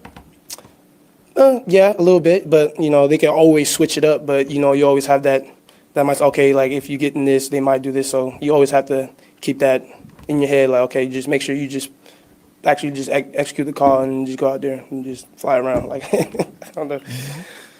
You just mentioned DeMario, but for him and Cam to also make plays Yeah. today and, use the younger guys, follow suit in that, how special is that? Like you say, it always starts, especially like up front. The front seven is what drives us to go out there and just play fast. Because when they're dominating the O-line and they're getting sacks and strip sacks, them getting tackles and stuff, that hypes us up and that creates opportunities for the secondary to go out there and get picks and fumble recovery. So. You mentioned flying around a couple of times. Do you feel more free to do that in Staley's scheme, or rather, does Staley's scheme open you up to be able to? For sure. Your eyes is more on the quarterback and backfield, and you get to see more, and you get to play a little patient. So, like, you don't just got to, oh, this is my man, and stuff like that. So, definitely gives you a leeway of, like, okay, I can break on the ball faster than the previous scheme. So, yeah. You make it cool getting 2 picks today. I picked number 1 and 2 in his career. So, I'm very proud of him. It's a big thing, to get your first INT, especially in the NFL, but then to get 2 in one game. Definitely, like, I know I heard you guys talking about where he's going to put it.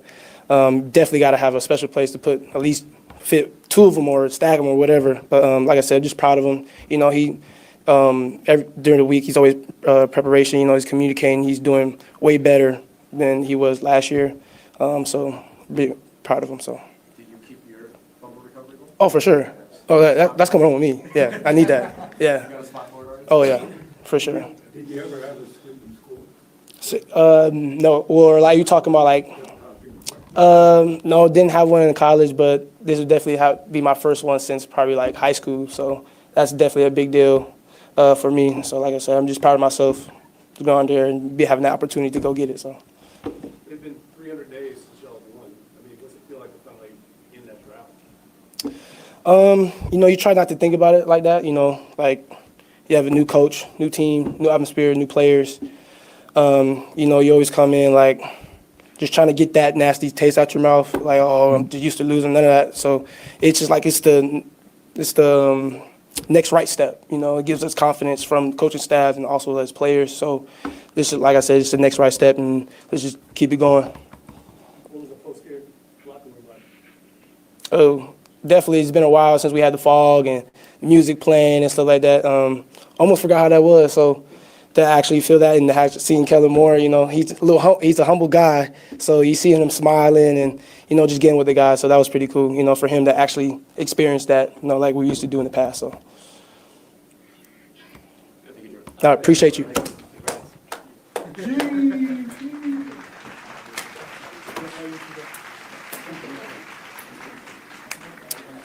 How's everybody doing? Good. How's this feel right now, just in general? Like, is it a weight lifted a little bit? You could say so. You could definitely say so. It feels good to come into the locker room, like Jay Howe just said, to music and, everybody smiling and dancing. That's what we, work hard for. So it all paid off this week. How long do you give yourself the opportunity to enjoy this before it's like, all right, focus in on the next thing? We got till tomorrow. We're going to break down the film tomorrow morning, and as soon as that ends, we're on to the next. We got to carry this over, this good energy and positive outlook from this past game and, keep it going. The touchdown kind of looked like maybe you faked it inside and went back out. Like, just walk us through what you saw there and get that cover. Yeah, so my job was, just to get to the hash and, break towards the sideline. As soon as the ball was snapped, I saw that I had one-on-one with the safety, so I tried to sell that I was going across the field as much as possible. And once I saw his hips turn, then I broke towards the corner, and the rest was history. And Smith laid out a great ball. O-line did great, and that's how plays like that work. Is there anyone that you think could flip their hips fast enough to get with you? Like, as soon as you catch them in that? No, definitely not. Was that play set up by, you guys ran so much like heavy last week under center, Mm-hmm. and I think there was 13 personnel on that play. Yes. Was that set up by what y'all did last week? Yeah, 100%. We noticed that, when we get in those 13 personnel, the safeties might not be, their eyes might not be as good, and, I was able to get up to the second level and, run my route, and it all worked out. It was an executed play. When you catch that ball, are you 100% sure that no one's going to catch you? I was kind of nervous at first because I turned around, and I saw he was kind of close. I thought he might trip me up. and I didn't want to lose my none of respect in the locker room for my speed. You know what I mean? So. So you're going in top speed on that play? Yeah. Did anybody get the top speed? I want to know. It's 21.72, which is the fastest. I'll take it. I'll take it. I'm happy about Well, that. the Next Gen Stats website said that. The TV said 22.72. We'll go with that one. Let's go with TV. Yeah, TV. Yes, TV's right. Yeah. It felt good. I feel like we were waiting on a play like that to hit for the last few weeks. When the opportunity came, like we executed, and that's always a great feeling. And I felt like it built momentum for the rest of the game for the offense. It has been a long time for you since you caught a long touchdown like that. How is it just kind of a relief to get one out of the way this year after you had a long rehab? And I feel like Right. Of course, still next year, there's first day chance, but it had to be a nice feeling. Yeah, it was a great feeling. An even better feeling to get the win off of that. But yeah, no, I wouldn't feel like I was waiting for it. I knew the opportunity was going to come eventually. But like I said, once the time comes, I just had to be ready for it, and we all were, all 11 guys on the field. Was that what you guys were sitting on, that even, from Wednesday or Thursday, that you knew that was going to work? You were just waiting for the, the time or the situation where it would? Yeah, it's all about time and situation with plays like that. It worked perfectly. It was called at a perfect time. I believe it was the first play of that drive. So it was a great call, and we worked it out. What's the locker room's reaction to getting Spence a win after the 0-10 thing and come out and get his first win? Right. It's amazing. I'm super proud of him. I'm super impressed by him. He's come in and he's handled everything like a pro, and he comes to work every day. So I'm definitely not surprised at all the good things that have been happening, and to get that win, and hopefully they gave him the football for that touchdown reception. It's got to be his longest. So I'm super proud of him. You mentioned this offseason about your role kind of expanding in this new offense. Beyond the big 87-yard touchdown, you had that fourth down conversion over the middle of the field. Is that a part of what that kind of expanded role looks like for you? Yeah, 100%. Not just being a deep threat in this league. I've known for a while that I could run all the routes, and now this year I feel like I'm being able to kind of put that on display a little bit. And an example was that fourth down. And that felt good. That kind of sealed it for the offense, and gave us some momentum going into next week. So feels good. What worked on that play? It was man. We knew they were going to run man, and I had an option route whether to break in or out. I saw off the ball that they blitzed, so I took the middle of the field, and Spencer put it on me, and I was able to convert. I remember you had an ACL injury in college, right? I did. Yep. What do you make of Taysom and Foster having 3 practices before doing that play? Yeah, no, they're insane for that. For them to be able to come back as fast as they did. Yeah, then not a lot of people can do that. So it shows how much heart and how much courage they have, and how much they love the game of football to be able to come back and have an impact on the team. First game back. So super proud of them. They worked hard throughout all the offseason. They haven't missed any days. So I'm super impressed. They give the team a lift having them out there? 100%. Anytime you have some of your best players out there, including a guy like Taysom Hill, Foster, is a heartbeat of the team. So it's always good to have them back.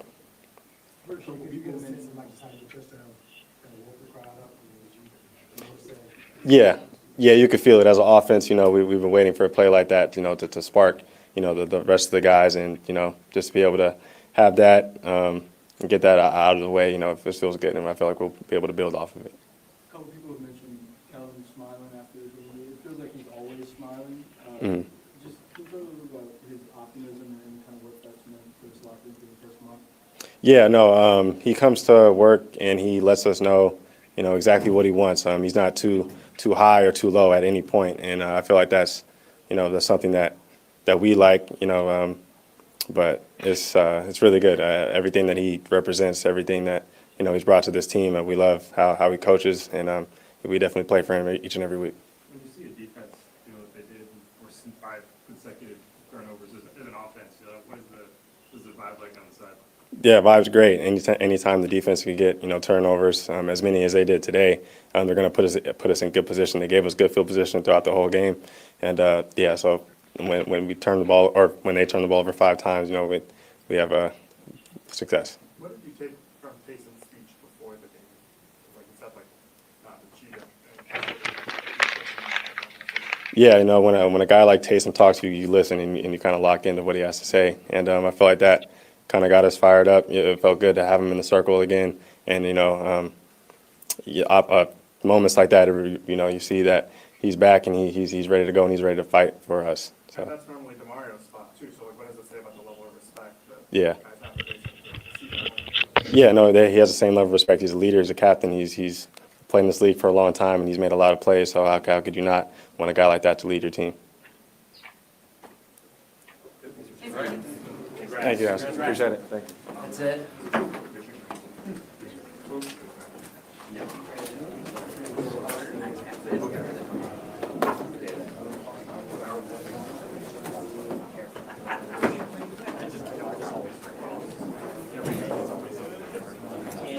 All right, Rashid Shaheed, man. Let's give him a round of applause, man.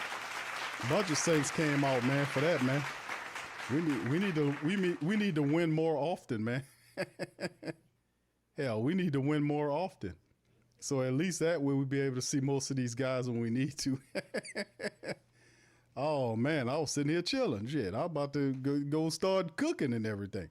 Big ups to the fam, man. That was a long run there, man, to see all those guys. But it's a positive one. It's good to see the Saints get their first win. My old motto, man, win and learn. Win and learn. That's how we got to do this thing. Saints are now 1-4. So that's a good thing, man. Let's hit the scores, man, to kind of get a little information on what happened with the rest of the league. We got a victory, but how the rest of the NFL look. The Cardinals right now in the second quarter are beating the Titans 21-6.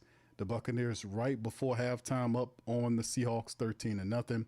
The Lions in the second quarter are beating the Bengals 14-0.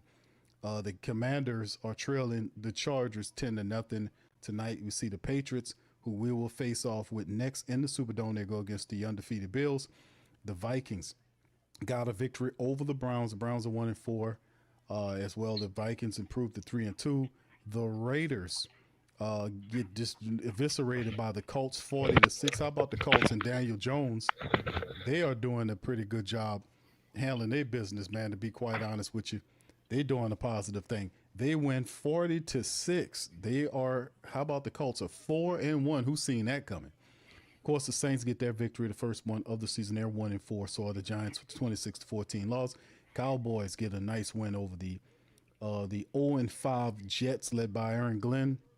Really struggling. Cowboys beat them down 37-22. Sean Payton gave the Eagles their first loss of the season. Coach Payton was going for what he know.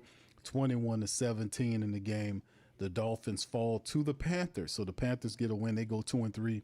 They are perfect at home. 27-24 in a close win over the Dolphins. The Texans big over the Ravens. Ravens got a lot of issues going on from an injury standpoint. And it continues. They are now 1-4, just like our black and gold. But those injuries, man, they got a lot of people hurt. The Texans take advantage. They improve to 2-3. Of course, we look at the Thursday game with the Niners getting the win over the Rams. And, of course, the Monday night matchup features the Chiefs and a surprisingly good Jaguar club. So there you go right there. Also on the bye weeks, the Falcons, Bears, Packers, and Steelers are on their bye weeks. And the biggest story of the afternoon for us, being that we're the members of the Who Dat Nation, is that the Saints get the victory, first of the season. And we are happy about that, to be honest with you. So anyway, as we keep it moving, man, let's keep it going into this thing, man. All right. Okay, the fam says, okay, sound issues right here. Hold on, fam. Let me see if I got some kind of issues going on here. But anyway, Pops, as we keep it going, man, you kind of talk to us about what you heard from these pressers. I know it was a bunch of stuff going on in these damn pressers, man. But kind of talk to us about that. What do you thought about that? Well, it's pretty positive. They're glad they got the win. I know the spirits have lifted up. I mean, the team is lifted that they fought hard. They was able to force turnovers. The defense was, and that helped us big time. The offense could have generated more offensive, touchdowns, but they got the win, and that's what counts. Thanks to the defense, we had a defensive touchdown, which was good. Um, they forced New York into the mistakes, and they continue to play. like the because they targeted Kool-Aid a lot, but Kool-Aid just had enough of it. Once the Kool-Aid got tired of it, and then the defensive line put some pressure on the young quarterback, make him underthrow. Throwing he was basically refusing to take a sack. He just throwing the ball up Hail Mary style, and that's how he got a couple of picks there. So sometimes you got to slow the game down a little bit. They got too far behind like we did against Seattle. We had all those problems with the special teams, and we need to work. That's a couple of things that we need to work on too with our special teams some more. You know, and also, but overall, I think the Saints played a good. The defense played a good game. I mean, they didn't get sacks, but they put a lot of pressure on Jackson Dart and made him throw some picks. He was trying to force it a little bit. I mean, he's a rookie, so he's trying to force the issue a little bit, and he tossed the football to the wrong club. So I'm thinking the Saints could build off of this win. Like I said last week, I figured if they didn't win this game, the season would be in pretty bad shape for them. But they come in, they got the win. So we look forward to what's going to happen when New England gets here. I'm having a thinking that they may be able to do something with this game too if they can play. If the defense could play New England, because they don't play New England that often. So their defense could play like they played today. We could possibly looking at the Saints making their second win, which is what my hope is that they would be able to play efficient enough to get the second win. Yeah, we're gonna see how it goes, Pops. I'm really interested in to see how the Saints respond, and after losing a month worth of games, can the Saints possibly go on the streak? It's very, very winnable games. The defense keep forcing the turnovers. The Saints take care of the ball, and we have to kind of iron out a few more things here. But it's not going to be easy. Like most of these games, this is a fight and a struggle. But still, in all, the Saints could improve. The Patriots are not a juggernaut. They're coming down here. The Saints must defend the field, and you never know how it is when the New Orleans Saints, Pops. To be honest with you, when they get that win.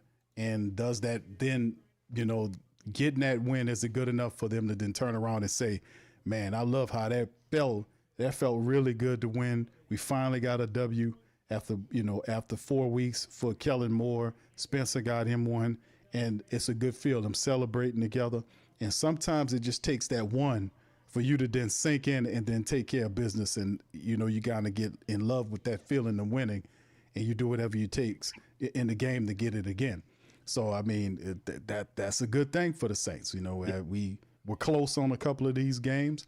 Mm-hmm. They got over the situation here. So, like I said, that 24-hour rule, enjoy it. Then Monday, like Rashid Shaheed said, go back to business and improve to get ready for the next team. That's right. Patriots are next. Yep, and that's also a winnable game. It's if they play their defense the way they played today, and if they control the run a little bit better, and get the Patriots offense off the field, get our defense off the field to rest. The way they play, if they could continue to improve their play, I'm thinking that we might have a shot at this game coming up this week too. So that would make them 2-4, but it's a great start. It's a great start. They could be 2-4. It's a great start. Yeah, Pops ain't kidding, man. It's good win today by the Saints, man. Learn and win. That's my thing. You might not be perfect, but learn and win. And let's improve as we go. Win, learn, win, and improve. That's the 3 words right there for the Saints moving forward. And with that ID, they can kind of climb up out of this hole and try to attempt to get back to 500 before we get into that NFC South schedule. Yes. So it's going to be fun, man, watching it. But the rest of the family members, y'all enjoy this win today, man. The Saints got to win. They're now they're 1-4. It's one win is a start, man. And we got the Patriots lining up next. Got a whole week worth of stuff to kind of go over before we get up to that. So anyway, last thoughts before we leave, Pop. Go Saints. I'm thinking that Kellen's system is starting to catch on with him. He had to come in and he had to mold the team around what his offensive scheme is. And it's starting to work. The players are starting to execute. They executed very well today. I mean, the offense is growing. Let's just put it like that. It's starting to develop and grow. Spencer is starting to fit into the offensive scheme a lot better. He's starting to fit in. You see what I'm saying? Working inside within the offensive, with the offensive of the what the offensive coordinator wants from him.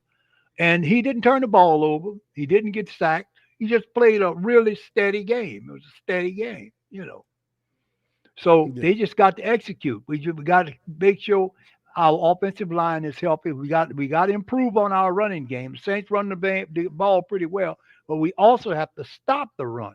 Our defense did not stop the Giants for most of the game, And then as the game got a little later, then when the Giants saw that they couldn't run on the Saints, they started throwing balls, and then McKenzie grabbed the two off the quarterback, Jackson Dart. So if we can continue our run defense continues to improve, I think the Saints, like I said, I believe they have a shot at this game that's coming up.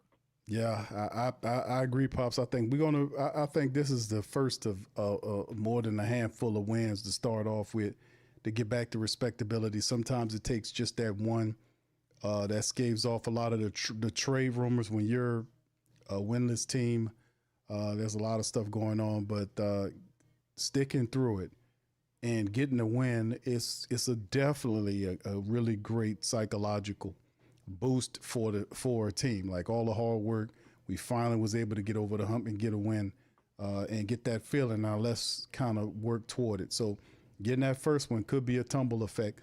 I'm looking forward to it. I think they can do something with the Patriots. The Patriots got a tough one against Buffalo tonight, and the Saints will see them in the Superdome at 12 o'clock kickoff time next Sunday.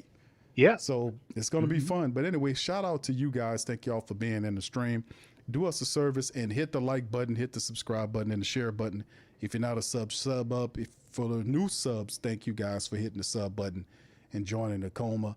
We will be back Monday with the latest information and news.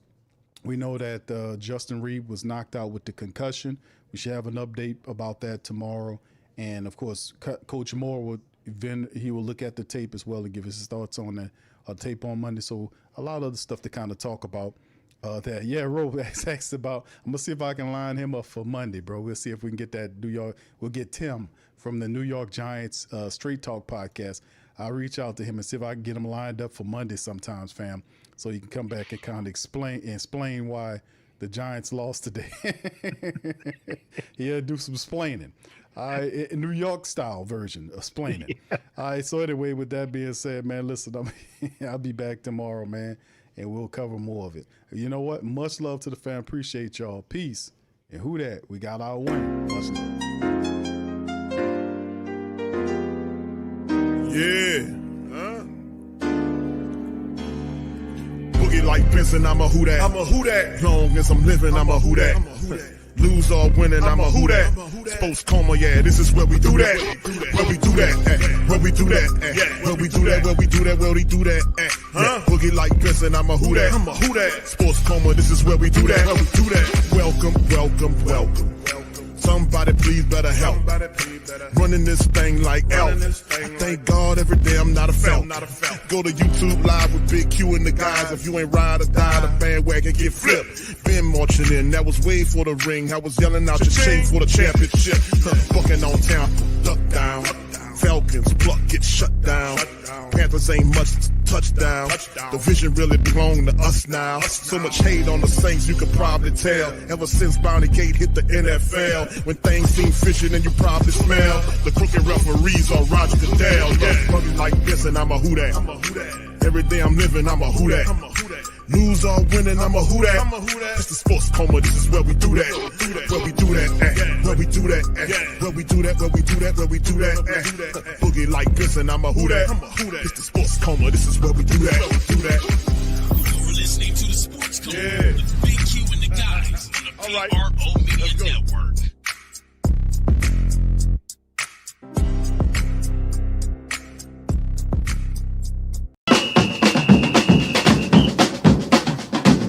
Who that say they gonna beat them Saints? Who that? Who that? Who that say they gonna beat them Saints? Who that? Who that? Who that say they gonna beat them Saints? Who that? Who that? Thank you for making Saint Central your black and gold home for the New Orleans Saints.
WhoThatDaily.com. That's right, the WhoThatDaily.com. Your one-stop shop for everything New Orleans Saints, New Orleans Pelicans, LSU Tigers, even the top flight boxing news. So if you're a Who Dat and you're looking for a place to stay up on your team, WhoThatDaily.com is your site. The WhoThatDaily.com for the sport Who Dat in all of us.